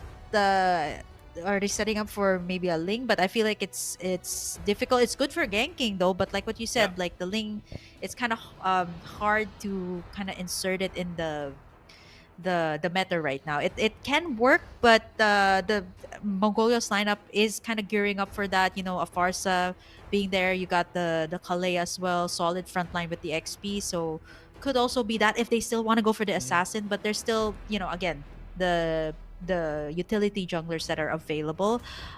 Some teams opt to choose for the Joy, but I feel like it's kind of fallen out of the meta again. Very situational pick once again for the teams if ever that does happen.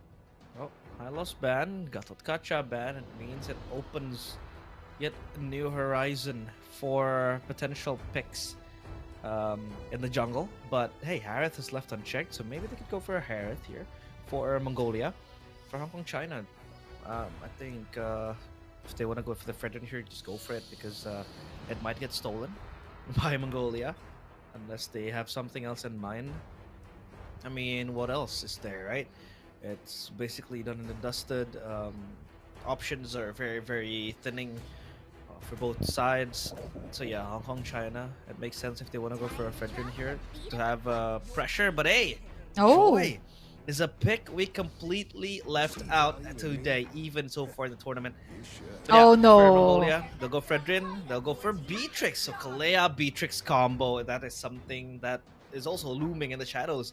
The Bandit Rage plus the Tsunami Slam combo is going to be very scary. The Joy, though, it is actually contested to a certain degree in MPLID, but today we have completely underlooked this pick. I think aside from Hayabusa, it is one of the go-to assassins that you can really go for in this meta if you need some sort of magic Burst, damage burst type of deal. But now then, the roam.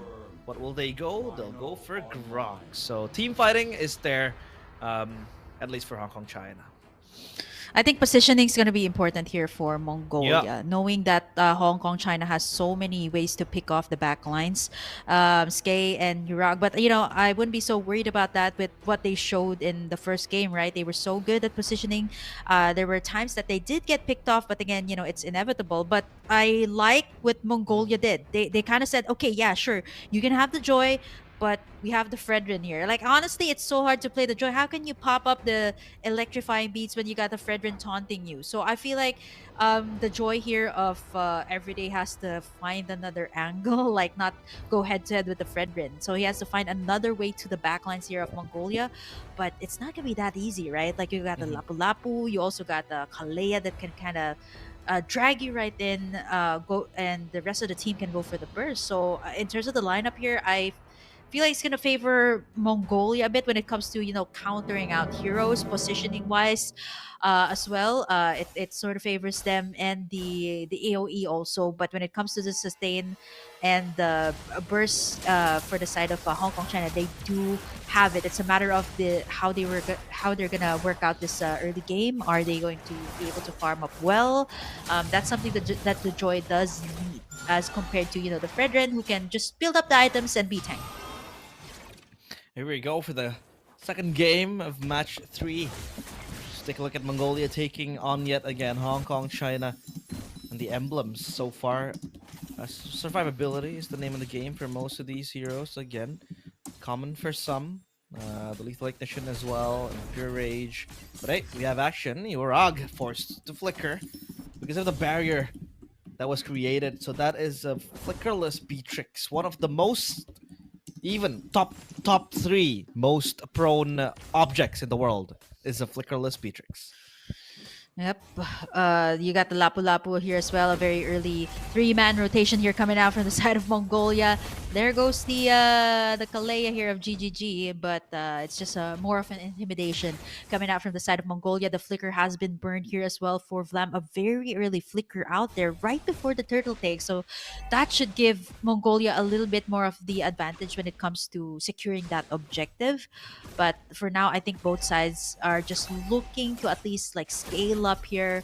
As of the moment, Urag as well going to be the primal target here. He's just level 3. He does not have the flicker, has already been used up here. And that's going to be the first blood drawn in by Hong Kong China going to the hands of Liu Hua in this moment. But wasting no time at all, that is going to be Lore going straight to the turtle here for the side of Mongolia.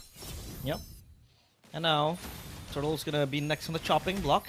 Here comes Blam Blam with the pass, and now, oh, what a taunt! And there goes the Feather Airstrike, as well as the SOD connects to Skane. That's gonna be the Purify Pop Wings by Wings to play out defensively, but the fight continues. Blam goes down, deleted. Now, next on the chopping block is the Moskov Tsunami Slam to lock him in place, and that is just a wipeout early on for Mongolia. How beautiful is that taunt from Malor? And the follow-up is just so on point. We need a replay of that, as now they won't stop the action. They'll go for the turtle and also for the invade to the purple buff. This is going from bad to one worse charge! for Hong Kong China. At least now, Everyday Kiss gets the kill towards the Farsa. That is something that might just bite back Mongolia, because they are biting more than they can chew. This is an overextension coming in from them. And yeah, Hong Kong China, they want to capitalize on this opportunity as GGG jumps back. That might be an unnecessary overextension. Yep, Mongolia does pick up 5 kills, gets in the turtle as well. But again, the immense pressure again onto the gold lane. Half HP also onto their side. That's going to be the gold crab going to the side of Liu Hua. This time standing at 1-1-0 here. Both gold laners looking to scale up. As you can see, both teams also going towards the gold lane up after the team fights in the turtle pit. Glowing One has been prioritized here as well by Skay to kind of nullify all of the regen coming out from the side of Hong Kong China. Now, item check. Well, the Beatrix or Urag has opted for a first item Malefic Gun.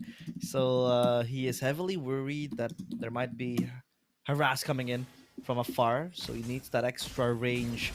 But Moon Love You might be in trouble. The wild charge is there. Flicker with the Tsunami Slam. But unluckily for him, the Purify pops and it's K next to the chopping block.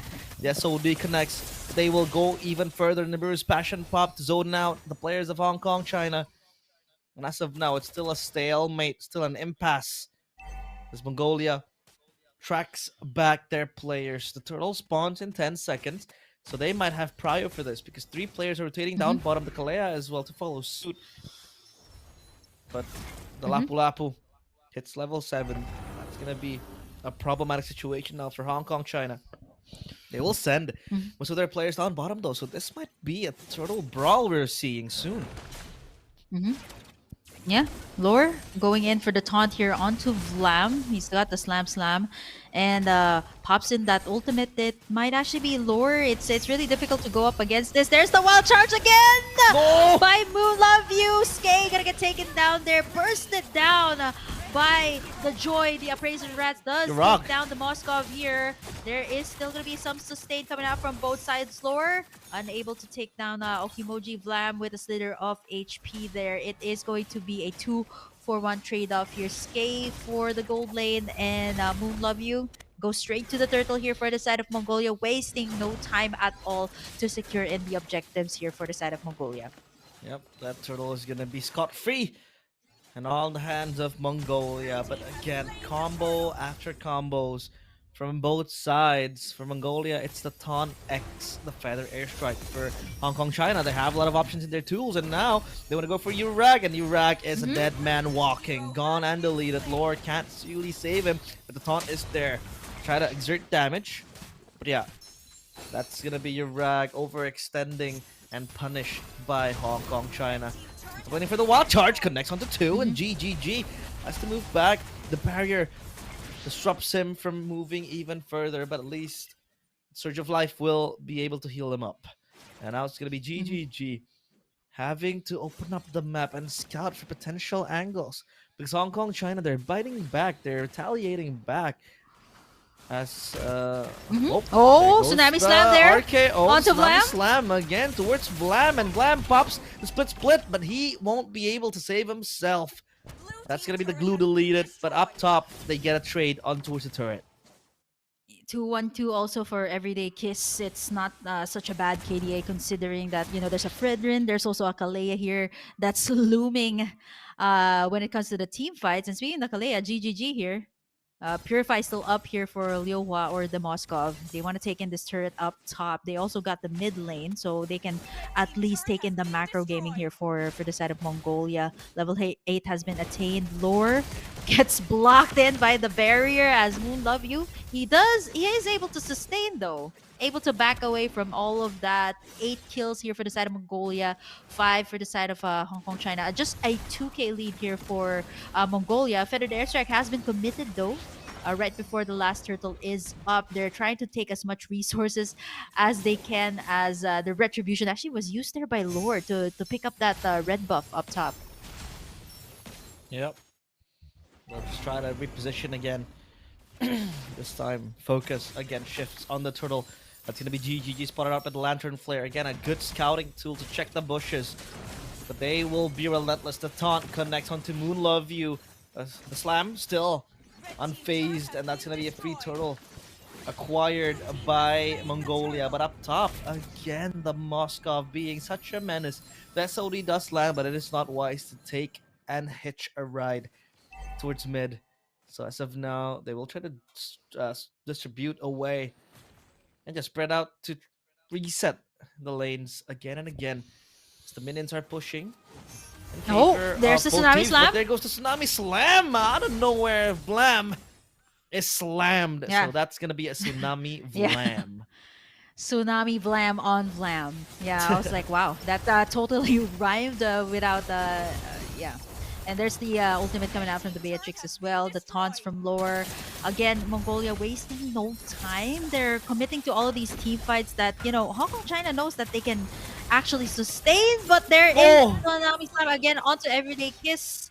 The Spear of Destruction as well by Liu Hua, but they are not gonna commit for more. They do have the upper hand here for the side of Mongolia. The side lanes are also contained. I think at this point for Mongolia, the next step is to calmly take down this first lord, at least take down the second tier here for the side of Hong Kong, China. They are in the lead right now, but at the same time, this lead can kind of diminish if you do get like kills on the side here of Hong Kong, China. Very, very good stuff coming in from Mongolia. Again, just forcing Hong Kong China to be reactive when it comes to the skirmishes. But Lore wants to move forward. A taunt with the Feather Airstrike and the Bennett's Reach. The Tsunami Slam layered on top of it as well. And that's gonna be another apocalypse happening. But oh, hold on a minute. There's SOD is there. Here comes the Moskov. Skay with the wings by no. wings 1v1. 1v1? What? And that's gonna be your rack save by Skay with the pop. And Hong Kong China lose their core members. Oh, there's gonna be an engage from the Lapu Lapu. Jumping in again like a madman, playing out of his goddamn mind. And Hong Kong China, they lose 3.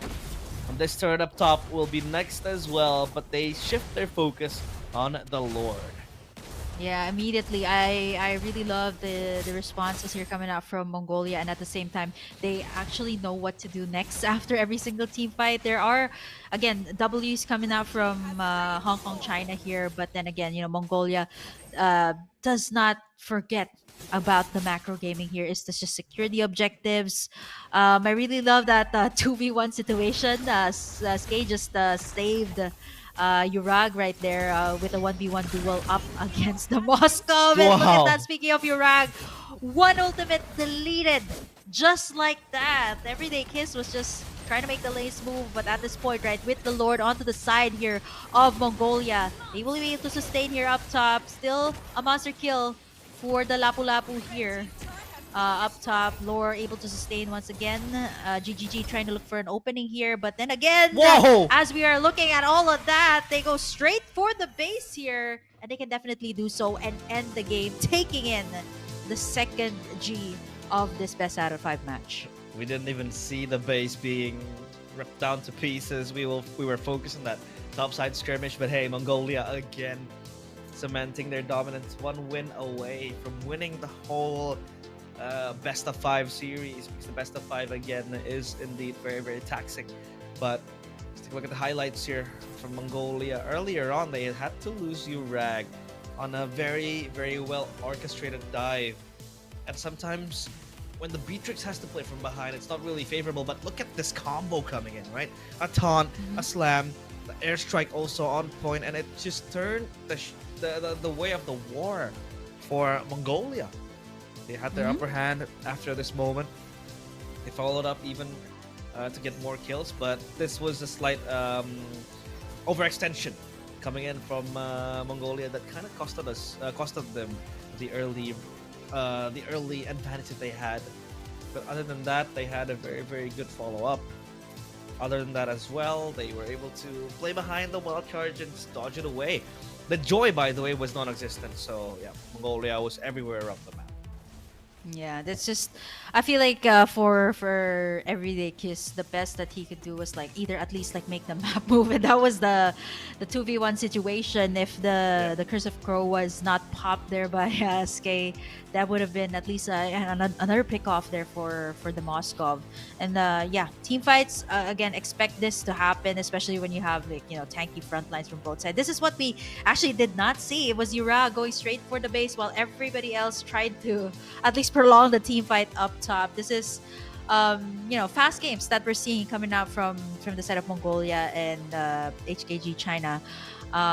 Yeah, I think it's a matter, again, this time, I think for Hong Kong China, they kind of shook things up here by picking up like at least a burst damage jungler.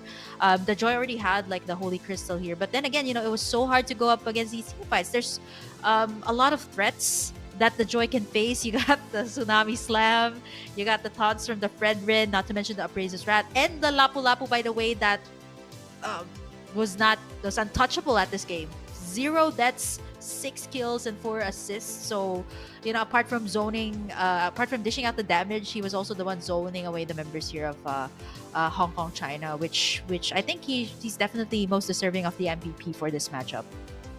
Yeah, and yeah, a lot of movements from Mongolia that are very, very on point. I really like their approach to this game.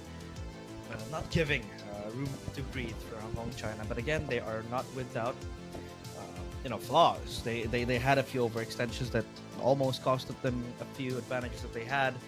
Let's take a look at the stats now.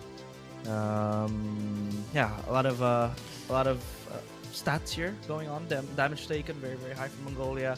We can't really see the carry. Oh, that's gonna be the Lapu Lapu, right? Because the Lapu Lapu has no name, so that's gonna be Lapu Lapu as the ATM, the carry, the tank. Yeah. And it's left blank, right? yeah, it's blank. GGG is the wingman with 9 assists. Very solid performance from the Kalea.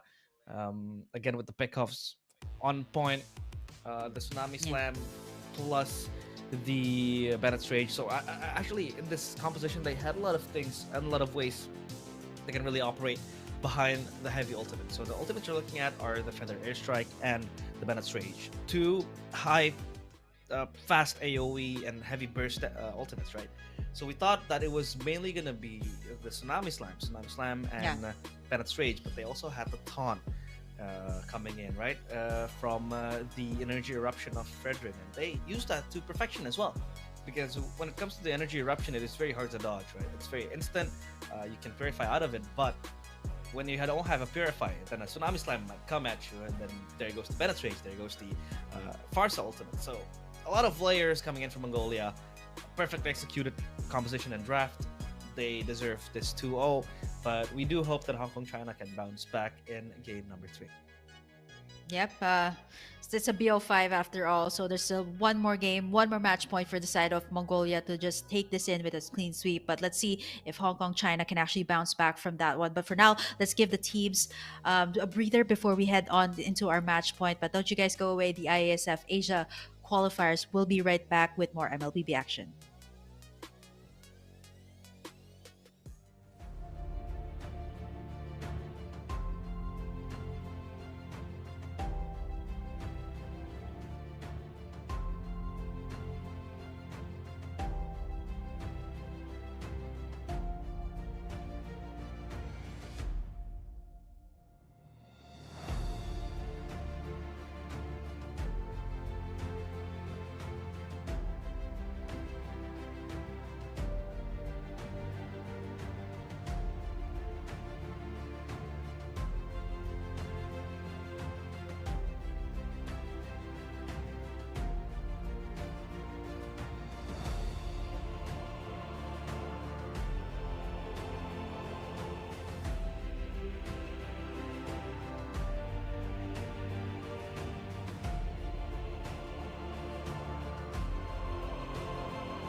which we see Mongolia taking the lead over Hong Kong, China. But before that, we have a few other game updates, Kim. So Brunei Darussalam against Timor-Leste. Brunei Darussalam was able to pick up a win. Myanmar against Brunei. Myanmar was also able to win. Bangladesh against Bhutan. Bhutan was able to pick up the win. And Sri Lanka against Pakistan. Sri Lanka was able to win over Pakistan. And now then, game 3 of match 3. It is the best of 5, and we still have 2 matches to go. So I hope you're holding on right there, Kim. Yeah, definitely. I mean, it's still a long way to go. We got at least, after this one, we still have 2 more series. So if you guys want to check out the match results, by the way, you guys can go over to iesf.gg to check out all of the match results that we've just said on air. So if you guys want to have like real-time updates, if you want to know if your team that you're supporting has just won their matchup, go ahead to the website and check it out. But for now, all our eyes are focused on Mongolia and China. We've seen back and forth different types of playstyles coming out from both sides. But then again, Mongolia has already secured the 2-0.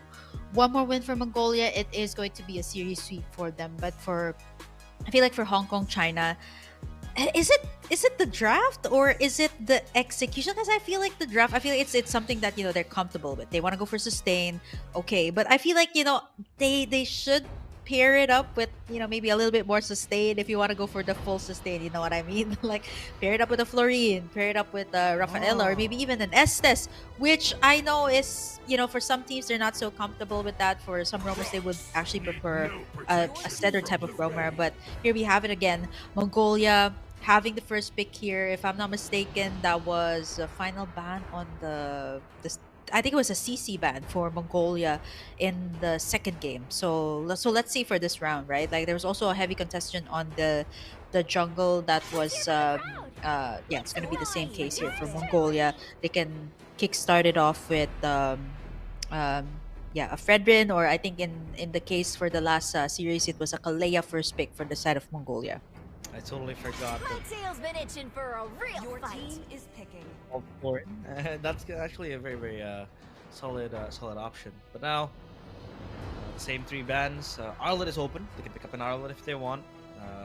The Kalea banned out though. Hong Kong, China deem it very, very much of a pest. So if they pick up the Arlet though, it's gonna be a trade with the Lapu Lapu, right? So either you go for the Lapu Lapu or the Arlet. Me personally, I really love the Arlet because you can just go in, go out, plus you have that quick engage with the final slash that can always win out on the trades. But hey, we'll see. Mongolia, we haven't seen them pick up the Arlet. It's mainly been I'd say the bread and butter for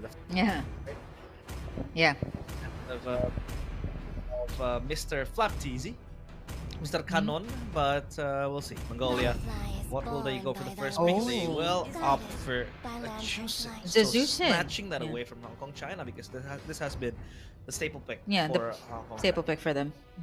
Yeah, Hong Kong, China can go for, again, a mage that can go head-to-head. Sometimes a Novaria that goes head-to-head with this, a Farsa even to even out the range. But Hong Kong, China, there's so much open here right now. You can go for the Arlot. Then you can go for perhaps, a Hayabusa that Mongolia has picked up. You can go ahead and pick up the jungle. The Fredrin, by the way, is also open if you want to go for that. Such a good combo. Taunts, final slashes. It's not going to be easy to dive right in, but Hong Kong, China as well, picking up that Gato Kacha for an extra type of setup. So it feels like, I've been talking a lot about the support roams because I use a lot of that. So I think for the team of Hong Kong, China, they want to go for, setups after setups. And I think this is a very good layering of skills. So you got the AOG, then you got the final slash. But Mongolia instead going to pick up that Fredrin as well for their side. Will they go for the XP lane pickup as well? Something to match up against the Arlot.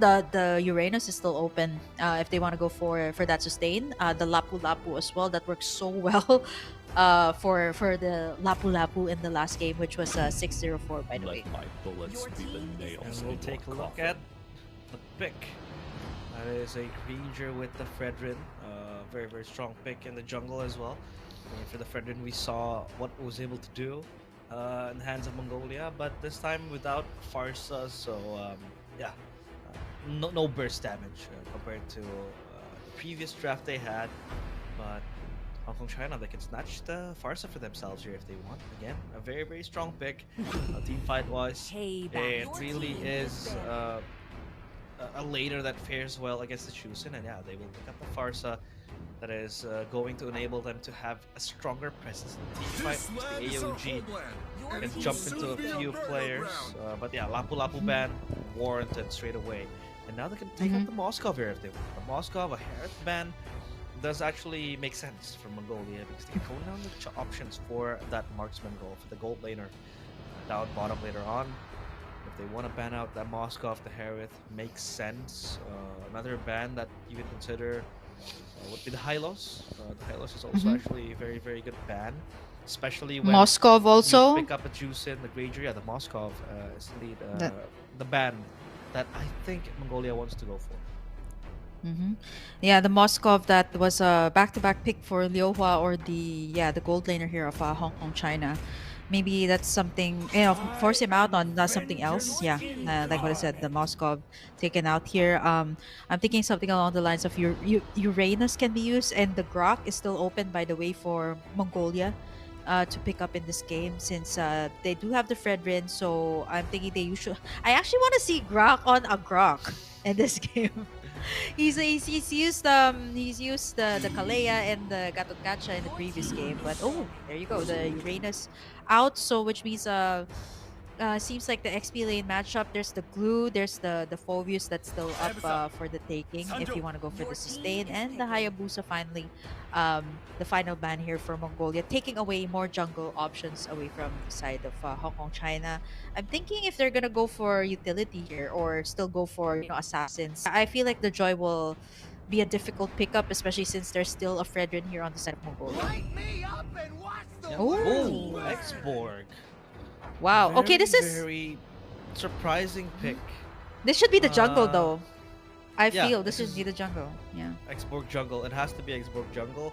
Because Xborg with the Last Insanity has that true damage that can just shred down tanks, and I think that's an answer to this Fredrin. The Fredrin's shields and a very, very thick HP percentage. I think the Xborg does well against the Fredrin, and we'll have to see if this goes XP or goes jungle. But most Most likely most of the a time, jungle. yeah, most likely it's gonna go jungle, right? This export, and Yeah. then this Arlet is just way too precious in the XP to be sacrificed. Mhm. So Gatot Kacha, Roam, Xborg jungle, Arlet, XP, which means that they There might you go for- finally. yeah, Paquito, Grok, yeah, Grok playing Grok. Okay, now then, Yeah, I like for that. Hong Kong, China, they Finally. have to go Harith here because they're lacking magic damage. Harith makes sense, Mhm. but if they don't want to go Harith, you can go what? A carry makes sense too if you want. You need There's to be the mobile. threat of the Paquito though. There's a threat of the Paquito here That's true. for Mongolia, especially if you can pull off those bush plays, There go in that for the knock-up strike, and yeah, they go for a bit more mobile when it comes to the marksman. You definitely need a lot of in and out. So I see that this lineup of Hong Kong China right now is a bit more on the sustainability, more of escaping team fights. You got the wings by wings. You also can have the last insanity to escape all of the team fights that you don't want to be in. I just want to say though that the Xborg is usually the answer when all of the assassins are out, all of the utilities are out, then that's the next best option. You just go for the Xborg. It's really good. I mean, you got the immortality, you also got the Firaga armor, so there's just a lot of layers that you need to take out before you can finally take down the Xborg. It's also very good when it comes to team fights. Like you pop in the last insanity, it's enough for heroes to kind of use in their battle spells like flicker out,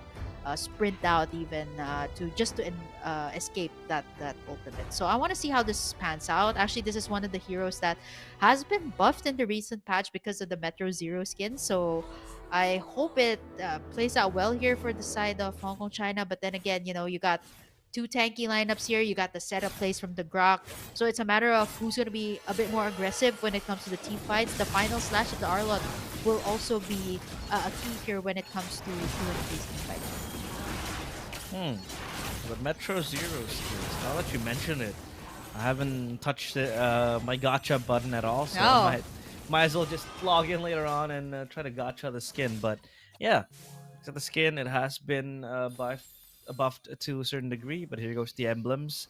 As usual, the Xborg opts for much more of a defensive approach Yeah, here. So the yeah, tank. again, defense adds more tankiness as well, but he will still bring up that seasoned hunter to ease off rotations and just farm quickly, right? As that jungle, because Xborg again needs that clear, but oh, here goes the pressure from the Grok and the Chusin. Again, early on, very scary. A liftoff might happen here, but there goes Lore with Oh, the Lord! taunt, and there goes Okimoji deleted. First blood for Lore. Yep, the taunts, the barriers here from the Grox, definitely lethal once he got you cornered, but that's a level ahead here for Everyday Kiss. So reaching that level 4 power spike first before Lore, although he did get the first blood, so that should be a very good start here for Mongolia. 17 seconds before the first turtle is up, the Paquito already positioning himself over towards that side, and the Iritel as well. You know, it's the sprint has already been used, by the way, so there's only the second skill out. But looking at this again, the brawl on the mid side, you can definitely keep on doing this as the Ooh. appraisers right again. Okimoji getting the brunt of the damage, and straight towards the turtle Mongolia goes, and the rest of the team, Hong Kong, China.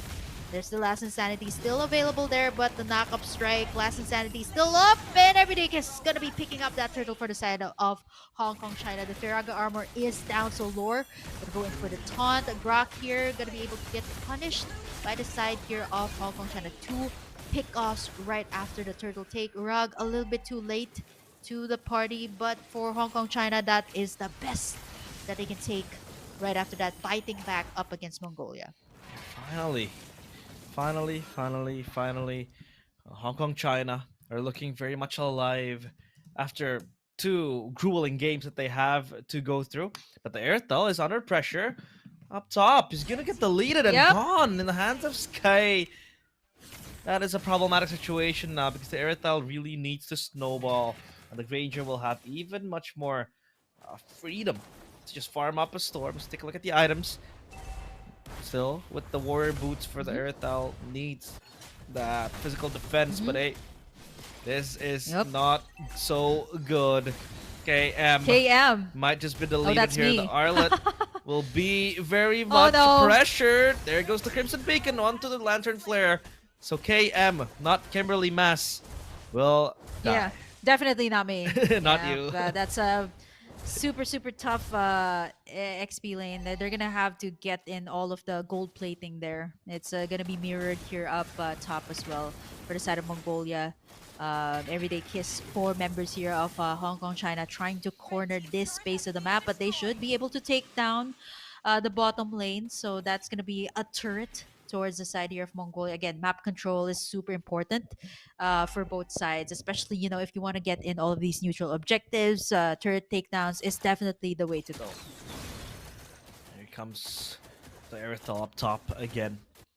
Just trying to farm. Yet again, the focus shifts on towards Mlbb. Was able to pull out 4 players with him. Turtle is spawned, so the prio shifting. But there was a recall from Okimoji. It means that this turtle is up for the taking.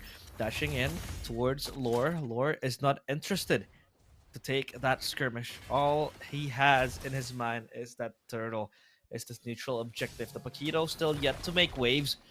Still yet to make an instant impact. But we know how scary a Paquito can be once it hits the later stages of the game, especially when you have a Paquito that can side lane pressure easily. That could just be the end of Hong Kong, China through a possible backdoor potentially. But now, Mongolia, they have the brute force breastplate in the hands of Lore. Pressured again. Yep. Crimson Beacon popped and the Lantern Flare cancelled at the last minute. So Grok still yet to pop the wild charge, but the pressure from the Granger is real. Urag Yeah. unable to get the kill, but Mlbb still zoned out, and now they're gonna recycle Oh, this. there's a barrier? The barrier still very, very disruptive. Back to square one. 4-3 still, Mongolia. Pressure up top. Yep. I think what's also difficult here is that all the lanes are moving here for the side of Mongolia, right? Like while all that team fight is happening, lanes are moving here for the side of Mongolia. One by one, the turrets are going down. As you can see, the side lanes are favoring the side here of Mongolia as KM deleted by the knockup strike, and now it's gonna be Lore soaking up all of the damage. Last Insanity not available. Oh, there you go.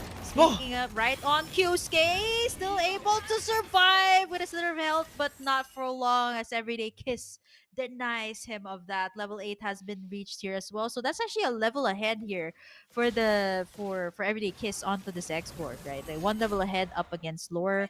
The standing is still good, but again, the turrets, look at the knockup strike coming out from the Paquito. It's just too much to deal with as Okimoji again just not having a really good day here up against the side of HKG. Grok running for his dear life. Does not have the flicker out just yet. No last insanity available for now. But look at Urag there on top. Just making the lanes work oh as the no. extended team fight again by KM. Trying to go for the final slash. He does, but it's a futile attempt. It is going to be still Mongolia winning that one. Look at the layer of CC that Mongolia is able to just exert, right? You have that Lantern Flare plus the Grok with a few, stuns here and there, and then you have Lore with the taunt as well. It just makes it impossible for someone from Hong Kong, China, once they're trapped into that CC to get out. But now they go for the concealed play. The Irithel under pressure. Where do you want to go? The wild charge connects no. with the Irithel. Still able to Oh, run, and the but barrier. the barrier is beautiful, Nowhere to blocking go. their way. And there goes the Feather Airstrike. But what can they do? Not much, because there goes Lore standing in menacingly. The taunt connects as Urag looking for a snipe. Has the Sky Piercer. Ooh, so close, but KM able to survive till the end. That's Mongolia again being so damn scary. Uh-oh. Oh no, there's Oh the barrier no. again. There's the Kimoji. barrier. He's gone. The barrier has been very pivotal for Mongolia's executions. I feel like the barrier is so lethal. This is what Grok was hiding all this time as Mlbb goes right in. Last Insanity right on point. Who's going to take the damage? It's going to be the Paquito. The final slash as well coming right in. Grok still able to survive, but not for long. KM going to try to go in for a little bit more as Mongolia going to be backing away. 2-for-none trade-off. And Hong Kong, China goes for the punish. That's the problem with Mongolia. Since game one, overextension has always been uh, their mannerism. They like to overextend, and that's not something that you really want to do after you're able to get a very very solid advantage. But hey, Hong Kong, China, they're at least still breathing, even thinly. But Mongolia, they are yet to deliver the coup de grace, the final blow. But as of now, Urag is just gonna grow stronger by the minute. The later the game goes, the stronger the Paquito becomes. That side lane will be activated, but Lore in the middle will try to taunt. But meanwhile, there's a fight in the jungle, a rumble in the jungle. Here comes the wall charge, connects onto two. KM wants to jump in with a vengeance. Urag still able to survive, no. but up top, down bottom, excuse me, it's gonna be the Paquito killing the Irithel. However, KM still surviving alone, and now There's the Okimoji pops the barrier again. Purify in the back. It's gonna be KM left alone. my The God, last it's Insanity will brutal. connect to Skay and will explode. However, still they're losing bodies left and right, Oh, and there that's they gonna be go the again. knockout strike for Mlbb. Not so much. The damage contained, but still Mongolia, they pounce to the base with that inhibitor turret on the chopping block. Yeah, I feel like it's still too dangerous to kind of end this thing right now. I mean, the death timers are not that far apart just yet. The export has farmed up. I feel like the safest way right now is just not to force a team fight and just look at that. The ultimate coming out from the Grok, the feathered airstrike just on point. The taunts as well. And gonna revitalize to buy just a little bit of time. But Urag gonna go in for the backline. AOG all the way out as KM left there, going in for the final slash. A futile attempt as Urag gets in the double. A 2-for-1 trade-off here. 2-for-2 rather, but make that a triple. Going in for the Maniac here with denied from Savage. Urag earlier on. Will it be a Maniac? Savage. A Maniac pops in, and now it's going to be a Savage. The last Insanity has been used. No Immortalities just Oh, no. yet. Urag has been shut down, though. A double kill picked up here by the Export, but finally Skay goes in for the kill. A wipeout here for the side, an almost wipeout for Mongolia, but Liuhua just saves the day here for the side of Hong Kong, China. We have 2 failed Savages today. It was earlier Rikitano with that Moskov hold, and now is Urag with that Maniac KM. What are you doing here? That's gonna be fine. I thought it was gonna get caught upon. I'm just casting. Paquito. I'm just casting here. Ah, kidding. yeah, that's I'm true. kidding. You're just casting. Yeah, Yeah. my bad. My bad for Just chastising casting. you. Yeah, But it's yeah. okay. I mean, the KM, as in KM, the XP laner here of Hong Kong, China. It's just really hard, right? You want to go in for the final slash, but woohoo, Paquito. Just 4-man trying to take him down. 18-14 Oh, the barrier. is the score. The barrier is up. Yeah, they definitely know 4 members are there, but how do they stop them though? They got a Fredrin, and there goes Lore going in to soak up the charge. damage. Urag gonna do his Boom! very best. Gets in the pick off there onto KM. Moonlove You is gonna be the next one. A double kill picked up. Will it finally be a Maniac? A triple kill once again This here is for it? Urag. Going in for the Maniac. Savage! And now a Savage has been denied earlier. The Winter Crown to buy in a bit of time, but it's still not enough. SK will pick it up instead. Denied again from Urag, but it does not matter. They're gonna go for the end. 7 seconds left here for KM, but I think it is just too much to handle as Mongolia will pick up the 3-0 up against Hong Kong. What is happening? Why are we not getting any Savages? So far, It's 3 okay. matches. Close A enough. total of Close enough. 6 games and still no Savage, only on the Maniac. But hey, Mongolia, they don't care about it because they are able to sweep out China or Hong Kong, China with a score of 3-0. So take a look at the highlights. Very strong showing from the Fredrin, from Lore, from Grok as well. The wild charges has been very, very sharp. And the Arlet pick, I feel like it did not deliver as how we would expect it to be. Because again, the Arlet pick would argue that it is a very, very strong enabler. The final slash is able to be a lane bully too. But so far, we haven't really seen the impact being brought upon by the Arlet. Meanwhile, it's Urag just falling and dropping bodies left and right. Aokimoji with the Farsa wasn't able to really synchronize the combos, and Export wasn't really the answer to the Fredrin because the Fredrin was able to weather the storm and just push on through. Layers of damage being brought upon him. So Hong Kong, China, they are yet again stumbled. But what a game, to be honest, from Mongolia. Back and forth. The Paquito sometimes was indeed overestimating his own power, but hey, you need a reality check sometimes, and it was given by Hong Kong, China. But still, a very, very solid showing from Mongolia. Plus, Urag twice closely got the Savage. That's This why- was the first one. Got the Maniac. The 2 last times Insanity Maniac. was popped, and Everyday Kiss was able to shut him down. The second one was in the middle, and it was just this so part. close.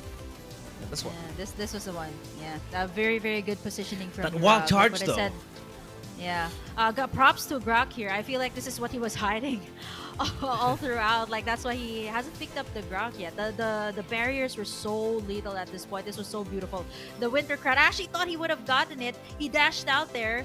But of course, you know what? It doesn't matter. It's a team fight game. All you need to do is just take in the base, and it's over. Close enough.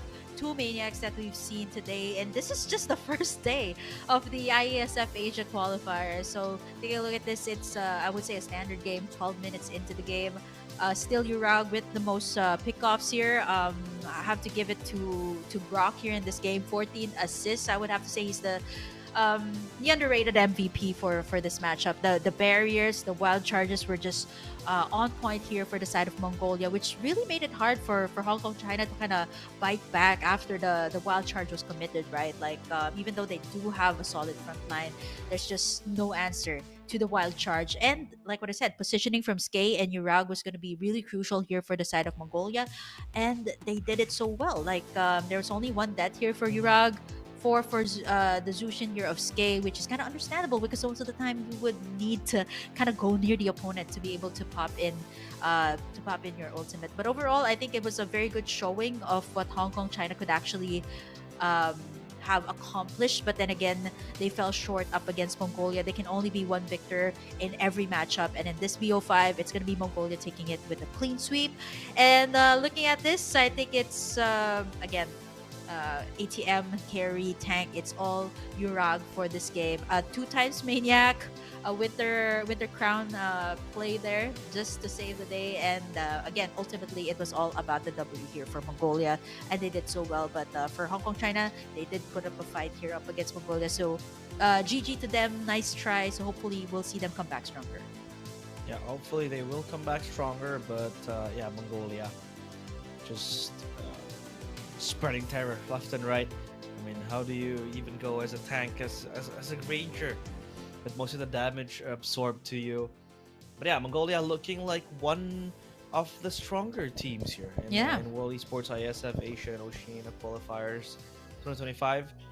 So I can't wait to see them fare off against the Philippines, fare off against other strong teams as well, like Myanmar. Myanmar is actually a very solid force to be reckoned with too. So yeah, that is interesting to see. But hey, that is our first best of 5 here for today, and the only best of 5 in which we saw Mongolia just run it over with a 3-0 scoreline against Hong Kong China. We still have 2 more matches to go, in which these matches are very, very, I'd say, exotic, because these are matches that will come from the lesser regions in Mlbb. Right? We have Kazakhstan against Uzbekistan, and we have Jordan against Oman, in which these are matches that might surprise us and bring spotlight and surprise us with maybe young promising talents that has been undiscovered so far. So yeah, we'll have to see it later, because these regions are yet to show their fangs onto the global stage of the Mlbb circuit. So we do hope that we might discover a few talents here and there. But so far, 3 matches. How are you feeling, Kim? You're still holding on? Yeah. Still holding on. I mean, I heard today was gonna be a long day, and I definitely geared up for it. I got my snacks here on the side where we're having a break. I got my water here, so I'm all good. I hope you're all good on your side. And for everyone who's watching, though, if you guys want to catch up on the matches, again, it's on iesf.gg. If you guys want to have some updates on the offline matches as well. But we're gonna have the last 2 matches. It's still gonna be it's gonna be a BO3 this time, so don't miss out. There's gonna be a whole lot more Mlbb action. This is Kim, and Realize we're going to be right back after this break on the IESF Asia Qualifiers. See you guys in a bit.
Hello, everybody. Welcome back to World Esports ISF Asia and Oceania Qualifiers Mlbb 2025. Still with me, Realize, and Kimberly as well, who, by the way, have seen 3 matches in a total of, let me count, 2, 4 plus 3, 7. 7 matches being played, 7 games being played today. And how do you feel going into our 4th match of the day, Kazakhstan against Uzbekistan? Actually, I want to say these are all like clean sweeps, but it doesn't feel like clean sweeps with the amount of.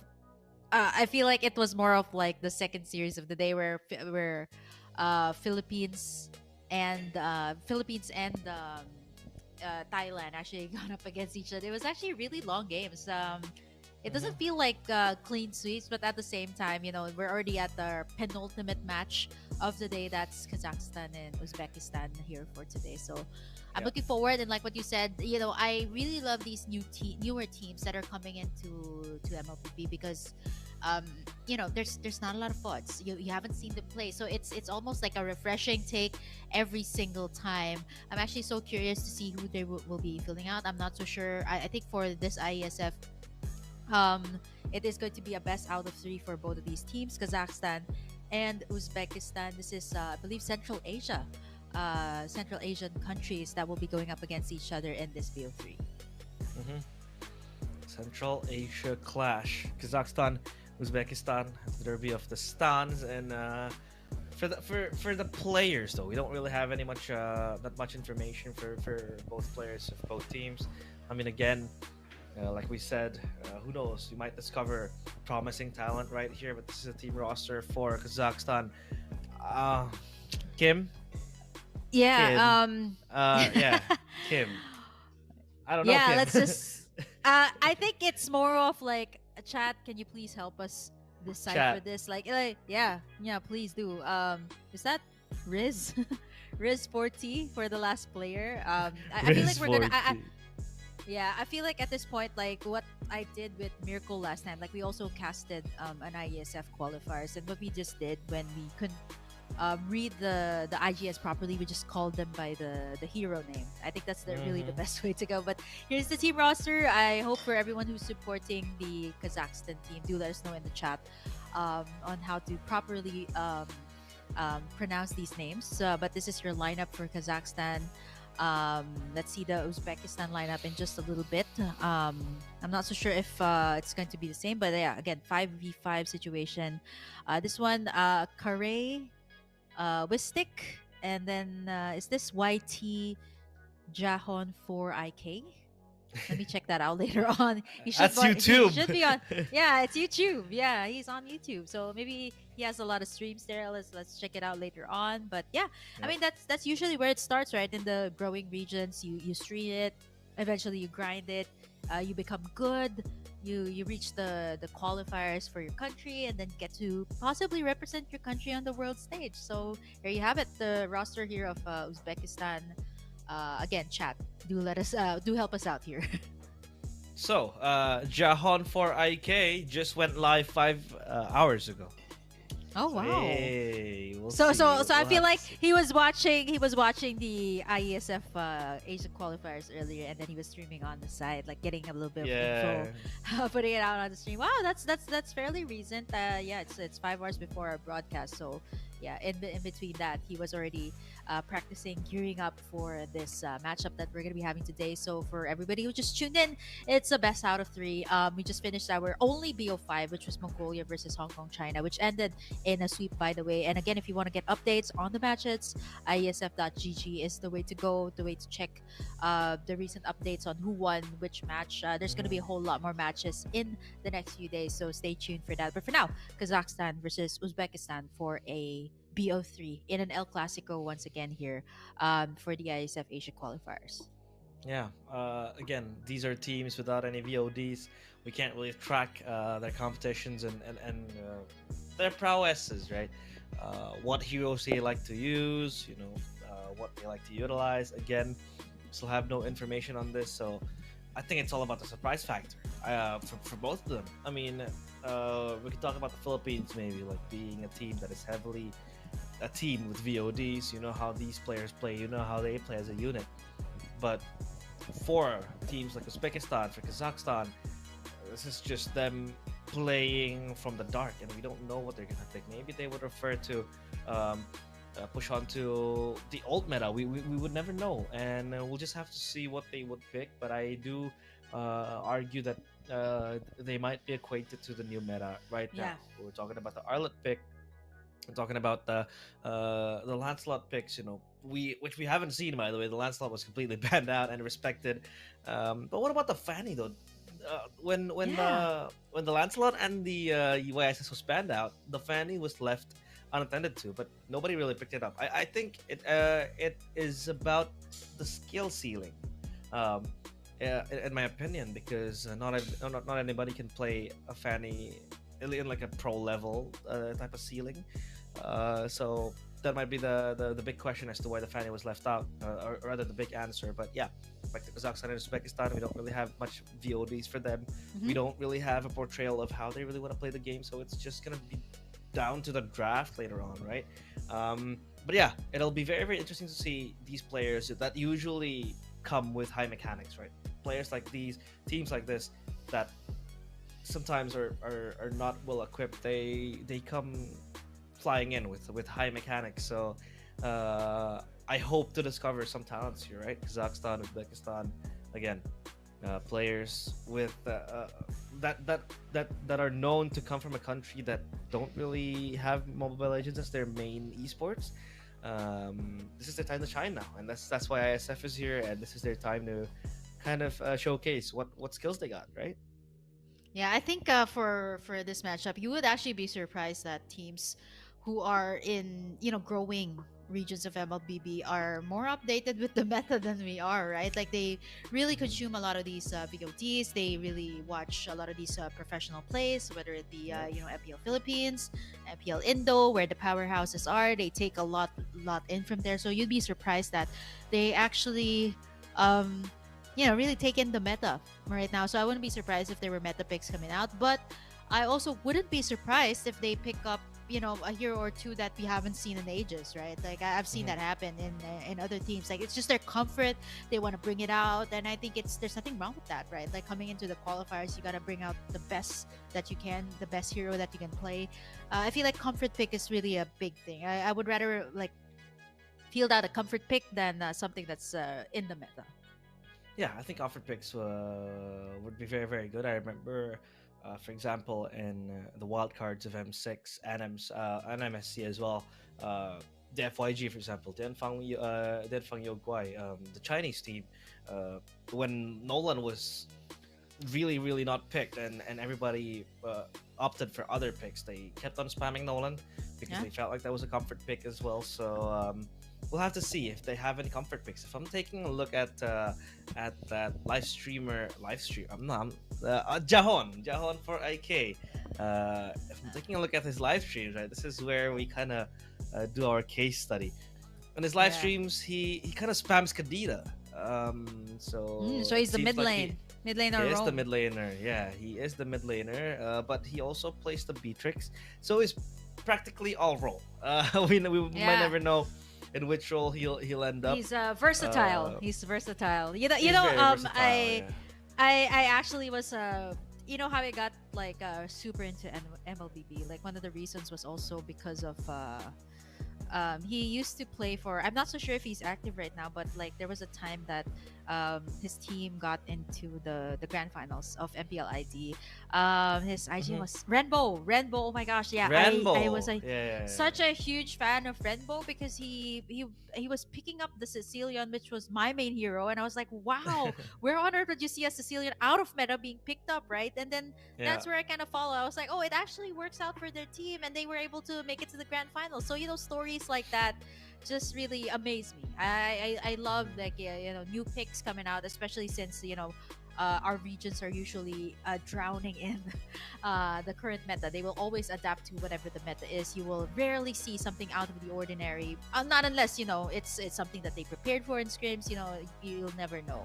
But I feel like for streamers like Jahan on YouTube, I feel like you have to kind of understand all of the roles, right, to be able to play your role perfectly. Like you have to know what the mid laner does. You want to know what the roamer does. So you kind of know what to do in every single situation. But we're gonna have to find out later on if that's gonna pay out for them, right? Like he's been streaming. I feel like he's been playing Mlbb a lot. So let's see.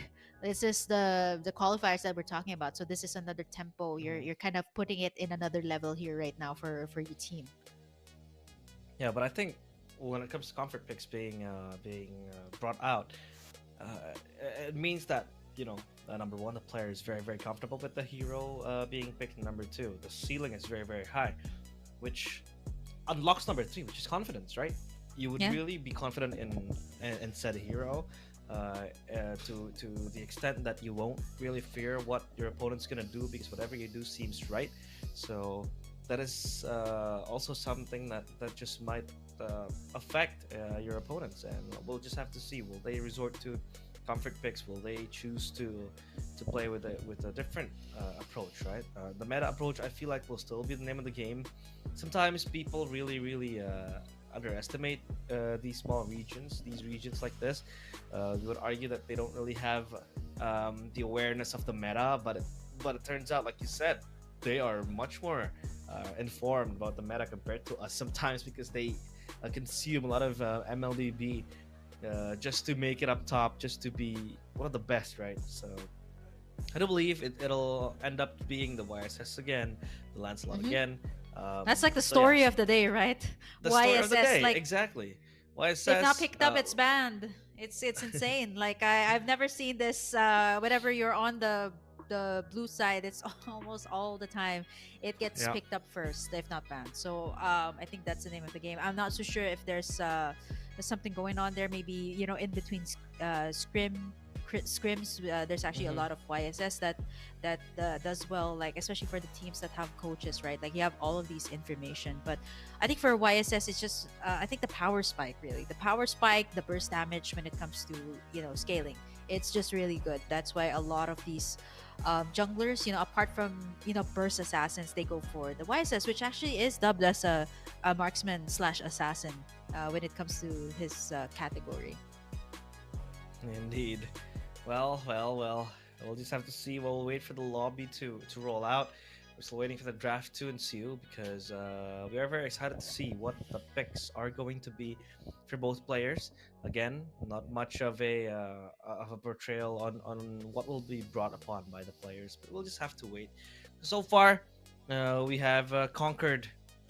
How many matches is it? It's been 3 matches. Three matches. Each series, rather. So in total, that's like 7 games in total that we've casted. Yeah, 7 games. 3 for Mongolia, 2 each for the both Philippine matches, and then now we're heading into another BO3. So it's a total of, I think, 12. If it's all clean sweeps, then it's going to be perhaps like 11 or 12 matches in total today. But if there's going to be a game 3, it's like 40. Yeah, that's why when I heard about like the schedule here of ISF, I was like, yeah, the first day is always going to be the longest, because there's so much teams, a lot of group stages that will be going on, eliminations happening. So yeah, the first day is always packed, but always the most exciting, right? Like there's so many surprises that you guys have seen earlier up against the Philippines that really put you guys in the edge of your seats. Again, if you want to catch the other matches, it's at iesf.gg. For the live streams, I see a lot of people asking this on the Mlbb pages, where to watch the live stream. You guys can watch it on ISF. It's streaming also on Mlbb Esports on YouTube, so you guys can watch the live stream there.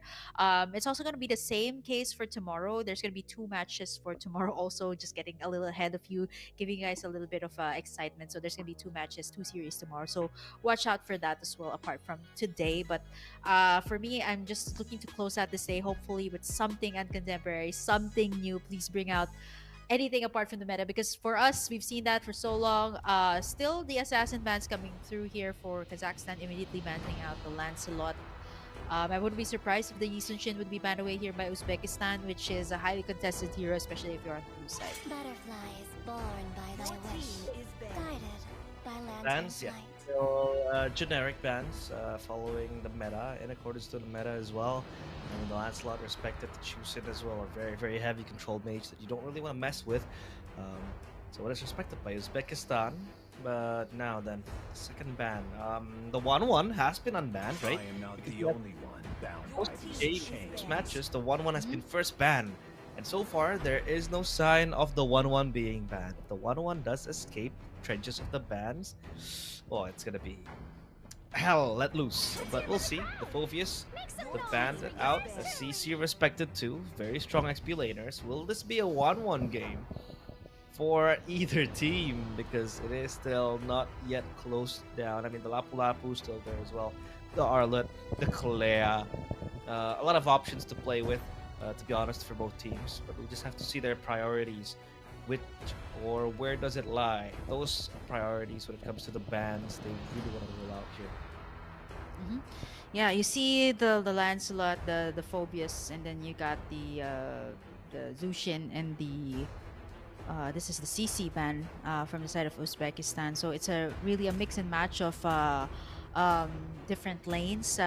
There's no like selected targeting, but I feel like if you're in a very close region like Kazakhstan and Uzbekistan together, I feel like you've probably either encountered each other in ranked games or maybe even in scrims. Mm-hmm. The meta is also pretty close within regions. I don't know if you noticed that, like for us, right? Like the Philippines, Indonesia, Malaysia, these are regions that usually have the same meta, and then sometimes like when you go all the way to like let's say NA or maybe even MENA, there's a totally different meta that's working out for them. And it might not be meta here in our region, but it's meta in their region. But I feel like with the bans coming out like this for both Kazakhstan and Uzbekistan, it seems like the meta is still the same. A lot of bans on the XP though. Phobius and CC immediately taken out. The Yisojin, oh my gosh, yes, it's almost all the time.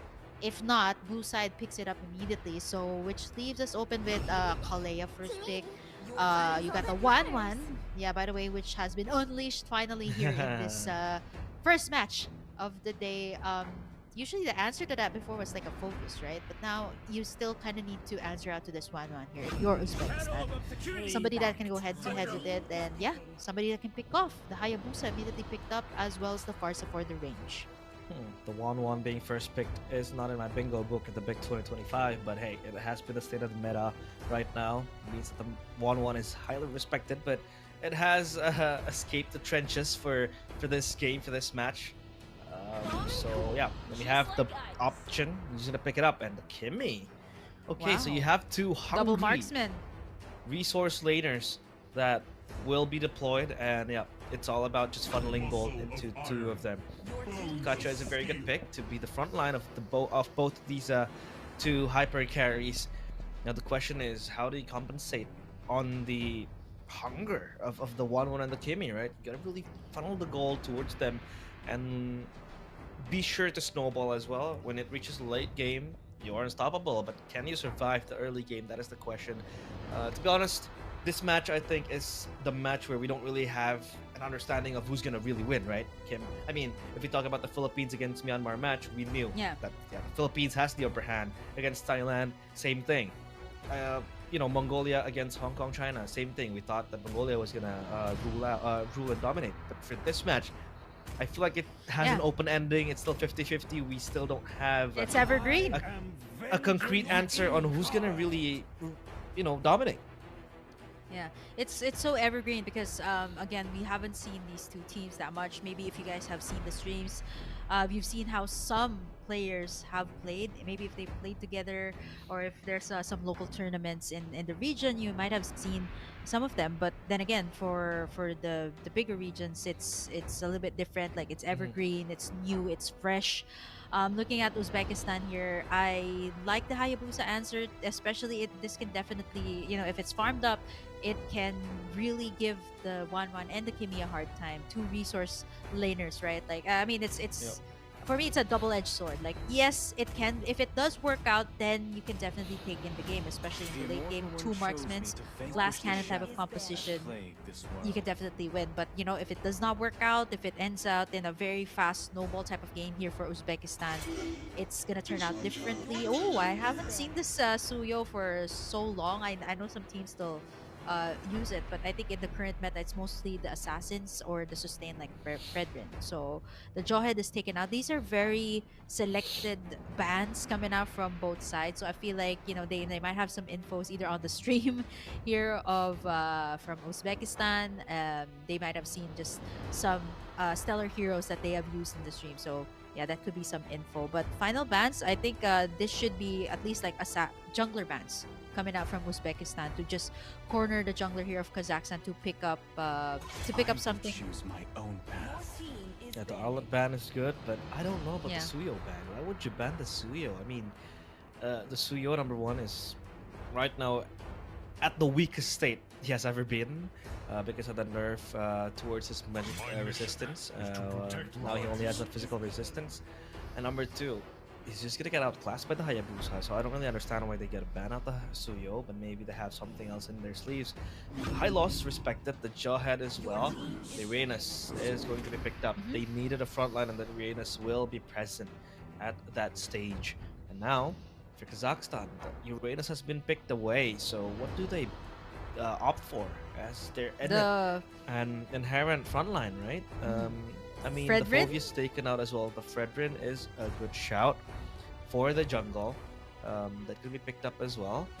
But for the mid lane, what do they want to play with? I mean, against the far side, the Eve is available. We saw the Navaria as well being picked up. But For you scouting have the purposes. Kimmy though. You got the Oh, Kimmy that's here true. for Oh, yeah, that's the not Kimmy. unless Oh, not unless you know Leomord. you're gonna rock a Kimmy a Kimmy jungle, right? Which we've seen, but that's like ages ago. Yeah, But it's a yeah, Leomord for Hilda. Kazakhstan. Good for I guess the neutral objectives, right? That you get in the ultimate up, you can steal in these objectives, and the Hilda, the classic Hilda, to disrupt the farm here of Kufra. Uzbekistan. Like this is what I said. You kind of see these refreshing picks or these uncontemporary picks only here in the newer regions of Mlbb, and it's something really exciting for me because you really don't know how it's gonna turn out, right? Like it might actually work out for Kazakhstan, and at the same time for Uzbekistan, it's a little bit more of the it's similar to what we have in the meta right now. The Kufra, I guess, to answer out to like the 1-1, give it a harder time. Even the Leomord, right? So setups here, since their XP lane is more of the sustain. They got a good front to back line again here for Uzbekistan, but for Kazakhstan, it's that kind of composition. If it works, then it works. It's gonna snowball from there. I completely forgot about the Kimmy being a potential mid laner, but Yeah, the Kimmy it's so is flex, there right? To play from the back again. Poke is actually still existing in the side of Kazakhstan. The Hilda and the Leomord. The Leomord has actually been picked for quite some time in MPLID, even in MSC. I think it was picked up a couple of times. That is actually an option. But hey, we do hear the sounds of the in-game, but we're still hear the drafting screen. So Yeah. if there's any Let's help, get to that. let's Woo! get to that. Oof. Shifting. There you go. There you go. There you go. Call for Thank help. you so much. Success. Oh, is that a G verb TZ? I like that. G-verb They're TZ. adapting to the TZ TZ. names as well. Yeah, the TZ names. There's the TZ brother here from. Is this Kazakhstan or? Oh no, this is the Leomord with the superhero skin. So I could recognize it for a bit, but wow, look at the pokes coming out from the Kimmy. Oh yeah, I completely forgot about this. Like they did adjust, they nerfed Kimmy a bit, but I think with the recent revamp onto the Kimmy, it's such a lane bully. I mean, to think about it, like you're going up against a Farsa, you can really poke the Farsa in the lane, in the laning phase. So I think that's just the strength here of both marksmen's. Even the one here to a certain extent, you can definitely poke. Oh. And speaking of the pokes, right? I told you, the Kibi, such a lane bully, and this lineup here of Kazakhstan is just, it's uncontemporary. We don't really see it that often, but again, if it works, it works. The Kimi, I feel like they shouldn't give too much kills to the Kimi here. I mean, it's gonna be hard if this gets farmed up. Not to mention the 1-1 also on the gold lane. So one pick off here for the side of Kazakhstan. Turtle's gonna be spawning in just a little bit. Level 4 already reached here by G-Verb TZ. Looking to rotate down bot up against the Uranus, by the way, which I think the Hilda has a much better time here up against it. Jahon is the roamer. We talked about him playing the Kadira, the Beatrix, but it turns out he is down bottom as that roamer. But hey, so far Kazakhstan has a very good grip of the game. Alvin still there, just exerting his pressure with the Starlium Beam.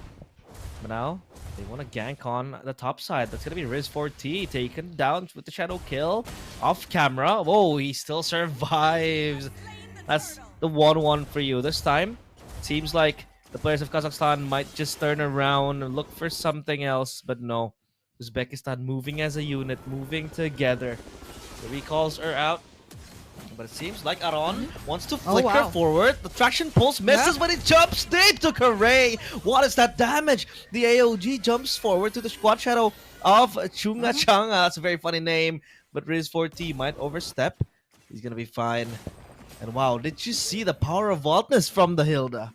Insane. Yeah, I mean, the Hilda is one of those heroes that I feel like this is often overlooked, but the damage is actually a lot, right? Like you go in for the power of wilderness, it's a lot of damage, especially in the early game. So I feel like the Hilda is just I mean, to think about it, you're going up against a Uranus, right? And you're faring pretty well here. You're both level 5, but looking at the items here, the Hilda actually just has the tough boots and going for the defensive type of build. So I'm actually really surprised where the damage is coming out. Probably from the emblem, but apart from that, right? Like it's just a lot to take in. The Hilda goes in for the dive, and then there's so many heroes from the backlines here of Kazakhstan that can go for the final kill. Not to mention the Gatot Kacha that's also soaking up the damage here for this side.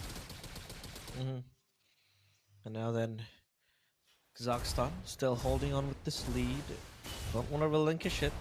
Because early on, if you are able to nourish your hyper carriers, your Alvin and Riz4T, that late game is going to be extra spicy for them. So now the turtle has spawned. 15 seconds will be the timer for that. Wistic playing close. The XP lane has been forsaken. Yeah. Meanwhile, on the mid Top side, side though. still no damage. Top side, it seems like they want to dive again on towards Riz4T. The AOG AOG? is there. Riz4T still holding his ground. Chunga Changa so low, but the Quad Oh! Shadow still gets assassinated. The assassin gets assassinated. Riz4T again survives yet another dive attempt, and Uzbekistan, their stubbornness kills them from the inside. That's the 1-1. Now accelerated in terms of farm, in terms of XP, in terms of level. This is going from bad to worse for Uzbekistan. Yep, I think for Uzbekistan, they've poured in so much resources. Oh, nice setup there by Jahan, but that's the two tanky frontliners that can really definitely sustain the turret damage. That's already, wow. All of the gold plating taken down there by Kazakhstan up top. Level 9 also hit there by Gverb TZ, who's actually 3 levels ahead here from Chunga Changa. So it's really difficult at this point. So we're gonna have to wait for the setups here from Jahan. Nice better dare strike there to zone out the back lines. AOG just to disengage, but look at the damage again coming out from Aaron on the Hilda. Ubin just figuring out the ways there with the Kimi, but as you can see, you know, these are two marksmen line up. Like what I said, it's difficult to go up against this, especially when these two are farmed up. And right now the score is like 3-0. Map control again from the side of Kazakhstan, and they're looking to invade even towards the red buff here of Uzbekistan, who's just a little bit more reactive here right now. Feathered airstrike still not available, but while we're saying all of that, the turret down bot goes down, as well as Chunga Changa. As the rest of the members here of Uzbekistan, they're just more so reactive of what is going on here. Like they're reactive of the engages that Kazakhstan is doing, that they completely forgot that they're actually scrambling for what to do next year. Nope, traction pulse misses. And Gverb TZ might wanna make way into the mid lane, but as of now, the turret still stands tall. So if you talk about structures, then Uzbekistan at least still are grateful to have that mid lane turret standing strong for them. Turtle though, under pressure. It seems like they're gonna take it for free. No contest whatsoever from Uzbekistan. Here comes Riz4T. They might want to look for a collapse Oh, here. AOG connects on towards the Moskov. The Moskov deleted. It seems like he's still able to survive with the Abyss Walker. Feather Airstrike opened up as well. They lift to tail, but look at the traction pulse to the back. Oops. And that's gonna be overtaken now with Hayabusa, but still Aaron able to get 1 kill, 2 kills for the Hayabusa. Chunga Changa dancing around the SOD, dodged merely And they're gonna collapse back to mid turret. At least they get it down. But 2 kills. Olven and the Gatotkacha taken down. Uzbekistan. They breathe life back to this game, but still a far cry from winning. Yeah, for Riz 40 also. The one with the most gold here. Just aura farming. Just taking in as much gold as he can. 5.8k next to G-Verb TZ, which says a lot. Like these first three players in the most gold earn is actually on the side here of Kazakhstan. So for Uzbekistan, I feel like they have to answer out to two things here. Riz, G-Verb, and Uvlin here. Feathered Airstrike committed here by Kare. But at the same time, it's not able to get anybody out. The ultimate has not been popped just yet, but Jahan taking a lot of the damage there. 1 HP, AOG again, right on cue, right on point onto Kare, who has already suffered 4 deaths from this one. The turret is what they want, and the turret is what they're gonna get. So much pressure here from the side of Kazakhstan, and not to mention the one here of Riz 40 that still has the Inspire here. Aaron just intimidating the side here of Uzbekistan, but they're gonna be able to stay in this one, but not for long though. It's gonna be the Moskov picking up the kill. Revitalize has been popped up here. Jahan trying to go over for the setup play, but there's the setup play from the Kiwi as well from the backside as Jahan gets taken down. The Katotkacha as well with the feathered airstrike from the backside. It's a 2-for-1 trade as the Lord is up for the taking, the first Lord of this game in the 8-minute mark.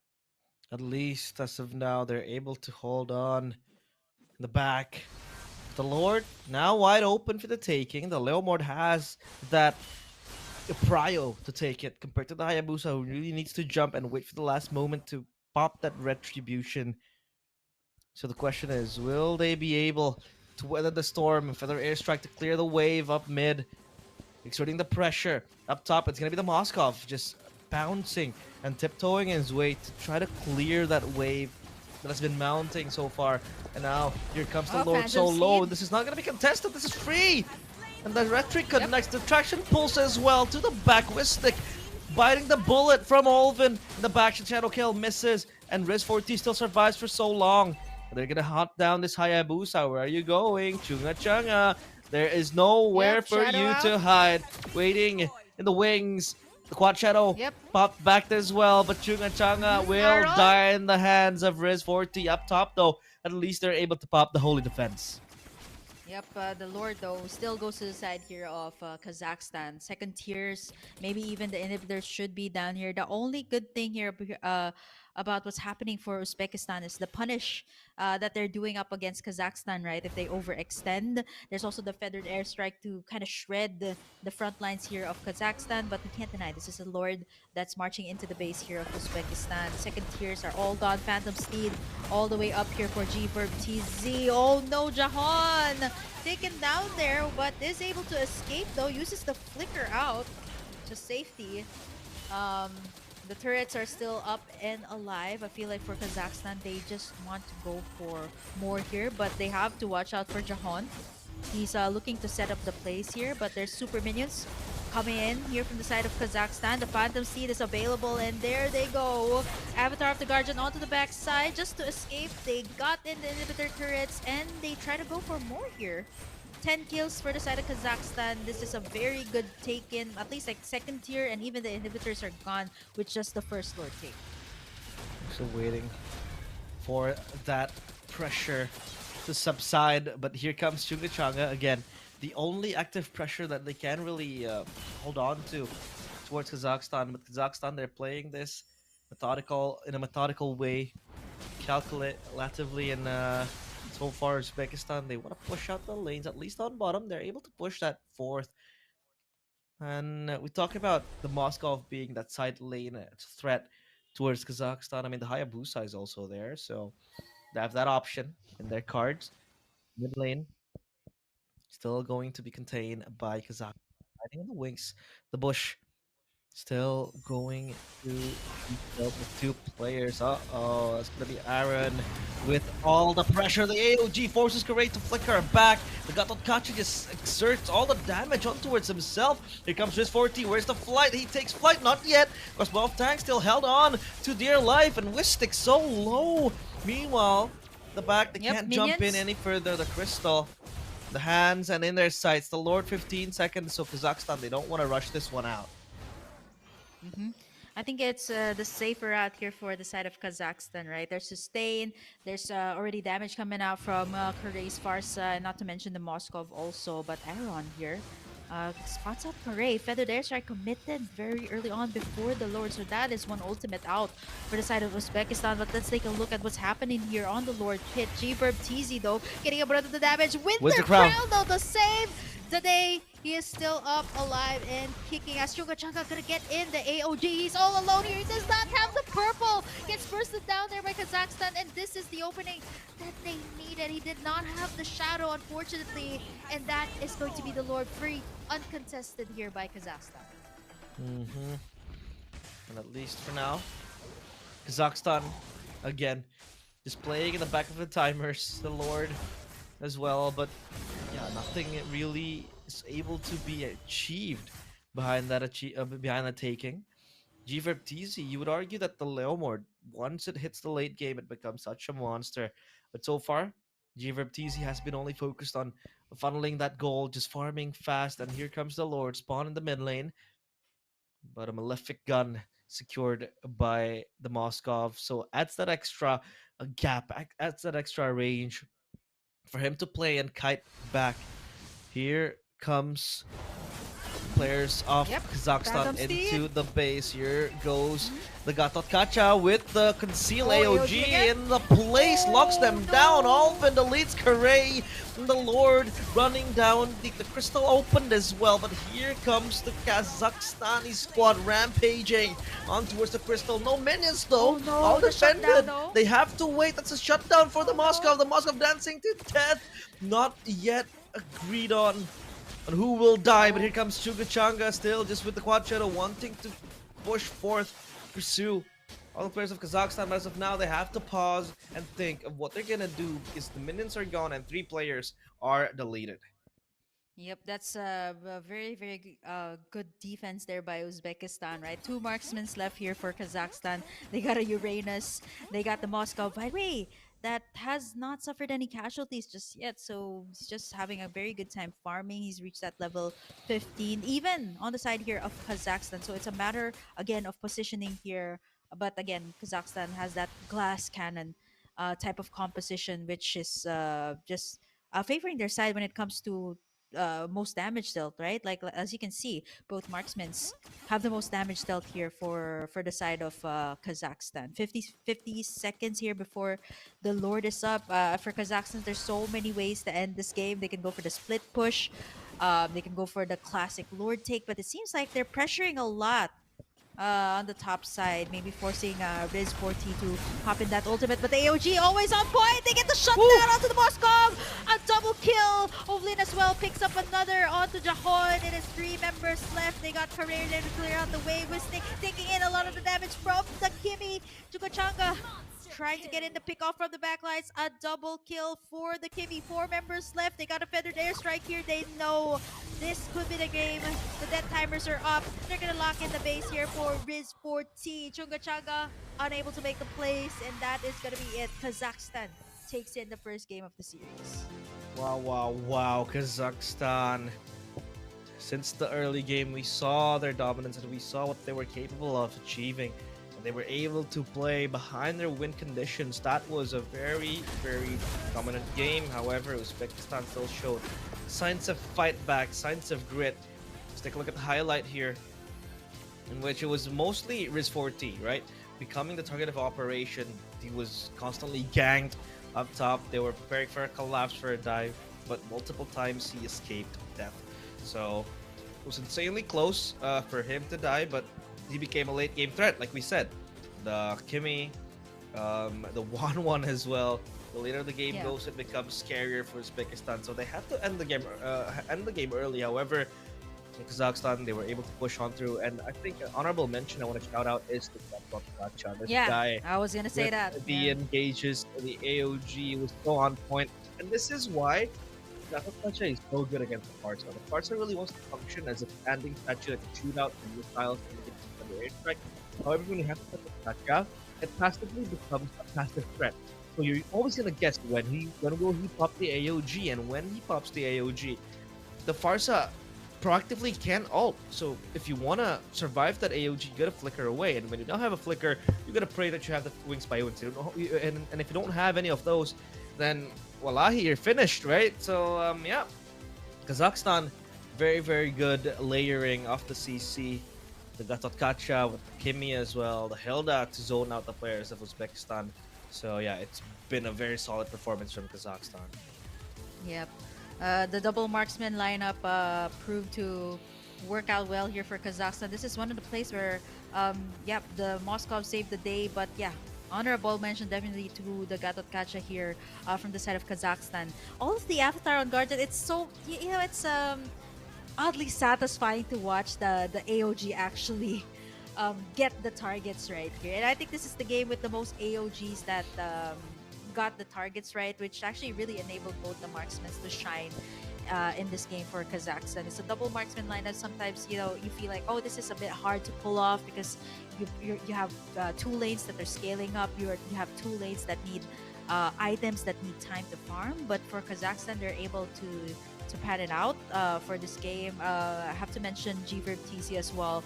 All throughout the game, you know, apart from the team fight prowess that the Gatotkacha, the Hilda has alongside the Wanwan and the Kimi, Gverb TC has been the one rotating around the map, ensuring that the Hayabusa does not get his farm as well. Like for the most of the time, you see him proactively taking the turtles, the jungle creeps on the side of Uzbekistan, denying all of that from the side of Uzbekistan. There's a ample amount of sustain, but I feel like for the execution wise, Kazakhstan just executed this perfectly with the double marksman lineup. You'll be saying that yeah, they did a job well done.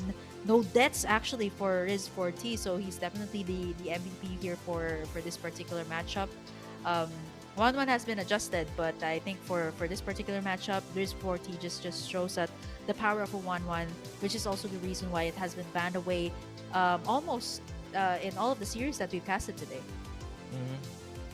Yeah, it's a sure win for Kazakhstan. I mean, Riz4T, the ATM, and the tank as well, but it's all been with the 6 eliminations as the carry. I really want to know, you know, the stat where it shows the player with the most damage dealt. I think that tank is supposed to be damage received, right? Not damage dealt. Yeah. So I think 76k is way too high for damage Yeah. dealt. So yeah, I think that would be a very very nice stat. But hey, wingman still Gatotkacha. Oh, for sure. Very much deserved. Yeah. Yeah, for sure. The AOGs, I think in this particular game, he only missed like one or two. It's either to escape or to disengage from the team fights. But the rest of the AOGs were just so on point. I was like, wow, it's so nice to play a Gatotkacha. You know how some people would argue saying that, yeah, it's difficult to pull off a Gatotkacha because the ultimate is it's predictable, right? Like you can see the AOG before it even comes right in. But I think in this case, the AOG always catches the team of Uzbekistan by surprise. That's why they got a lot of these W's in the team fight. So props to the Gatotkacha and overall to Kazakhstan for putting up a show here. But there's still one more matchup that they will have. It's going to be the match point between them and Uzbekistan. It's refreshing to see another type of jungler come out this time. You know, it's a Leo Ward, which we've seen also in the previous patches. But in this particular Iesf Asia Qualifiers, this is the first time we're going to be seeing it. Even if we didn't really see the Leomord in action, but we'll be back for the action because I gotta take a break. So stay tuned in the World Esports Iesf Asia and Oceania Qualifiers 2025 Mlbb. We'll be back after this.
Welcome back to the World Esports ISF Asia and Oceania Qualifier 2025 for Mlbb. Still with me, Realize, and Kim, where we are going to enter game number 2 of match number 4 because we saw Kazakhstan completely taking control of that match against Uzbekistan in the first few minutes and even in the closing stages of the game. So we'll have to see if Uzbekistan has an answer or has a reply to what Kazakhstan was giving them in their face. I mean, it's just a mastery of skills, a glass cannon type of composition that worked really well there for Kazakhstan. Despite the, I would say, uncontemporary picks, not something that you'd see in the meta. And you're a jungler that I wouldn't say is too far out in the meta. It's still there, but it's just not the prio. It's refreshing to see, and it's also refreshing to see that that kind of lineup actually worked out for Kazakhstan. So one more win for them. They're going to be taking in the series, and we're going to be capping it off with the last match of the day, last series of the day. So you'll have to find that out later on after this particular series. Match point for Kazakhstan. I see that there's a high chance of winning if you're.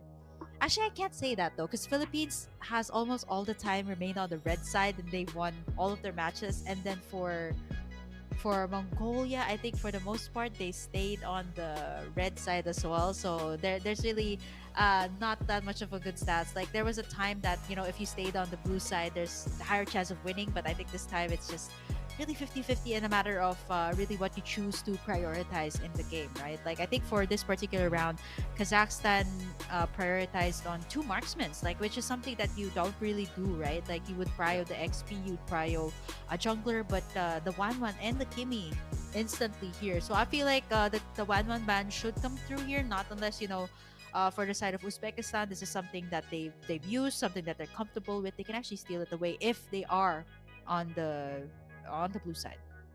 Mm-hmm. That ban is actually very important because we saw the 1-1 did not see the light of day today at all. It was completely banned out, and nobody was able to really play the 1-1. And then came Uzbekistan, completely disrespecting the 1-1. So I do hope that they would try to pander onto just banning the 1-1, because the 1-1 actually was very, very much of a menace. The 1-1 has to be respected, but I think the other bans should just should stay the same. I mean, the Lancelot ban out, or maybe if you don't want to ban it out, you can play it. No SS, you can test it if you want. Go blue side and then just take over the drafting phase, dictate it to your own liking. The Arlet is also available up for grabs, so that might be an option where these players might want to use. But yeah, Uzbekistan will just ban away the 1-1. Yeah. They will start blue side, so now they have a say of how they want to play around the draft. It's gonna be a 1-1 ban, the full obvious ban. Kazakhstan now the Lancelot taken out. They're also gonna take out the YSS, so this is gonna be a trade. Arlet, Lapu Lapu, Chusin, Kalea. There's a lot of heroes that can really go past or by without being banned.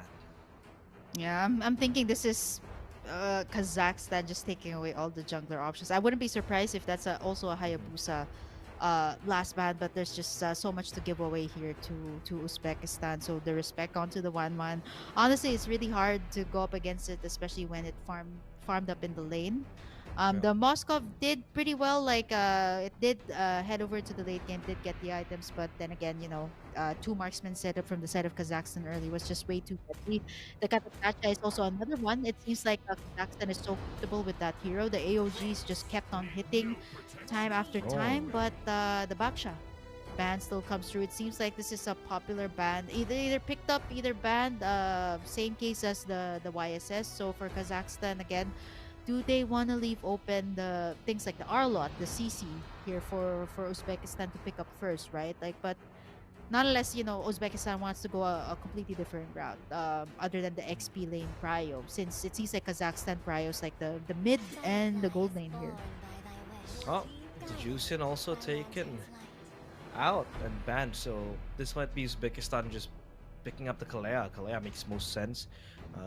Because you compare it with a lot of things. You compare it with the Beatrix, you compare it with the Farsa.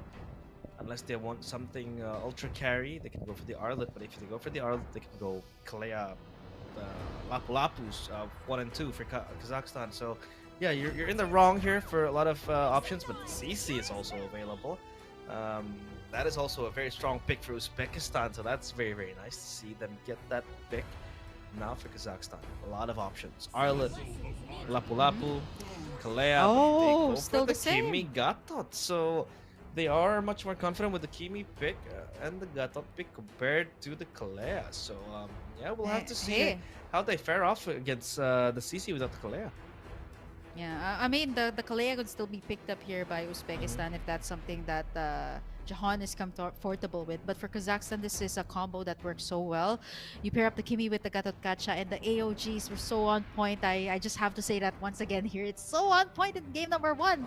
And it's only just like it's an 80% AOG hitting. And still the Moskov Yeah. here for Uzbekistan. So again, you know, the Kimi could also still be a flex here for Kazakhstan, right? Like earlier it was 1-1 Kimi combo since the 1-1 was open, but this could actually be a Kimi gold lane for the side of Kazakhstan. We'll have to find out later on, but the Farsa being picked up here. So it's virtually the same lineup that Uzbekistan had in the previous game with the only difference of a CC.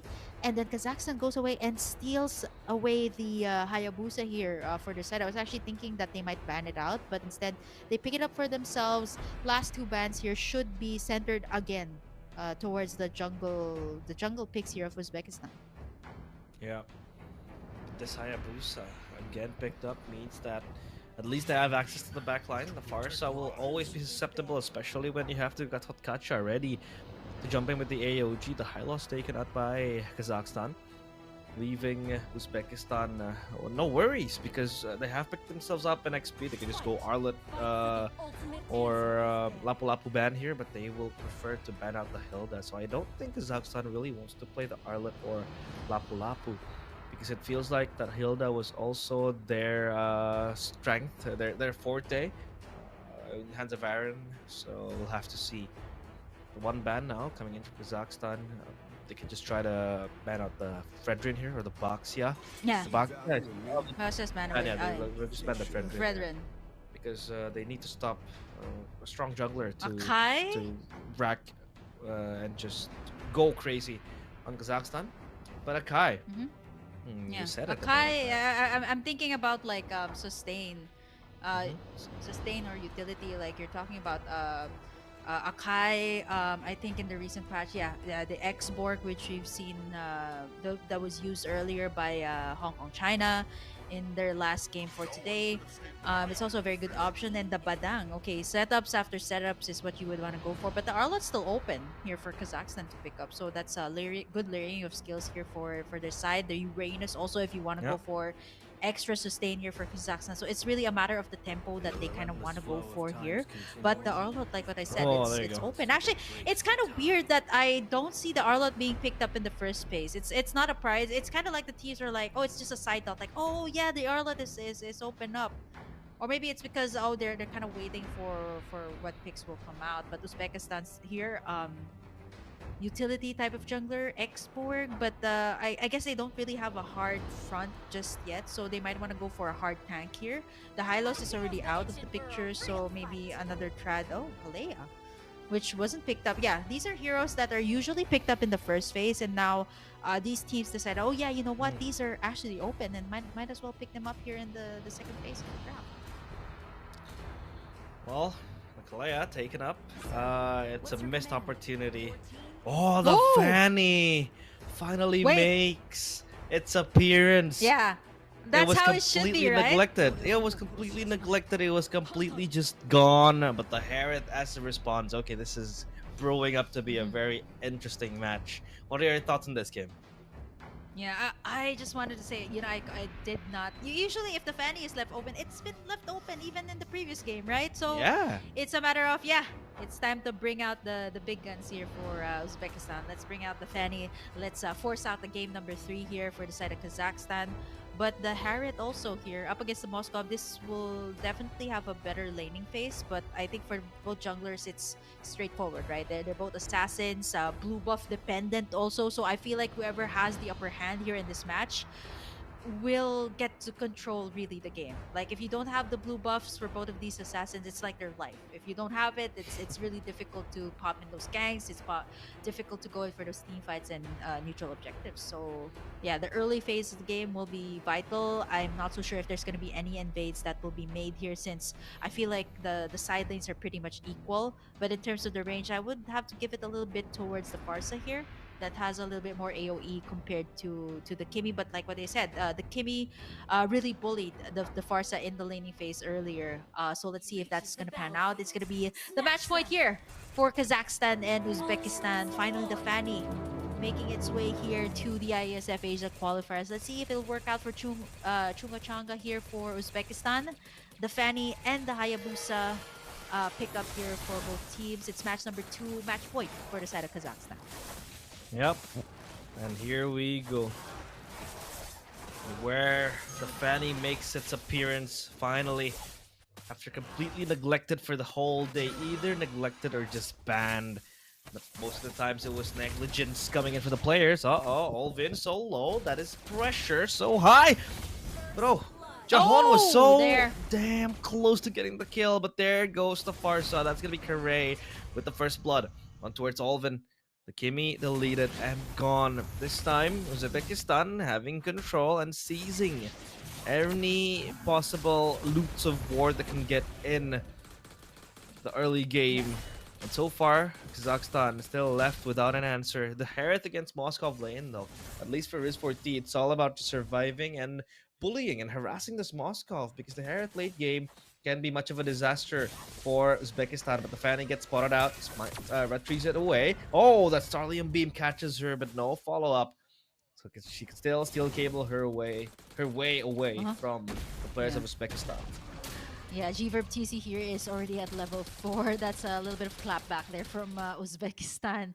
Karay was actually the first blood earlier up against Uvlin, and they got to catch up, but now he finally got his revenge. But now the ultimate is still not yet up. That's going to be Jahon taken down there by 4 members of Kazakhstan.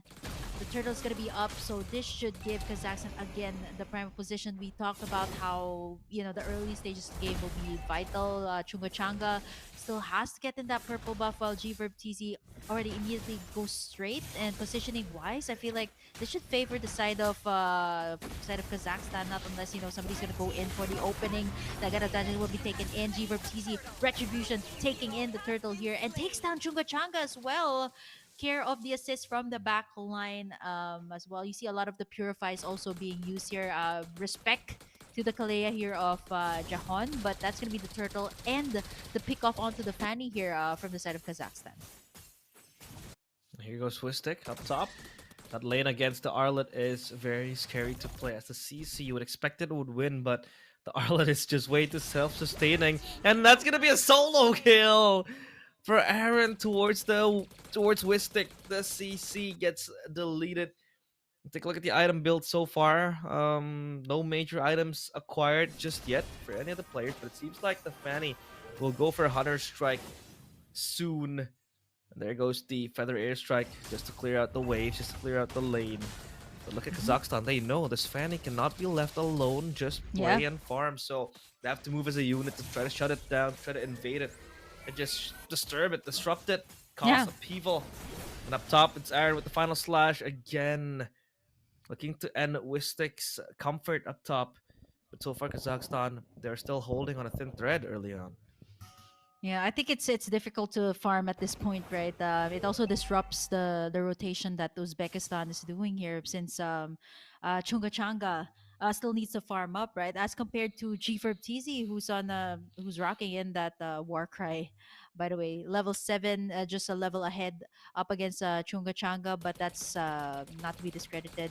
1k gold lead here for the side of Kazakhstan. The turtle was also taken in by them earlier, so if this continues on, a double laning as well for Riz4T. So this is definitely all across the board. It's W's, and again the AOG by the Katotkacha. Always, all the time, on point with the backline damage. Better airstrike committed here, but here comes Gverb TZ with the retaliation. Does he have the shadow kill? No! Take it down real low as Aaron picks up that kill. flickers in to take it in, and now the purple buff is gonna be contested here. I don't think it's gonna be an easy one there. Wistik gonna get taken down, and the pull in here from their side. The final slash as The well. Fanny. Chunga Changa with no escape here from the Kimmy. A double kill picked up, and the purple successfully denied from Uzbekistan with a tower to boot. Oh, that SOD, don't take it, don't take it, and yeah, no. The Moscow won't take it, but now for Kazakhstan, they will take the turtle. And at least for Gatotkacha, right? He has to ration his ultimate, it seems like. He can't really blindly jump in, even though the AOG does connect most of the times, or if he wants to use it defensively, that's fine. But I feel like it also needs to be situated in a scenario where the Farsa or Karay one time might just pop the ultimate, right? The Feather Airstrike, the counter, we've talked about it, is the AOG. To force her to flicker away or just straight out cancel the ultimate. And there goes the AOG, knowing well that Karay has popped the ultimate. Attraction pulse on top of it as well. 2 bites off the cherry. Purified is the Tsunami Slam. Now they want to collapse even further. Wistik so low. Taken down. The final slash is perfect. And 2 members remaining. Yet to be deleted. The SOD connects, but from the back it's going to be Chunga Changa. But can't really do much. And Kazakhstan, they roll even deeper into the trenches of a victory. But for Uzbekistan, it's them falling in the same limbo as the previous game.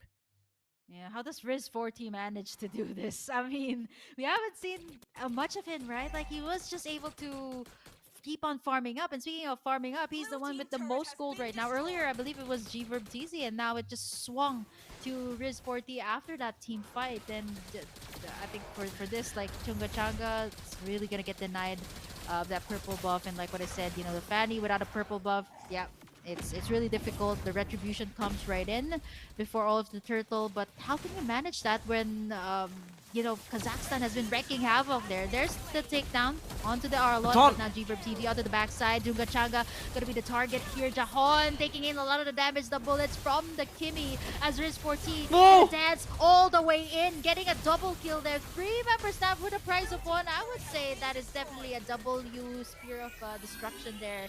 They're not gonna commit for more here for the side of Uzbekistan, knowing that Kazakhstan just is farmed up more, has a bit more, has more items than them. 2 turtles for the taking for their side as well. And the last turtle is up here once again for the taking. I just realized that Gatotkacha has the EVOS recall. EVOS in his veins. But how cracked is Riz4T though? You saw him with the Harith, the 1-1 and Harith, 2 high mechanic heroes.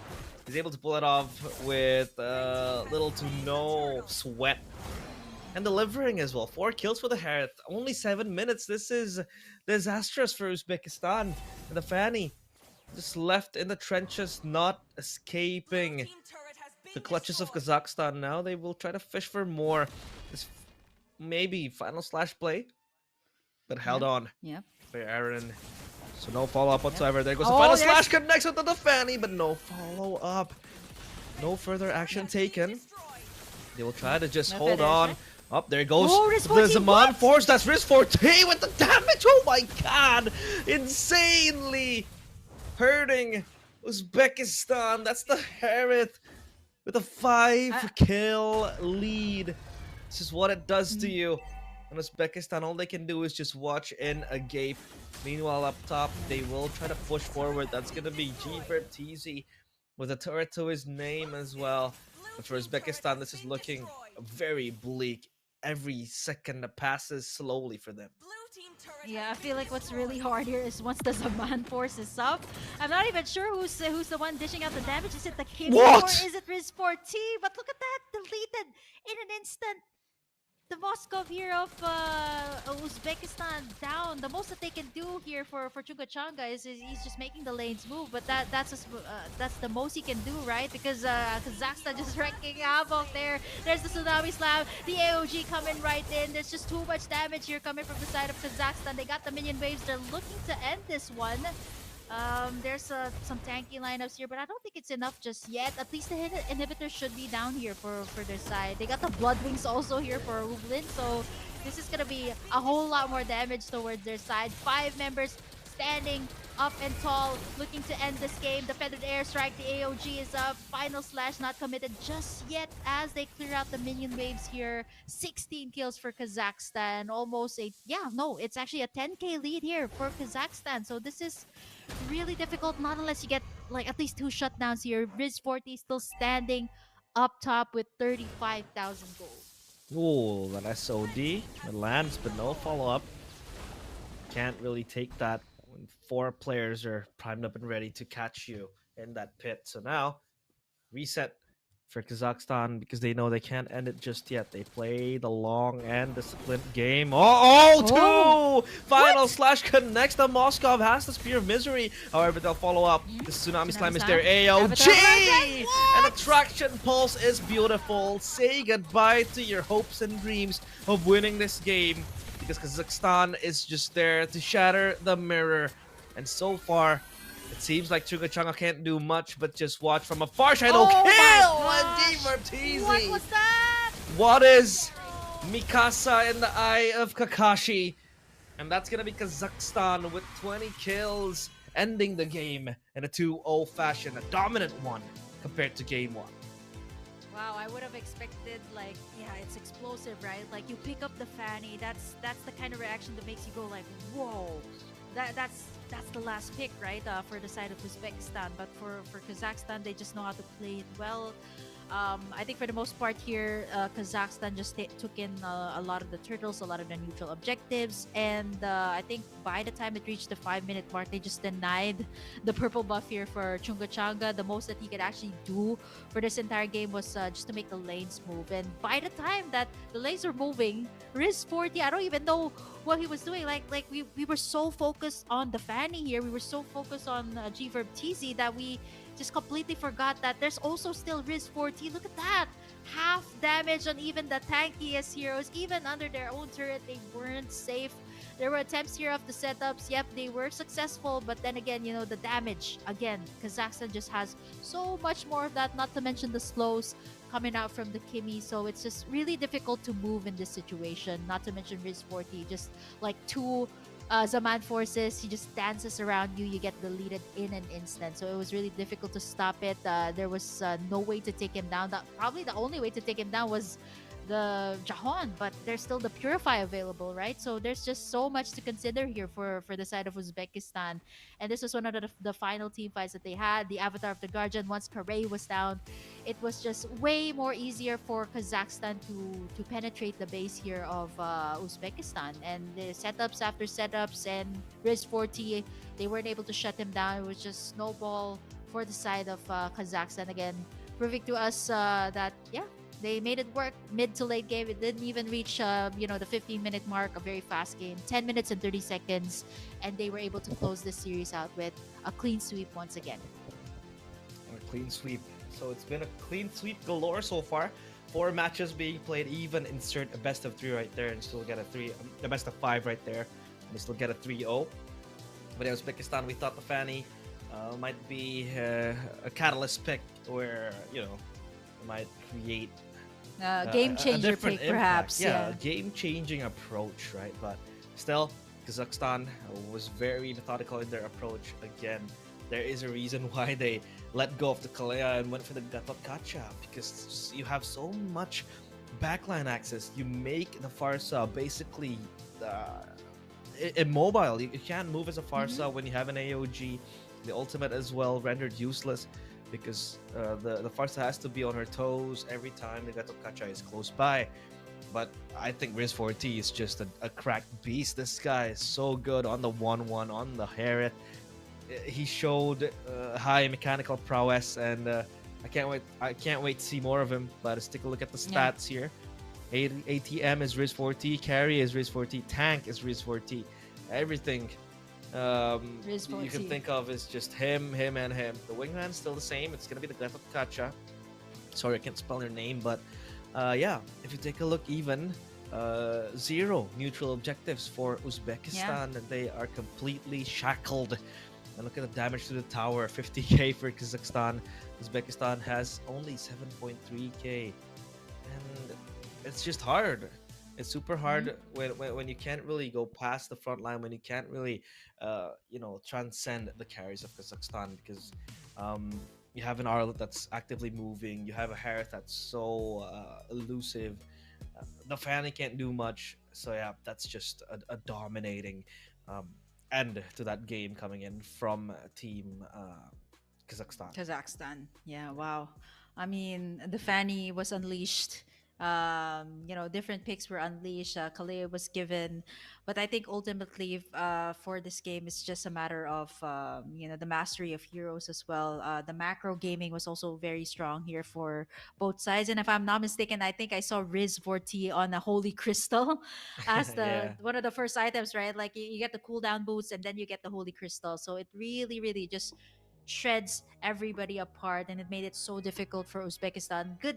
Good game. Nice try though for Uzbekistan. We hope you come back stronger. But Kazakhstan definitely will be taking the W for this one. But for me and Realize, there's one last matchup for everybody today who has been watching us. Thank you so much for watching IESF Asia qualifiers. But we'll be right back with one last BO3 for the day. So don't you guys go away. The IESF Asia qualifiers. We'll be right back with more action.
Yeah, we're Yo, back. yeah, Woohoo! got It's got a caught long in break. the act. Yeah. I mean, it's already past midnight. Well, yeah, it's almost midnight rather here in our time zone. But of course, the IESF Asia qualifiers are still up. Welcome back. I know that was a long break. I hope you guys got some rest wherever you are watching from. Hopefully, you guys are safe. You guys have gotten your snacks because we're down to one last game. We're down to one last series, our last VO3 for the day. And of course, they say the first day is always the longest one, but we got one last matchup for you guys. It is going to be Jordan versus Oman. Am I right? Yeah, Yes. Oman Yeah. against Jordan. I don't know, Jordania. I think they're the same. I think we're supposed to say, yeah, Jordan. Oh, okay. It's supposed to be Jordan because Yeah. Jordania is like an Indonesian way to say Jordan. It's like Jordania, but yeah, it's Jordan up against Oman. It's gonna be the clash of two countries, which, by the way, we don't have much background to when it comes to just the MLBB scene because these teams hasn't really been exposed to that much MLBB. I think, if I'm not mistaken, Jordan was able to partake in one of the editions of the ISF. I think it was ISF 2023. I might have to check that again. Yeah. But yeah, so far, it's a bit of a gray area where we can really say, right? Not much to say yet again. For Oman, I think they haven't even been exposed to international MLBB. Maybe it's only up to the qualifiers. Aside from that, there's not much happening for these teams, especially MLBB. ISF started only by 2022, so yeah, they will need to Mm-hmm. put themselves on the map. Here comes Jordan with as team roster. We have Tagar, we have Doremi, Tara, Falcon, and Vlad. So yeah, kind of complicated name right there, but I'm just gonna call you Vlad. Yeah, these are the players that is going to don the Jordan uniform for today's match. Yep. For the team roster of Oman, I'm actually also excited to see who will be playing for them for today. I believe some of the teams have some substitutes, and some teams have their usual five mans. But you know what's really interesting about the six man is that you can feel them out anytime. It can kind of shake things up, like whatever you're Mhm. preparing for right now. It could be the six man coming in and just having a different tempo all throughout. But let's also take a look at the team roster here of Oman. We got black. Is that black rice? How do you Black read that? rice, yeah, Black black rice. Yeah, rice. let's call it black rice. Abdullah, you got Zhongli, you got Zero Dark, and white rice. Okay, you got black rice and you got white rice. Okay, you got all of them, and both really, um, uh, yeah, both of them playing for the Oman roster here for today in the Asia qualifiers. And Mhm. Zhongli, isn't this the one from? Yeah, I was yeah, gonna say another game. yeah. So That game, that game that wherein, game. yeah, he's like the poster boy for that game, actually, one of the He poster boys rather. is. So He is the poster it's nice to boy. see him. Yeah, he's here. I mean, he is the poster boy. He loves Osmanthus tea. He is Hmm. approximately 2,000 years Wow. old, and he is able to shield his teammates. I think we're getting the correct Zongli here, right? So Yeah. That's the same Zhongli. I'm sure. yeah, I'm sure you're. We were the talking god about of the Earth. same. Yes, the same person here. Well, you guys have to find out if this is definitely another Zhongli that will be playing for Oman. But jokes aside, Jordan and Oman again. I like this. It's like rolling the dice. You don't know what you're gonna get. It's like Mhm. picking up like some I Cookie don't know. It's, box it's it's or just chocolate yes, chips yes, and all that. chocolate chips, or whenever you're picking it. Yeah, my brain's not braining right now, but you get what I'm saying. You get what I'm saying. It's just a treat to watch. Especially for me. I do watch a lot of like I digest a lot of like local MLBB, right? Like MLBB here in the Philippines, MLBB in Indonesia. So these are things that you really take into consideration. But for growing regions, I think it's always interesting to see what they can bring out because it's either something new, it might be a strategy that Mhm. works, and I think for a lot of these teams, they come to surprise. Even I think for the games up against the Philippines, which is oh yeah, of course they won, but they were favored to win, but at the same time, it wasn't an easy feat for them. So a lot of people Yeah. also got caught by saying, "Hey, you know what? Thailand is actually good. Myanmar actually gave them a run for their money." So it's so nice to see those comments come up. Yeah, a little bit of competition coming in here to the ISF Asia qualifiers. But Jordan will be on the blue side, Oman on the red. What? Yeah, you can expect this. You can expect this. Realize, I think it's just standard. It's because this is another region, different metas, targeted Yeah. bans here. I believe maybe some of these teams have gone up against each other in scrims. So these are selected bans. Franco, which I I would say can't. deadly in the right hands of the right roamer who's very comfortable with this. That what is an excited what is Yeah, I can't yeah. wait to see the draft because if you take a look at the ban and it's a first ban Franco, you can expect something very very interesting later on in the draft. Like you said, it's like rolling the dice. Life is like a box of chocolate. This game is like a box of chocolate. You never know what you're gonna get. So we'll have to see. Maybe we will see some funky and unique picks coming in. But Oman, they will try to ban out the Uranus. Not really, a fan of the ever so regenerative state of Uranus. But let's take a look at the bans here. Okay, if you want to talk about meta, it seems like it has to be diverted here, right? So maybe Fulvius has the chance to be banned because it is a very strong XP laner. But if you're gonna ban the Fulvius, you might as well ban the CC, or you can just pick it up for yourselves for Jordan because they're in the blue side right now. But for Oman, I think you gotta go ban the CC because that XP laner is going to really, really make them knackered. So, what else do they want to ban? The YSS. The YSS is still open as well. The 1-1. So a lot of options, and we could expect a lot of heroes to run loose and just be there in the Land of Dawn for the first game. Yeah, the Uranus, we've seen the heavy sustained meta for the previous series. Myanmar, Thailand has used this up against the Philippines and Julian. Yeah, I wouldn't be surprised if this is the case. It's the targeted bans, like what I said, in Kazakhstan and Uzbekistan, right? There are some streamers, perhaps they've gotten some info from that, and now Jordan with the final ban.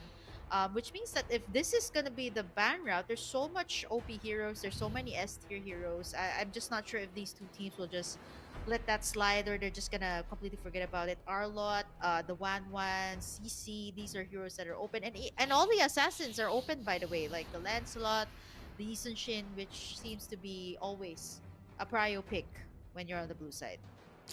Man, it's like picking from a garden full of roses and daisies and lavenders. You gotta prioritize what you really want to pick, but the 1-1 will be the one banned out. So there is a possibility where A, Lancelot gets left out, B, the YSS also is there, or C, the CC comes through. Because if you're gonna talk about priority, I feel like these three heroes has been the main uh, contest point, right? But they go ban the CC, so now the YSS is in full swing. If Jordan really want to take it for themselves, that is a very, very likely possibility. But hey, maybe they have other plans in their minds, right? Maybe they have other tricks in their sleeves. So be it. But I think I see the YSS is the only sensible pick, but they go for the Chusin. So yeah, it still makes sense because they need a control mage that can really dictate the tempo from the mid lane. Rotations wise and team fights, it's pretty safe when you pick up the Chusin, but they really got to work on a pick that can exert damage not as low as the Chusin. Because the Chusin doesn't really have that burst damage you Yeah, require in yeah. this meta. It's very DPSC. Maybe it has control, yes, with the left off and all that, but hey, it's better if you have a backup damage dealer later on Hmm. down the road. For Oman, what Yeah. will they pick here? The YSS is wide open, Kim. Yeah, YSS.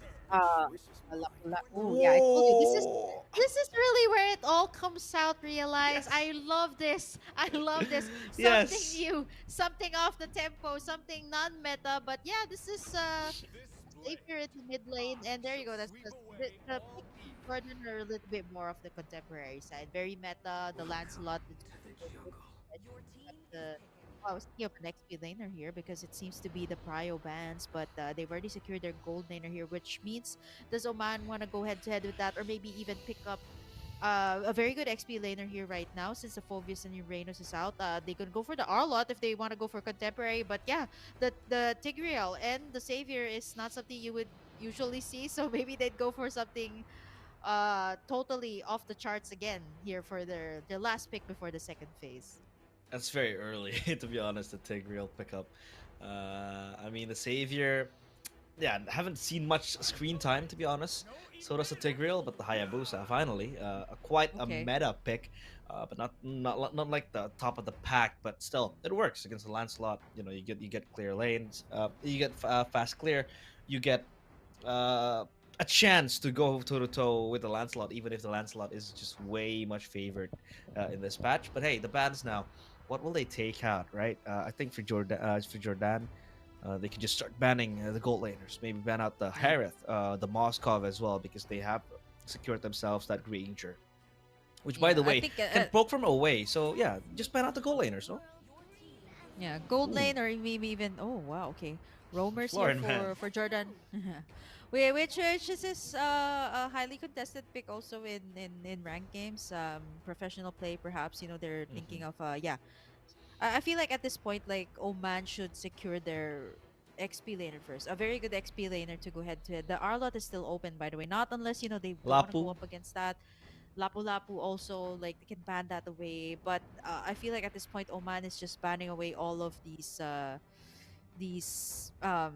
roamers, possible roamers for the side of Jordan. I wouldn't be surprised if they ban out another support like is it an Angela Lancelot? But I think with the way Jordan is drafting, it's very um it's your usual drafts that you would see. So I wouldn't expect to see something out of the ordinary. But Oman though, going in for the Kufra ban as their last ban, and Jordan as well, making sure that their Granger wins their lane. So they take away the Irtel and the Harriet, like what you mentioned earlier, which leaves us with the option of uh, Beatrix or okay, the Moskov. Ruby still.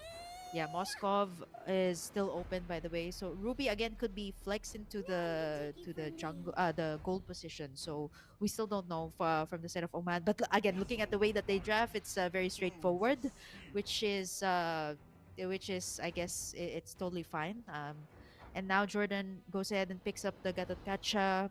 Perhaps will this be an XP lane? But I mean, so far with the way things are going here at the ISF Asia qualifiers, it has always been almost all the time Romer Gatotkacha. So Hmm. yeah, there's so many XP laners, good XP laners that are good right now. There are a lot that's up, and the Lapu Lap. Lapu, yeah, that has a very high win rate or a That's a very very good good win pick. rate. Yeah. Yeah, very good win rate so far today. We've been spectating most of the matches that has that Lapu Lapu as one of the strongest XP laners. But now, oh man, let's see what do they round up their pick with. Ruby Gold against the Granger ain't too bad, but the Ruby gets poked from far away. If they go Ruby XP, well, it does make sense, but you lose your team fight presence when it comes to Yeah. just going up against the Lapu Lapu. The Lapu Lapu can always jump into the back, um, and just wreak havoc. So I think this has to be a gold lane. Hanabi! Oh Okay. my god! Okay. Okay, Oh Hanabi, no! late game. But up against the Granger, though, I see how it can poke, but yeah, I totally realize it's just a matter of Oh comfort no! picks. It doesn't matter what's the meta. It's fine. We have our own meta here for Oman, and I guess these are comfort picks coming out from them. I mean, you wouldn't pick these up if you're not confident with them. So for me, it's just a matter of making it work out. But Jordan is looking really meta here right now, so I would be really surprised to see how Oman will pull this off. But then again, two junglers that will heavily rely on blue buffs, especially on Oman for the Hayabusa. It's crazy. I think the only meta pick that Oman here has is the Ruby and the Hayabusa. The The rest is hype. very situational, right? It's very Mm-hmm. situational. Hey, screw the meta. We are here to create the meta, right? Yeah. So maybe that's Oman's kind of way of thinking.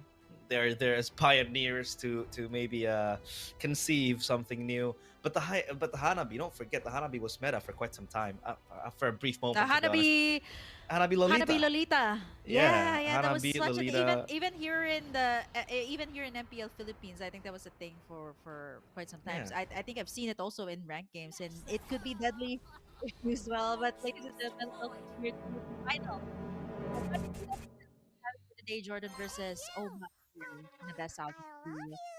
This is game number one. If you just tuned in, if you want to catch the other matches, if you missed out on the other matches, you guys can check out the results over at isf.gg.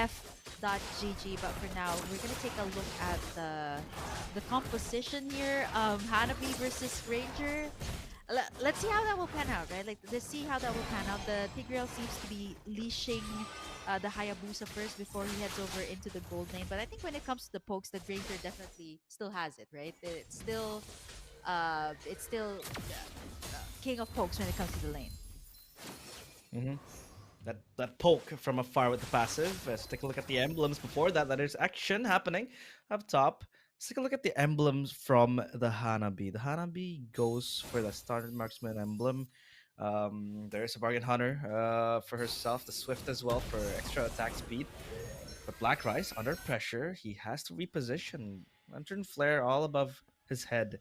But the Hanabi Granger lane, right? I think Hanabi against anything is just strong in lane, right? He has the Hanabi has that shield, uh, a very quick wave clear. However, it always kind of messes up the lane equilibrium. If you want to kind of Mm-hmm. to freeze the minion, it can never be achievable. But hey, hold on a minute. They Oh, have a fight happening currently. This one ultimate coming in from the Hayabusa. I'm not lost for words. Here comes the Starry puncture Eyes, though. from Starry Eyes at the backside. The Thorn Rose connects. He's looking for more. That's so low. The Tigreal is not He can go dead for the yet. And triple. Starry Eyes fails to get Yeah. that kill towards the Tigreal, but Black Rice falls to his demise. The Shadow kill connects, but that's about it. Yeah, Jordan just quickly punishes Oman right there. That was a team fight win earlier. I was actually wondering how they're gonna play the savior. I mean, it's so hard to go up against a Jushin in the lane. Like, you need to have the right angle to pop in your combo. But right now, speaking of Jordan, they're gonna go ahead, go in for that turtle, half HP, 1/4 HP. Zhongli trying to make something happen here. Gets lifted out. It's gonna be Starry Eyes picking up the turtle for their side. Vlad picks up a kill, and now Zhongli able to sustain, but here comes Starry Eyes once again. Not gonna go for more, but instead straight towards the resources here from the side of Oman. 4 kills for their side. It's looking very shaky for Amon in the early game. I mean, the early game, again, if you talk about the Hanabi being the focal point of attack, then it wins out in lane against the Granger. But come the team fight, it's going to be very difficult for the Hanabi to make her way and make herself known.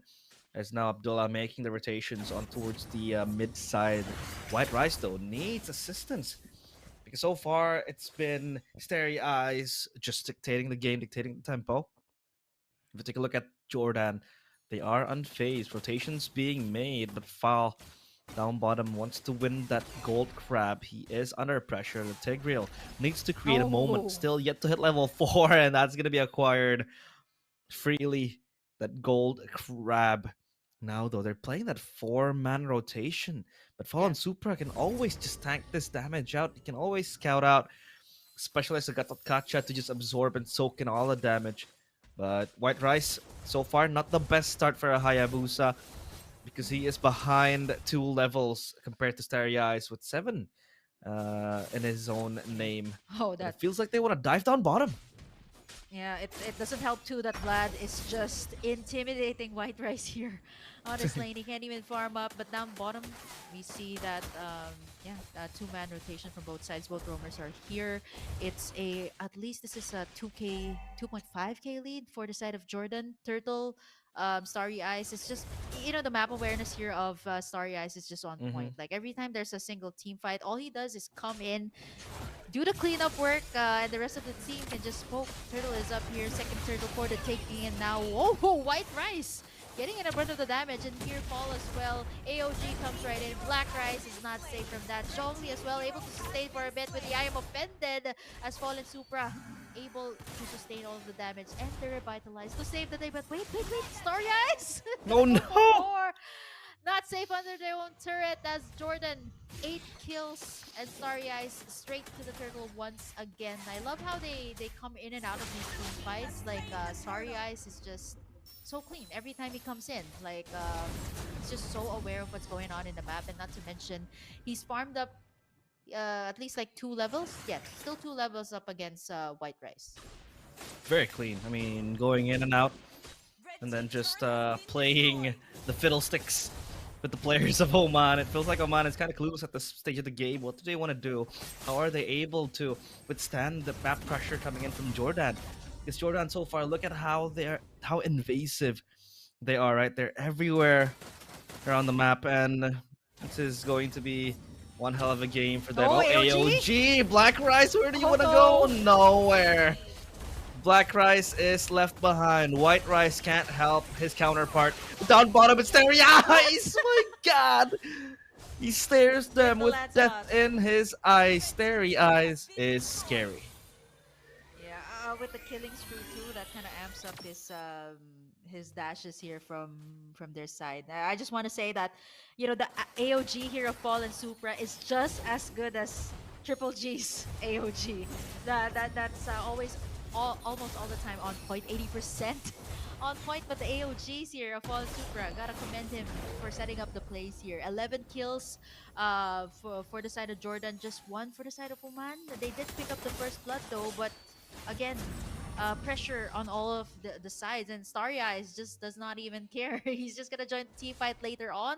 He's just gonna take the turrets for now, and yeah, I think macro wise they just got it. But now that's gonna be 3-man rotation down bot. Starry Eyes not gonna commit towards that one. Blue buff as well gonna get denied here from the side of Oman. So much resources, so much jungle creeps also taken away from the side of Oman.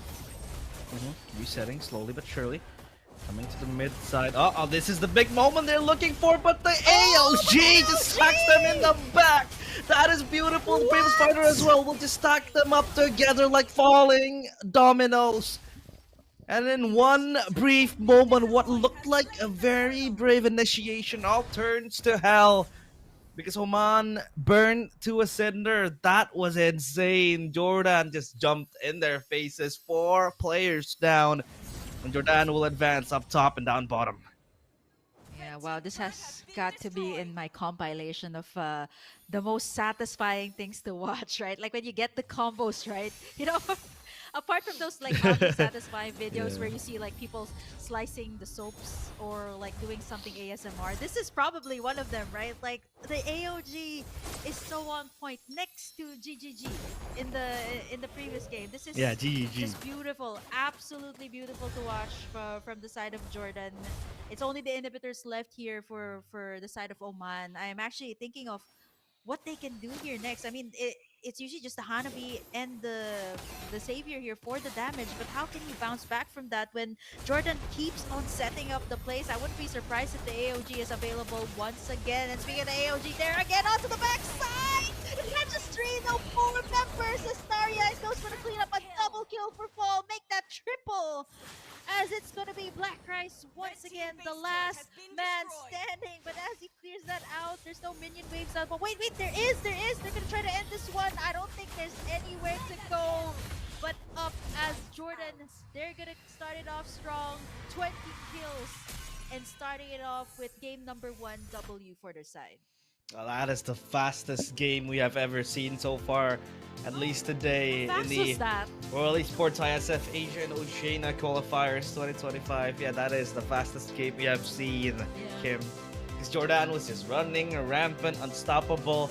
Everything they did seemed perfect, seemed right. I mean, they only conceded 2 kills, and those kills were given away in the early game. I mean, again, that was the shadow kill, but Starry Eyes came in flying colors. He tried to shut them all down in one big bite.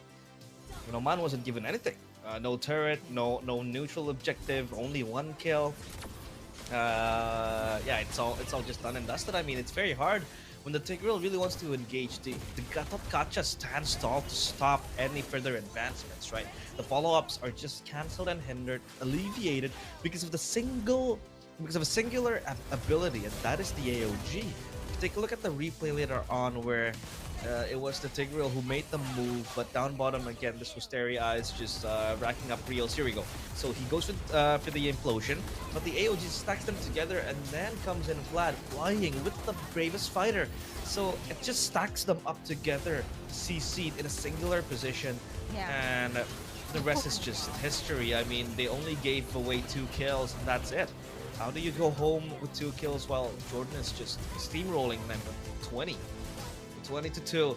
That is the most dominant game we have ever seen today. Even Yeah, the, 8 even the minutes. Philippines had to go toe to toe against Thailand and Myanmar. Yeah. Yeah, I was really surprised with the turnaround. Like usually you'd see like longer games as the day goes by, right? But this is the fastest game that we have for today. 8 minutes. I'm not so sure if Jordan will try to break their own record for the next game, but it's match point for them. And I just want to commend the, apart from Gatot Gacha from Fallen Super here with the AOGs, it's almost always on point. And not just that, the map awareness of Starry Eyes is just it's impeccable. Every time he comes right in, everybody's really low, and all he needs to do is just dive right in for the final kill. And as you can see, he suffered no casualties in this game. I think it's almost a perfect game for most of the members here of Jordan. It was only the first blood going to the side of Oman, and then eventually right after that, they just snowballed from there when Starry Eyes was able to pick up those 2 kills, and then Oman was just more of reacting towards what Jordan was doing in this entire game. 8 minutes in, super fast match. There's nothing more I can say. As you can see, all of the objectives just went towards the side of Jordan. Not a single one went to Oman.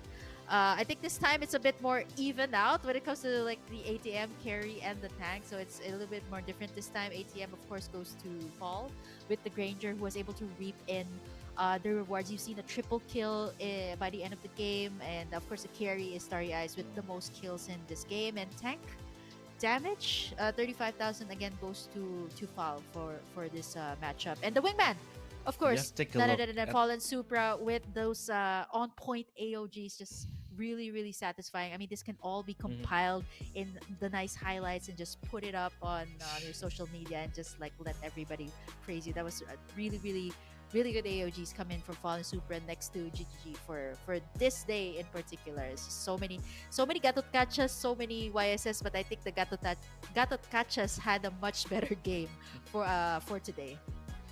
Just take a look at the damage to towers. Literally, Oman had 0. I'm kind of speechless. Again, this is something that we expected, because the composition is just hard to execute, right? That composition, again, even if they would look for a big moment, a huge ult coming in from the implosion, the follow-up from Jordan will always be so quick, will always be faster. So we'll have to see what Oman has in the bag. Maybe we'll see more funky picks. To be honest, I don't mind. I love it. I love these funky picks, so I hope they're gonna bring it out again. But hey, we'll be right back after the break, so stay tuned in ISF World Esports Qualifiers Asia. Bye-bye.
Welcome back to Super World quick Esports break. ISF Asia and Oceania Qualifiers 2025. Still with Mlbb, still with me, Realize, and Kim.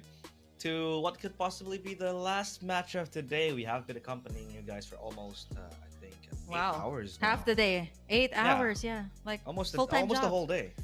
So Yeah, casting is a full-time job. MLBB it's is a okay. full-time job. Yeah, it is. It is a full-time job. This is why Kim is able to afford nice things in her life. You know, Yeah. still Well, looking forward to I'm that. pretty sure you have a lot of nice things also behind you right there. You have a whole lot more stuff right there. in the These are all back. free So- gifts. These are all free items, Kim. Come on. Well, this- that's good enough. I have nothing. Look at my background. There's absolutely nothing except for a picture frame. Wait, right over here. Right over here. So there's absolutely nothing here. I wish I compared had to a your picture background. frame. But yeah, Oh yeah, that's the only thing you need. yeah, that is something we need because I think I'm just gonna try to picture what happened in game number one, Kim. We talked about it, right? Okay, yeah, that first ban from Jordan was kind of a kind of an anomaly, the Franco, right? Because okay, there is no reason for you to ban the Franco, but hey, maybe they have something that they know that we don't know, right? Maybe it's stream data, maybe it's some of the players that really like to play Franco. We never know. But then you see the pick Savior Tigreal on 1 and 2. It kind of shocked me, but again, we love it. I love it. I love when like the teams pick up off meta heroes that they think might work, right? But the Hanabi and Tigreal at the end just didn't kind of stitch up what was the issue for Oman because you needed something that can be so mobile and so aggressive in the early game, and that's not what Hanabi does. Because when your enemy has a Gatot Kacha, a Lancelot that's always on the move, you can't just stick up and wait for a counter initiation. And even if you do counter engage, the Gatot Kacha is going to counter engage you. So yeah, that's a lot of loopholes in so many levels for Oman. I hope they fix it, but I don't mind seeing another off meta pick for them. So what do you think, Kim? Off meta pick, I mean, bring it on. I think, if they're comfortable with it, might as well, maybe shake things up. If they have any other pocket pick there, they can also try to go for meta picks, right? Like if it didn't work out. But I feel like for Oman, we're gonna have to find out, right? And again, another factor would be if they're on the blue side or on the red side. You're gonna find out, right? Like if they're on the blue side, they still pick up something non-meta. I feel like they're gonna go that route. But I think for game number one, it was just really difficult, especially when you have Starry Eyes, who was just so proactive all around the map. The map awareness was always there, almost all the time. He just comes in. It's like he comes in, gets the food, leaves, and it comes right back in at the right time. So it's always like the timing is impeccable for Starry Eyes when it comes to joining in the team fights. Plus, the AOG of Fallen Supra has to be respected here as well. Like the AOG almost all the time makes game-changing plays as compared to the Tigreal in that game. There was only one setup that was good, but when he did, it almost either did not make any difference as Jordan was able to just pick off heroes time after time with the AOG. But Jordan, again on the blue side here, still the Franco ban, the 1-1 Oman goes ahead and starts it up with the Florine ban and the Phobius that still stays on the ban list here for game number 2. Well, I mean, again, right? Oh, they banned the Hanabi. Oh, okay. Did they think that- Okay. Wait, All wait. right. Do they really think that the Hanabi was a problem, right? That's the question. I mean, Yeah, the Hanabi yeah. ban, I don't know. I have no... I feel like they respect the capabilities of a late game Hanabi. I'm not up against a late game Hanabi, but that respect, or maybe they're thinking, let's just kind of not give options here for Abdul. I think it was Abdullah who was the Abdullah gold laner here for Oman. So speaking of the gold laners, they're gonna take one away as well. The Granger that did so well here for Fall. We didn't see so much of it in the early game, but when it reached like the peak or the mid to late game here for Jordan, it just worked really well. Starry Eyes being able to cross over as well. The Lancelot ban didn't come through, so maybe they can either start up with that or the YSS that's open, by the way, our lot. So many good picks, knowing that Jordan is mostly centering their draft towards like meta heroes. So there's a lot open here, and it really will dictate the tempo of how it's gonna pan out here for Oman. They call me a At this hero. point, we can't really dictate the draft, but there Yeah, goes the Yushin Jin. YSS finally left open and picked up for Jordan because they had the Lancelot previously, and now they're gonna go and get the More YSS. than a But the weapon. Julian, finally Julian. makes its This was banned appearance. earlier. Yeah, it was banned Yeah. previously, and that was banned by Oman. They banned it Yeah. themselves, and now they want to play it. Okay, seems like they have a plan for this Julian. Now though, what pick will they bring out here? An XP laner is great. I mean, you have a lot of options there, but knowing Oman Uranus. and what they did. Oh yeah, the Uranus, it was banned out, right? Maybe they Yeah, they will it was pick that banned up out. as well. It was banned out, and think- now it is free for the taking up for grabs for Oman. What will they bring out here? Whoa! Oh, Let's go! let's go. First pick. Hey, I just want to say, all these heroes, you gotta respect them in the late game. Hanabi, Mia, these. Okay, if used really well with the Inspire, it can be deadly. But yeah, I was expecting something along the lines of a Uranus, maybe Tigreal, or but yeah, okay, let's do Mia. Let's do Oh, Mia. no. But there's so many options here for taken here.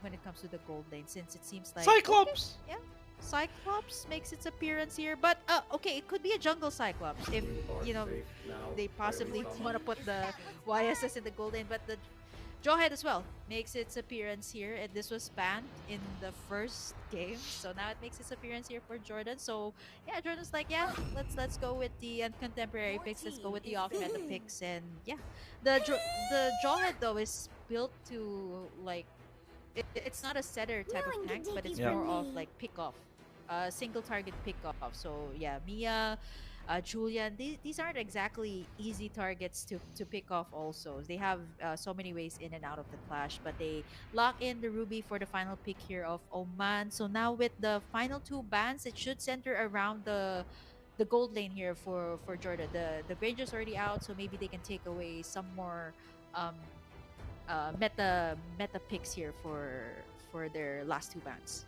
I love how Jordan is actually, accepting Oman's way of play. I mean, look at them. They picked up the YSS. They're like, okay, let's keep this meta. And then they saw the Julian plus the Mia. They're like, nah, screw Yeah. that. Let's go Johan. Let's go Cyclops. And they do. They ban out the Melissa as well. I mean, the Melissa is pretty good against the Mia.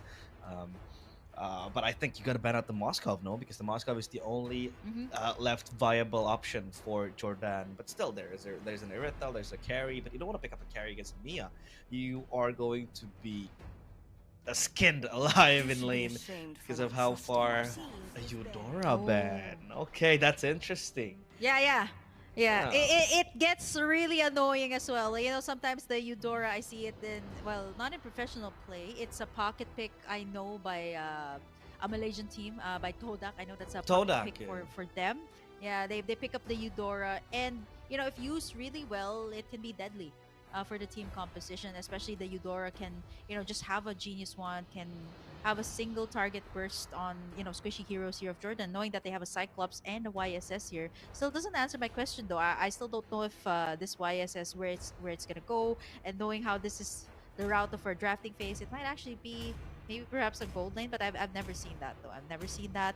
Oman maybe taking away last and final. Okay, they take away the CC here, another option for the gold lane, but Uranus, Lapu Lapu, and the Arlot is still up for grabs. Zilong.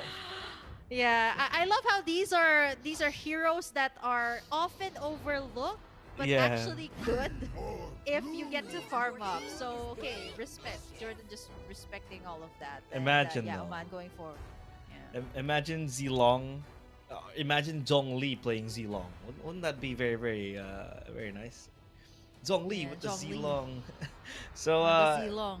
yeah, Yeah. that's true. I And mean, the Inspire. with the Inspire as well. You said it. Like these are heroes that are underestimated, right? Early on, you go and you see someone pick up Mia, pick up Hanabi, a Eudora, and then you go, okay, that's easy. But then they go late game, they reach the power spike, then you can't do anything, and then you are absolutely done for. So, yeah, I think Jordan is sensing quite a bit of a danger there. The Yuzong and the Moskovs Okay. comes through. So 3 purple heroes with 2 orange ones. Quite a bit of the color palette there. Yeah. And now, Oman, one last pick. Yeah, it's yeah, our background's red, they got blue there, so and purple. So My favorite color, by the way. So Ah, Oman, they still need is this a ruby roam? Because they picked up the glue here, It or has is to it a be. glue roam? Right? Like I mean, this is Oman you're talking about. They can easily switch up these heroes, but I think if you're talking about the overall utility, then maybe go for the ruby. They still need a mid lane. They went for the savior early on. Um, yeah, the Julian could still be a flex here for Oman. You'll never know what you're gonna get for the next pick, and they lock in with the oh, Valir here Valier. for the final pick of Oman. Okay, I feel like it's gonna be hard to pull off the Valir though. I mean, up against tanky heroes like Hylos, Fredrin, this is a good answer. It's a situational answer, but up against Jordan, there's so many dashes, so many ways to escape the fireballs of the Valir. So hopefully that's gonna pan out well for Oman. Again, this is the last, possibly the last game that they can have. So they're just gonna bring out all of their cards, all of their packet picks here as we head over into game number 2 here of the last matchup that we have for today, the last BO3, Jordan versus Oman in game number 2. Oh no, I can't wait for the Mia to just gank someone with the hidden moonlight. We saw Lemon, RQ Lemon.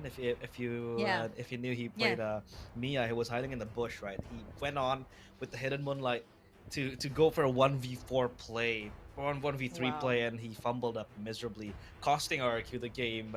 Um, we might see glimpses of that happening again, but we don't know. Abdullah, if he reaches the late game, I can guarantee you this Mia will be unstoppable, especially against a Yuzong, uh, against like a Moskov. The Moskov will be bullied heavily. I mean, Mia is a very good tank shredder, a very underrated tank shredder to be honest, with so much slows. And against the Jawhead, against the Cyclops, it's very good because the Hidden Moonlight gives you that purify. So that might be a way to kind of like dodge out, but let's just see what will happen in Yeah. game number 2, possibly the last game of today. The Hidden Moonlight will be the main tool for the Mia to excel in the team fights. I mean, I think for the side of Oman, it's just that you know what, the Harubi could have worked, but like what the weekend said, sometimes you're just out of time, out of time. It was such a fast game that they weren't able to scale up at that. Like Jordan just had answers after answers, plus the layering of skills from the Gatot Kacha was so good. I was actually expecting them to pick it up here once again. It was not banned out, so I think for this time either they're gonna go for an all-out brawl here for with the way that Oman is rotating here right now, or possibly just go in for Jordan. They're just gonna go in for the objectives. As you can see on the top side, there's not much Black Rice gonna be able to get in. The toss from the Jawhead and the first blood taken in there by the side of Jordan. It's not gonna be easy though to go up against this Yuzong. The passive is just really too much to take in, especially if you're a Ruby. There's so much sustain when it comes to the Yuzong here. So I feel like the XP lane should be contained. All eyes on the gold lane instead. Fal hasn't made a move yet. Abdullah is just one level ahead. Zhongli though getting solo killed down bot. Like what I said, Yuzong has Yuzong. just so Yeah. much sustain. Yeah, because there's a Zhongli, there's a Yuzong, so much songs in this game. There's a Zhongli, there's a Yuzong, there's a Zlong, there's a lot of longs there, but don't worry Yeah. me. The long missiles, the heat-seeking missiles, will try to take down one player. That's gonna be Starry Eyes with the ship at the mountain. Oh. Shocker! Oh, that damage! It's insane. Starry Eyes gets Black Rice and has Black Rice for lunch and dinner. Oh, the flicker popped by Yep. Glue. Purple buff under contest, but no follow-up whatsoever. This is going to be very hard to toss to back the ejector as well. The blue split will not save him. And that's going to be Tagar with that kill. The chase though from White Rice will try to save him, but no follow-up whatsoever. And he has to go back. That's going to be a 1 kill for Oman, but for Jordan, they're going to get 1 and the turtle as well. I love how all of these brawls are just happening on the mid lane. There's with nothing no happening. with no elaboration. Yeah, it's just like all out brawl on the mid lane, and yeah, it often all of the time it favors the side of Jordan, right? Like I love the attempts here, but there's absolutely Nothing you can do when you get ejected just like that by Dormy. An instant kill. I think at this point you can even build the Jawhead to be like semi-tanky and semi-damaged Jawhead. It actually works out when you're ahead of the game. But now here comes the Yuzong. There goes the split coming out from the glue. Gets dragged right into their turret. He's gonna take in a lot of the damage and gets punished right there by Agar. There's the ejector once again onto Abdullah with nothing that they can do. 7 kills here for Jordan as the Moscow Bafal again left to farm all the way up top, having the time of his life there, taking in so much of the gold plating from the side of Oman. This Julian's not gonna play. I mean, there's so much pressure coming in, right? From the Cyclops, Yeah. from the Jawhead. The Jawhead single-handedly stops any invasion, and the Mia not given time and space to perform. So, I don't know if they can stretch it out to minute 45. I think that's where Oman can win, but as of now, Jordan is not going to give anything. Starry Eyes even adds more kills to his catalog. It's gonna be Zhongli gone, no longer the god of Earth. He's just Yeah. gone to a Red Riding Hood girl of some sort, and Raimi will come forward. That's gonna be the swords Oh, pop. he Though might get Raimi punished though. is stuck in a rock and a hard place. He's gonna be the lead, and that's gonna be Black Rice picking up the kill. It is a very, very good kill. However, Cyclops, the hands of Tagar still just exerting the stuns left and right. There's gonna be Yu Zong coming up close. No kills given yet. So Starry Eyes has to just play from the poke, from the kite. But here comes Fall coming in with the Abyss Walker from up top. Abdullah will be given time and space to farm. As of now, the Flicker comes in with the pass, but it's cancelled. And so far, the Glue has to go back with the split. Tagar looks for the kill. That's gonna be the Wow. SOD. And the Mountain Shocker and to White Rice boot. too. White Rice adds insult to injury. What's better than White Rice? 2 rices. That's White Rice and Black Rice gone. Yeah, we can never get enough rice here in Asia. That's our I love that's our my favorite rice. thing ever. Yes, same. Like you have it for breakfast, you have it for lunch. It's just the best thing ever. But for now, down bot Zhongli again. This was the Zhongli before the buff that was given to him in the other game. But yeah, it's gonna be turrets after turrets taken in here for the side of Jordan and the Moskov again. This is the same case as what happened to Fall in the previous game. Left unchecked, left to farm so well because most of the time for Abdullah, he's just reacting to what's going on here, trying to join in the team fights, but these team fights are almost all the time won by Jordan. And now you don't have the Avatar of the Garden, SOD. you got the Mountain Shocker. Instead, Paul goes in for the Spear of Destruction. Might get punished there. He's able to sidestep a little bit, almost gets controlled there by the flames coming out from Black Rice, but still able to leave unscathed. 12 kills here for Jordan, 2 turtles to take. I feel like they might just ignore this last turtle and go straight for the Lord Doremi. Gonna go in for the play, flickers in and gets the glue. And at the same time, Zhongli looking for an opening here, but there's nothing much that they can do. There's so much damage coming out from the Cyclops here, not to mention Starry Eyes that's standing 5-0-3 on this Yi Sun-shin, and Fall as well that just has the global map control, and turrets after turrets are falling here. It's 5 turrets down for the side of Jordan, and Oman just trying, they're trying the best to look for an opening. But I think at this case, with how aggressive Jordan is playing this, there's absolutely nothing that they can do but just to react to what they're doing here right now. It's a 10k lead in the 8-minute mark. 8 minutes and 52 seconds. I feel like they're trying to close this as fast as they can, but with this type of pick, let's see how that will pan out. It's a scary situation to be in. The Yi Shin is just racking up kills, 6 kills, becoming so scary and so hurtful to deal with. And here comes the dive, the Black Dragon the Performance on the ejector again. dive connects, and that's gonna be Starry Eye was godlike. The double kill, the triple as well, looking for the Maniac, but doesn't quite get it. And here comes Starry Eye with the gun down. The Maniac gave him the Savage, please.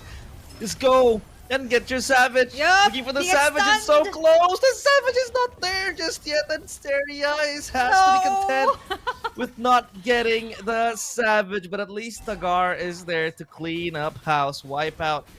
Players of Oman are spawning in like flies. They will come in close, but I think Jordan will play this to perfection. No, they want to challenge death in front of their eyes.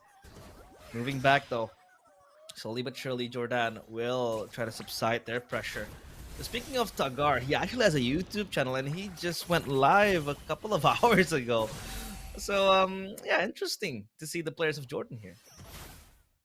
Yeah. I mean, at this point, right? Like they could easily.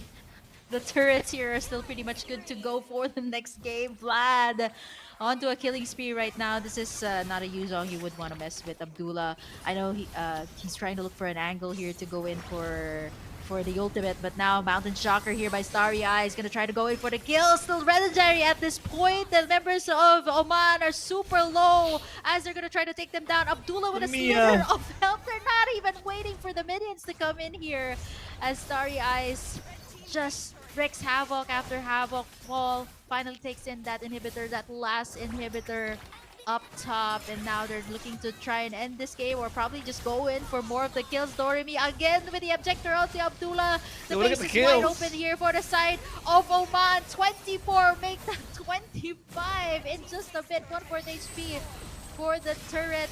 They're gonna try to end this one, but Oman doing their very best to save the base. Zhongli and Black Rice left to defend once again, but that's gonna be it. Starry Eyes locking in the base. It's over. 26 kills for Jordan as they end this once again in one of the fastest series that we had for today. Realized 9 minutes and 15 seconds. Jordan takes in the entire series. A combination of 2 games with a span of 8 minutes and 9 minutes, total of 17 minutes for both games in Jordan, just stomping on the players of Oman with their funky picks again. We talked about how this Mia can become such a threat game with maybe the Falera as well, right?